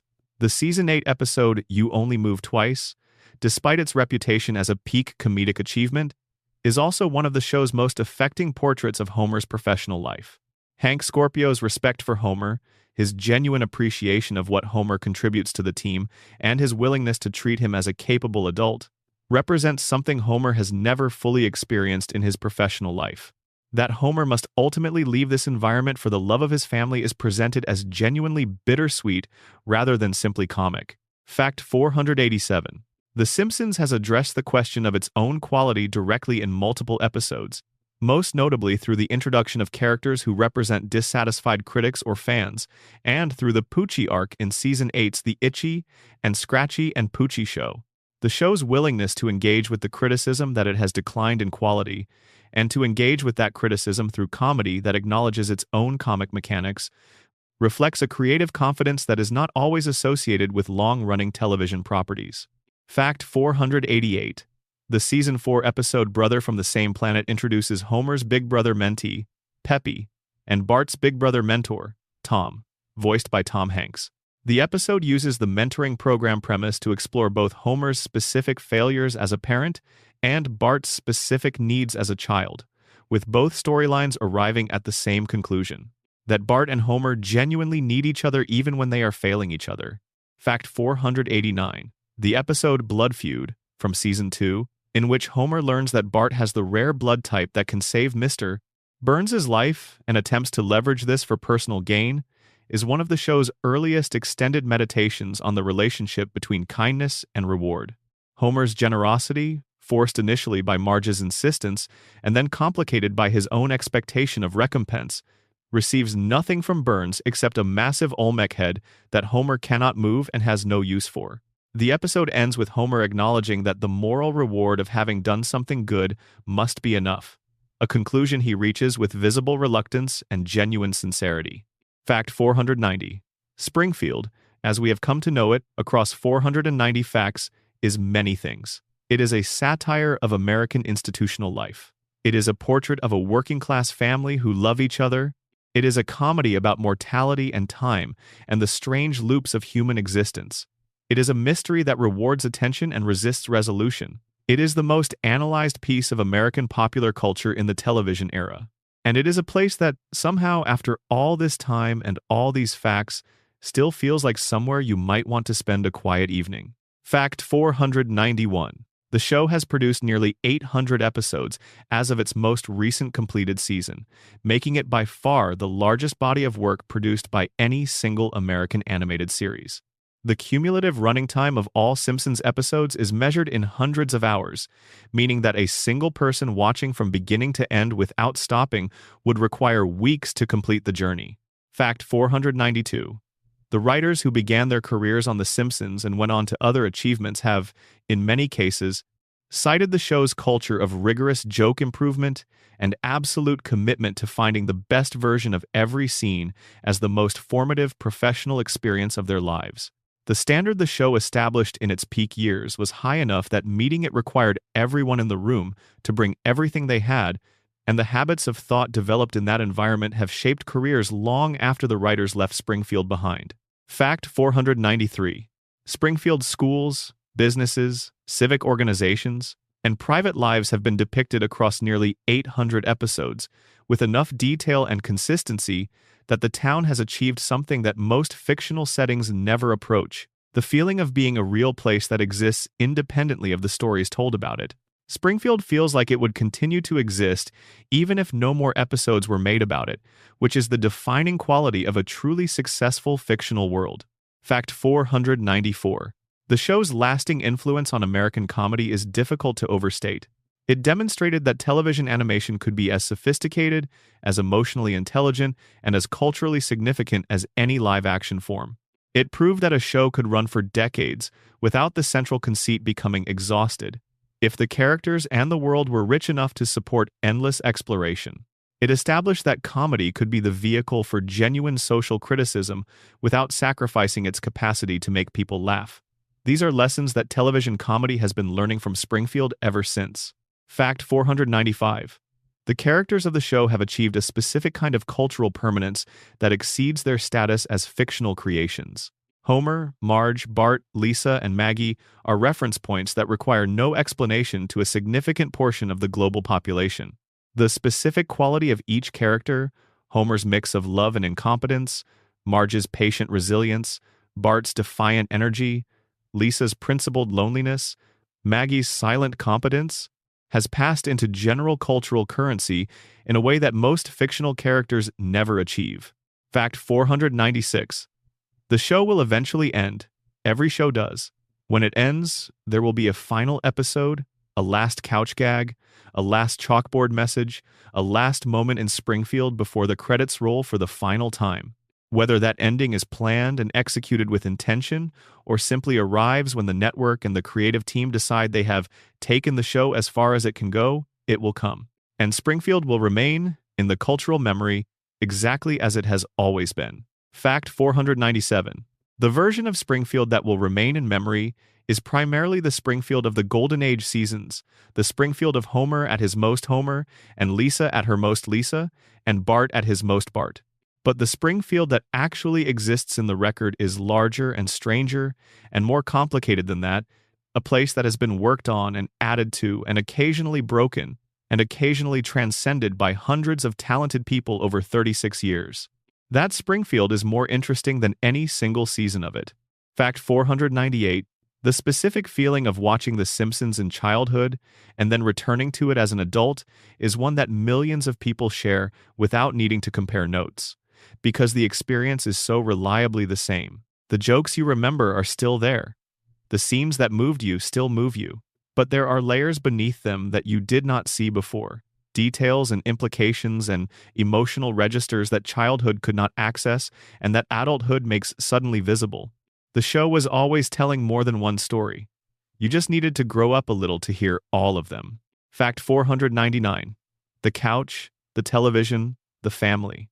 Those three elements, arranged in the same configuration at the end of every episode for 36 years, are the show's most honest statement of its values.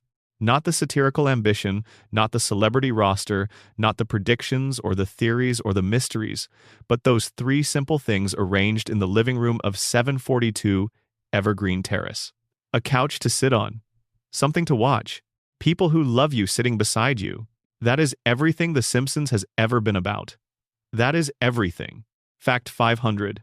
The Simpsons has been on the air since December 17, 1989.